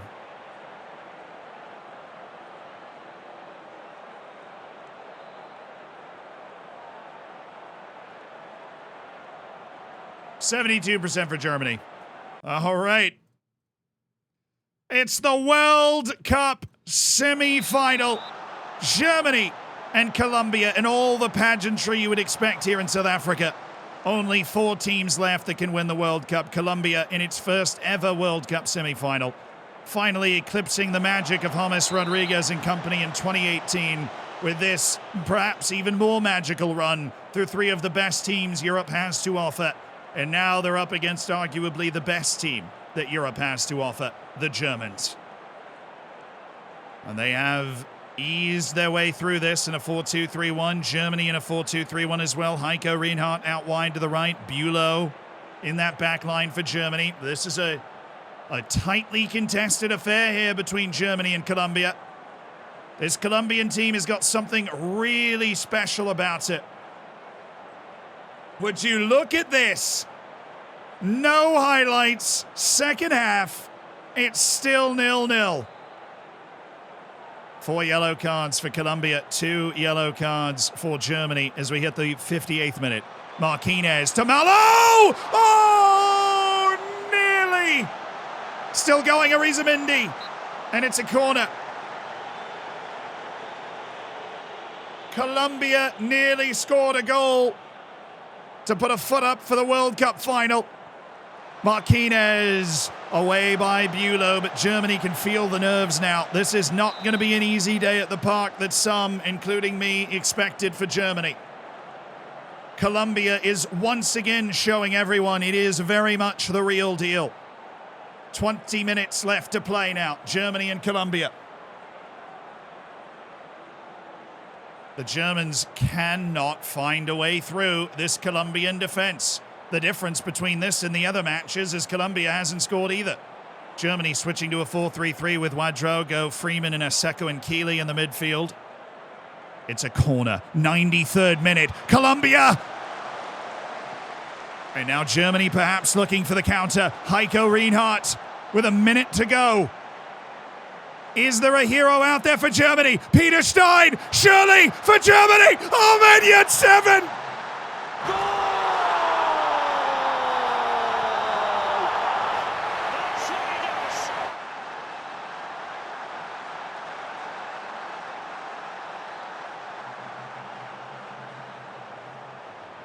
It's heartbreak for Colombia. With seconds left, Germany has stolen a place in the World Cup final. Ahmed 7 is onside. And Germany has won.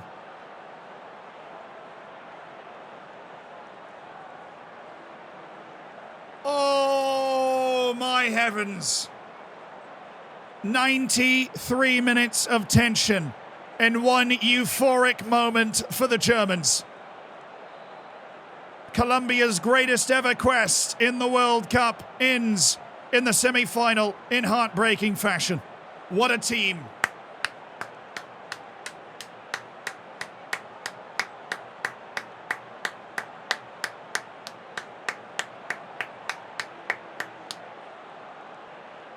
What a team Colombia was at this tournament.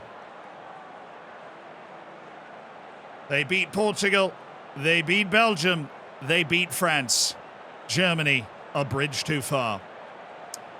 Wow. Colombia made believers of me, dude. I was watching that like this team is freaking indestructible. That is heartbreaking. What a painful way to lose. They threw everybody. They didn't throw everybody up, but they put a lot into that corner, and they just got caught. They were trying to run back, and Heiko played that ball into space for Stein, and they just could not get back in time. They just got caught up, and Germany's headed to the final. Oh, what an effort, though. That was a special Colombian team there. No, we're not going to watch the third place. We've been on for 7.5 hours. Let's get to the final. Norway have actually been very disappointing in the international stage, Christian. I'm sorry to say. I'm confirming your guess there. Who do I want to win out of the three? I think the most fun win would probably be the Netherlands. Right, we've got somebody on each of these teams. Right, Colombia was the only team we didn't have any Taunton guys on, so somebody's winning the World Cup, right, which is awesome. But I think the Netherlands are the only team left that haven't won it, right? We had 2022 was England, 2026 was Italy, 2030 was England, 2034 was Italy. Right, so England has 2, Italy has 2. Argentina had a runners-up. France was consecutive runners-up until they lost to friggin' Colombia. The Netherlands got a 3rd place. Portugal got a 3rd place. Argentina, the United States beat Serbia in the 3rd place game 4 years ago. Don't ask. Just the weirdest tournament of all time. England, Netherlands, the prediction is up, dude. Get your guesses in. England's got 69% right now. I'll show you what's going on here. England's with the big ol' win over Argentina 2-0 in the last round. They haven't given up a goal. Scotland and Sweden, probably pretty easy. Sweden is not as good as they are in real life. Which is, I realize they're on the downturn in real life as well. Chile, Thailand, Argentina is a very good team, though, and England was able to beat them 2-0. They're on a great quest, and their defense looks impenetrable. Then, of course, there's the Netherlands, who vanquished a very good Serbia team, beat an Austria side that knocked Brazil out of the tournament, and then, finished ahead of Brazil in their group. Also beat Ecuador, who had a wonderful qualifying section. And beat Mexico 3-0, the same Mexico that took Spain to pens. But England's got 70% of the channel point vote, including Fight Me Cutie Pie with 250K. Cincy throwing 100K on the Netherlands. 95 people wagered England, 77 people wagered the Netherlands. Let's do it. It's a World Cup semifinal, baby. Is it coming home or is it coming Amsterdam?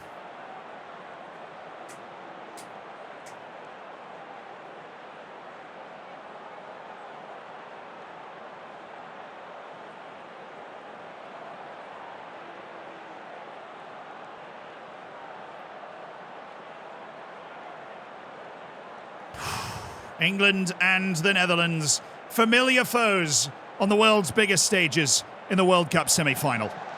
Charlie Griesdale, he's got the ball down, he's running with it. This is it's an interpretive run by Griesdale, but he got it back to Taunton Town zone, Grantley Poole. Griesdale, Neil Harper. The Netherlands, of course, never won this tournament. 2026, finished 3rd place, not for the first time. Now it's Griesdale in behind. England 2-time World Cup winners in 2022 and in 2030 in this save. 3-time winners overall. Remy floating it wide to Van Doom. Now Gregor McNerney, Cannon Noren, Griesdale. Gregor McNerney stifled by Van Doom. Pazzi, is there something here for the Netherlands? He's got separation. Pazzi, back to Mastoris. Pazzi. Davy DeHaan settles. Schmidt. Mastoris, Remy, out for Pazzi. Something maybe. Sully!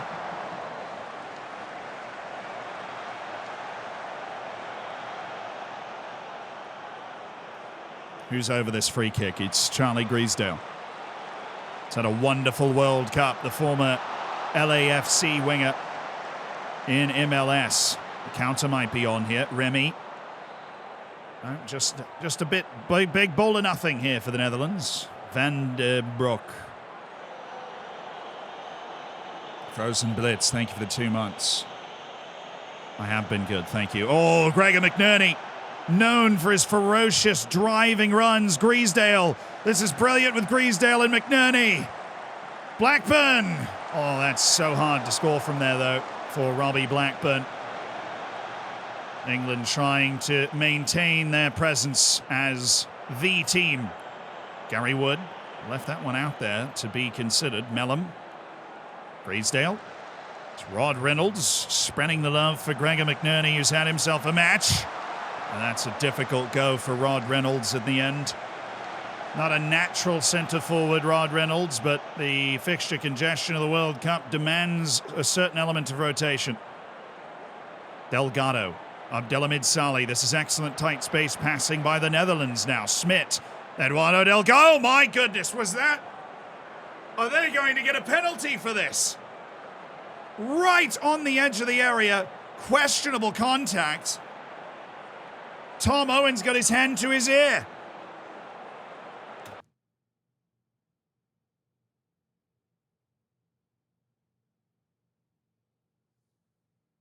Oh, it's a soft penalty. The English will not be happy about that one. Abdelhamid Saleh from the penalty spot. Oh, it's saved! Josh Murray! Arsenal #1. England #1. That's why. Big save by Murray, and it's 0-0. What a missed chance for Abdelhamid Saleh, and how will that affect the star striker of the Netherlands mentality going forward? Charlie Griesdale, he's missed this one again. And it stays 0-0, but both teams certainly asking the question. Davy DeHaan, Fleur, Schmidt, Delgado, Abdelhamid Saleh turns inside. He's got Pazzi. This is space again. He keeps finding it on the right. He's got Van Doom. What a move by Van Doom. Remy!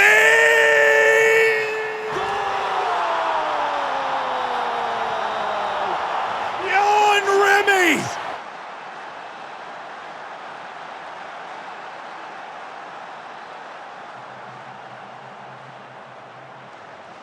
With a lovely finish from Van Doom. And the Netherlands lead against England 1-0. So many Dutch generations have come through. Billed as the one that could end the long wait for a nation so proud in its footballing history. And they are up against the inventors of the game in England, who are trying to bring that title home. They've got 30 minutes to turn it around. They've brought in Luke de Alton. McNerney left, Reynolds in the middle, Blackburn on the right, Bellingham and Young the defensive midfield. The Dutch have gone to a back five with 2 defensive midfielders. Can the English find a way through that? 77th minute. Young, Grantley Poole. It's the first goal England has conceded the entire World Cup. Gregor McNerney still working. Gregor McNerney, the Taunton Town man. McNerney! Oh, it's in! Rod Reynolds!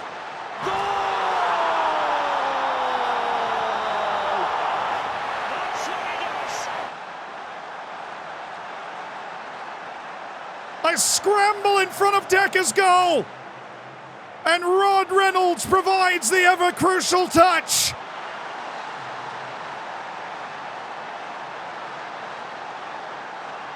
England have come back. A saved penalty and a late equaliser for the English. And extra time is on tap now between the Dutch and England. The legs are heavy, the Dutch in a pretty defensive formation designed to see the game out initially. They've invited pressure from the English, but the English have only created one goal-scoring opportunity, which it took. And we might be destined for a penalty shootout now between England, long tortured by the penalty spot itself, and the Netherlands, who are presented now with an opportunity to make the World Cup finals. It is penalties in the World Cup semi-final between England and the Netherlands. Is it going to come home? Or will it go to a new home for the first time? It will be the English going first in this World Cup semi-final. Robbie Blackburn of Wolverhampton Wanderers against Deckers. Right down the piping.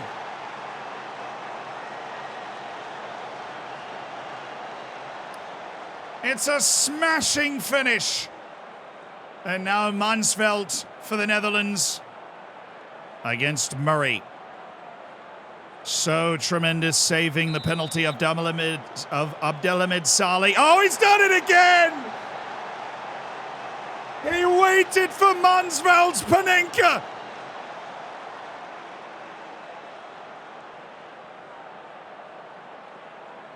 It's a stroke of genius from Murray. Mansveld went with the chip. Now Jude Bellingham, the Tottenham man. Oh, he got through Decker. And England lead 2-0. Now Paris, who has been nursing an injury, really needs to score this one for the Dutch. Paris, yes, he got it in the corner. And it's 2-1. The Netherlands still alive, but behind. Luke Dalton of Everton will step forward against Decker, who nearly saved the last one. He's going to need to save one. Dalton. Likely his last World Cup. And he scores!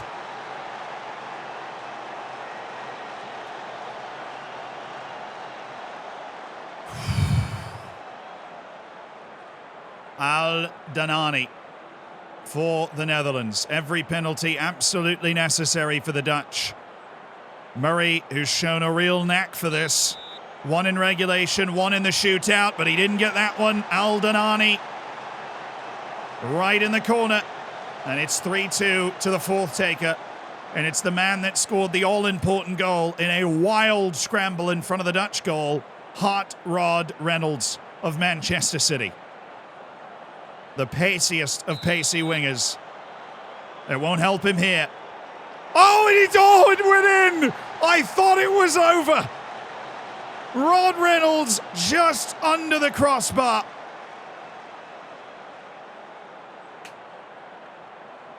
Divine Wrench, who now has to score for the Netherlands against Murray. The Dutch defender needs this goal. And he has it. That's a wonderful penalty by Divine Wrench. If England scores, it wins. The man taking the penalty is the fullback, Jake Edwards of Taunton Town. A wily veteran against Decker. Edwards, he scored and England wins in penalties.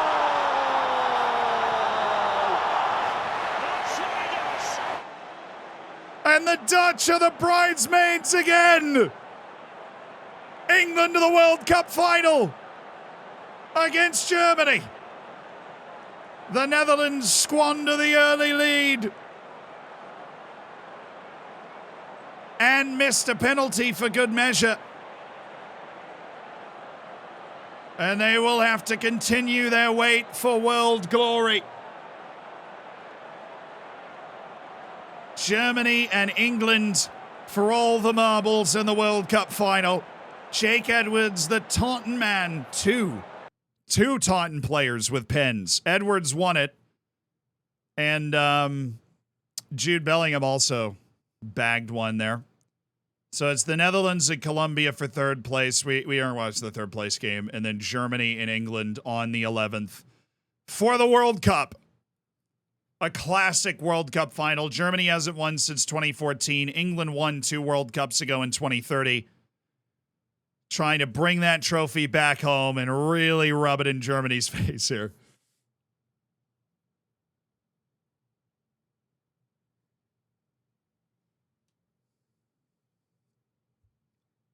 So here we go.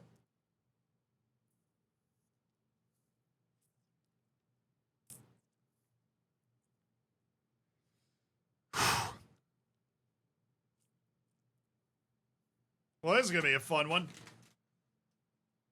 I mean, I think these are the 2 best teams in the tournament, so let's see what this looks like, you know? Does Heiko get a World Cup, or do our boys Grantley Poor, Gregor McNerney, right? Jude Bellingham. Connor Cutler. You know what would be really fun? I think Lamarana Cisse is on the team. I think Lamarana Cisse would get a World Cup medal at 19 if they won. But then, of course, Bulow is a saint, and so is Heiko. So to finish that off with a World Cup win would be pretty amazing.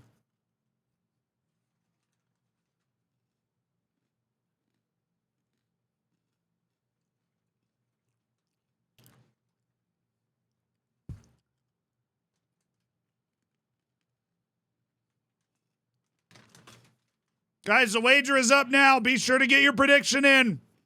Don't miss out. There's already 1 million channel points on each side. Split basically down the middle. Is it Heiko or Bulow? Is it Heiko and Bulow or Grantley Poor, Gregor McNerney, Connor Cutler, Jude Bellingham? Germany's got 1.5 million on it to 1.2 million for England. Germany looking like maybe a slight betting favorite here as we continue our simulation. I have players on both these teams. So, it's like as a Taunton fan, you're happy whoever wins, right?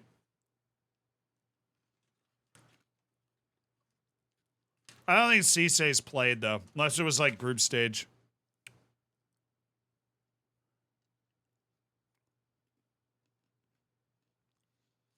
Well, the Zeeland Vanderhorst manager retired. We're just simming it forward. Germany ends on 58% of the vote here. Germany ends on 58% of the vote.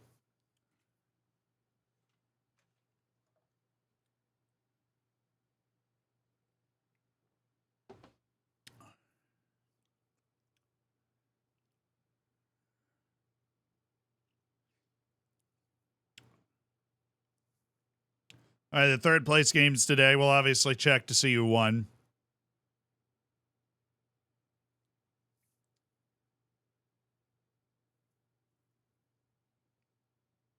Taunton season is over. Yeah, if you missed it, of course, it'll be on the live channel in, a day or two. So have no fear. You get a full rundown even if you aren't able to watch the full VOD.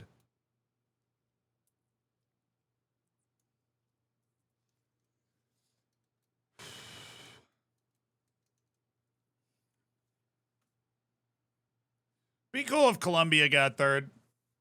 I mean, the Netherlands has been third multiple times. Like, Colombia's never finished with a medal at the World Cup. Be really cool if they could bring that home.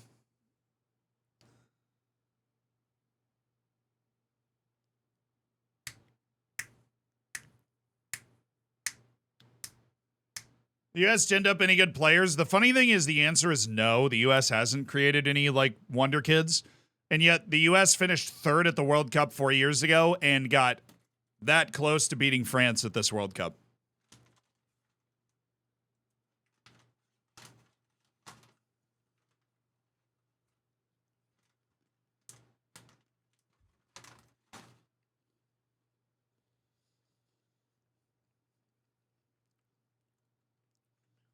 Hey guys, it's World Cup final day.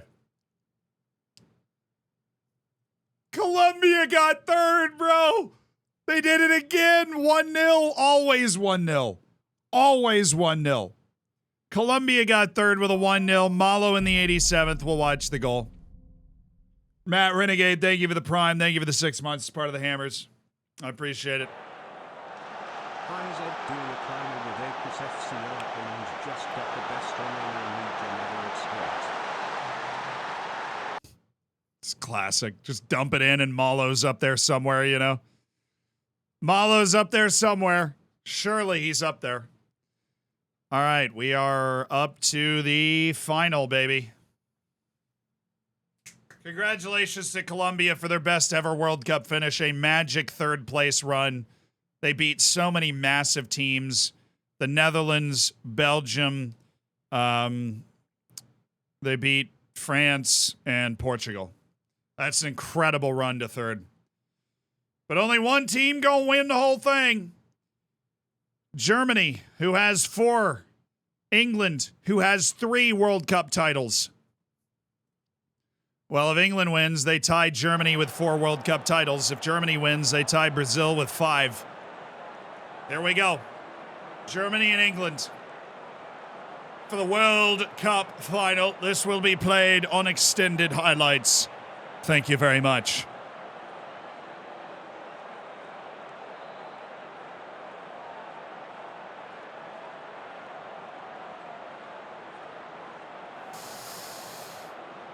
It's been a pleasure watching this World Cup with you. Thank you for joining me. Germany and England, here we go.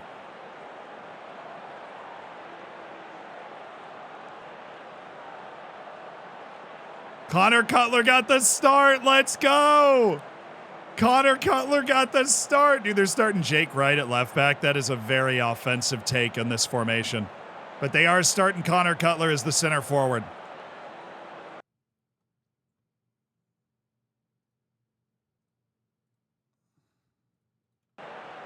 Here we go.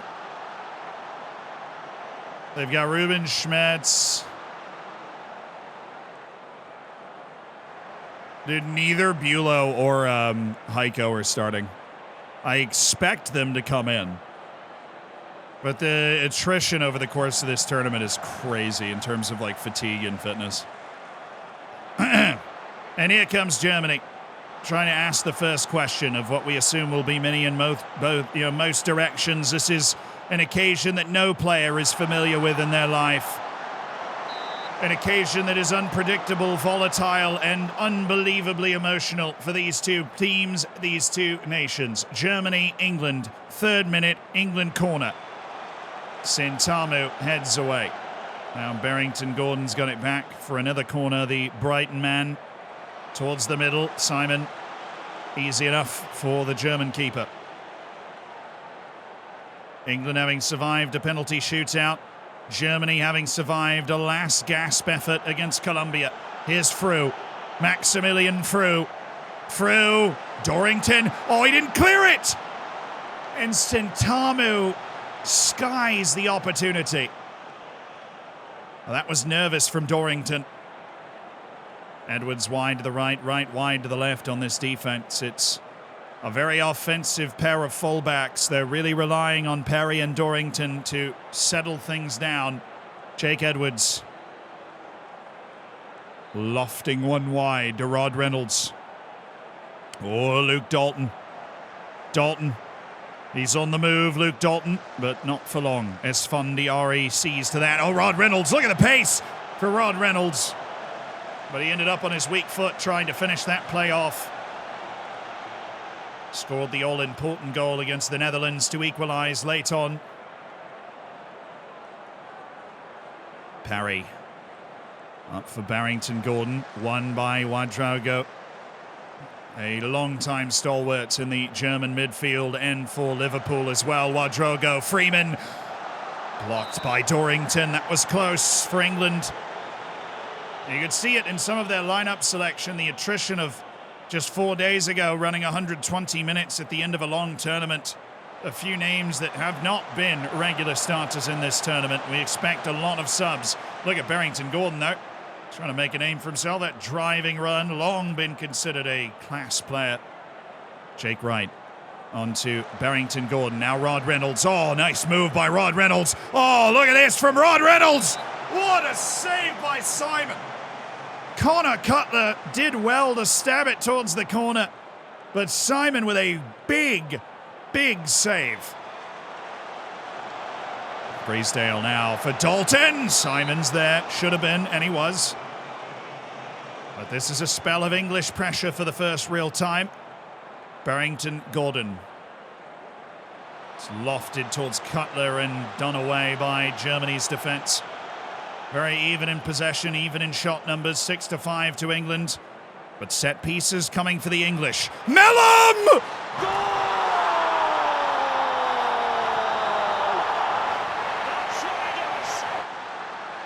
Of course it's a set piece for England. Jack Mellum drills it right in the bottom corner.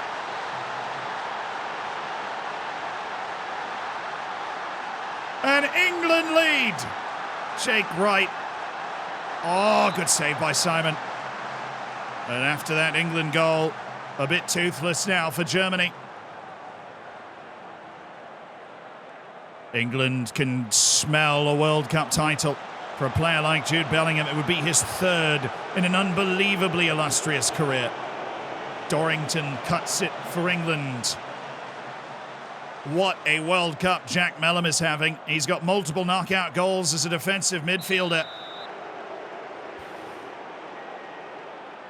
And now we hit the second half. Germany needs a goal to stay alive for a World Cup. So many world-class players going both directions. What substitutions happen when for these two national teams?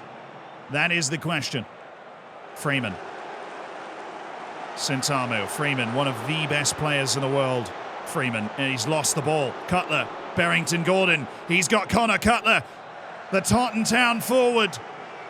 As Fondiari selling out to stop him.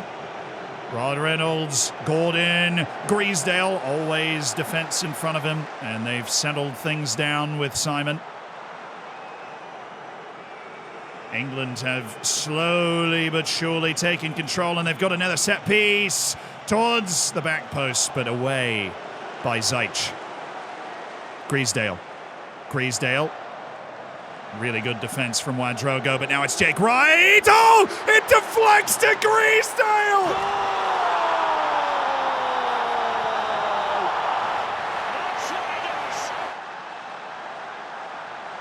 It is England's day in the World Cup final.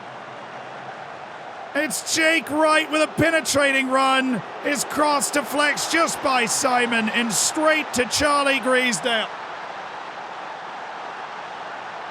Maximilian Frews, the unlucky player, who got a piece of it, and it went right into the path of Griesdale, who's had a monster tournament, and he could not miss from there. Germany making the beginnings of what you'd hope would be significant changes here. Schwab is trying to get onto the ball, but now it's Griesdale instead, and Jake Edwards, and Mühlbauer's won it back for Germany. They've got to go now, the Germans. Mühlbauer pulling it back towards Aseko and Keeley. Wadrogo, oh, he's dribbled it right to Griesdale, but it's given back to Aseko and Keeley. Mühlbauer, space from Mühlbauer! Saved by Murray. It was a tight angle, and he shut it down. Dorrington playing a full 90 here. Perry. Elzad Lashley, you can play that fullback spot. He's played inside as well. Krasniqi wins it for Germany. Krasniqi floats it to Schwab, and he could not get himself in the right position. Germany grasping a bit at straws, it seems. They've brought in Ahmed Yatseven, but it's just not enough right now for Germany. Trying to press here, trying to funnel the ball to that far side of the field. Lashley, won again by Krasniqi. Ahmed Yatseven, Wadrogo, Schwab, corner. Some lively energy from Germany, but it's England's World Cup to win right now with 10 minutes left. Nahue Klingman. That's too close to Murray. It is too close to Josh Murray.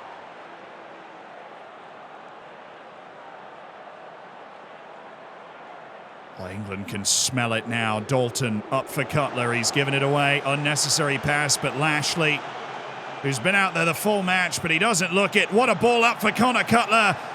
And he was offside. Saved anyways by Simon. Germany just have not found the goals. And England found a goal on a set piece. A goal on a deflection. And it is England that will be winning this World Cup to equal Germany's 4. And Germany left waiting and wanting for its 5th World Cup since 2014. It looked like this might be the team to do it. But instead, it is coming home to all those Taunton boys on England who have won the World Cup.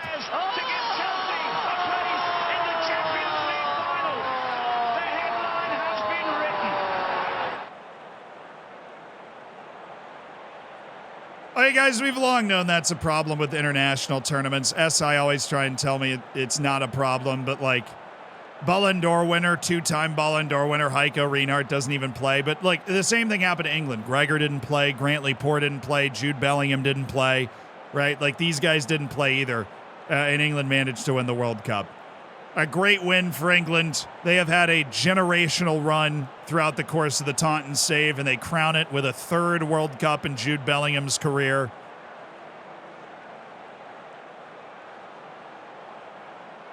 Never bet against England in FM, dude. Literally never bet against England in FM.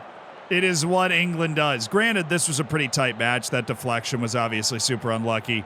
But England probably was the best team in this tournament. Obviously, they had to win in penalties in the previous round, but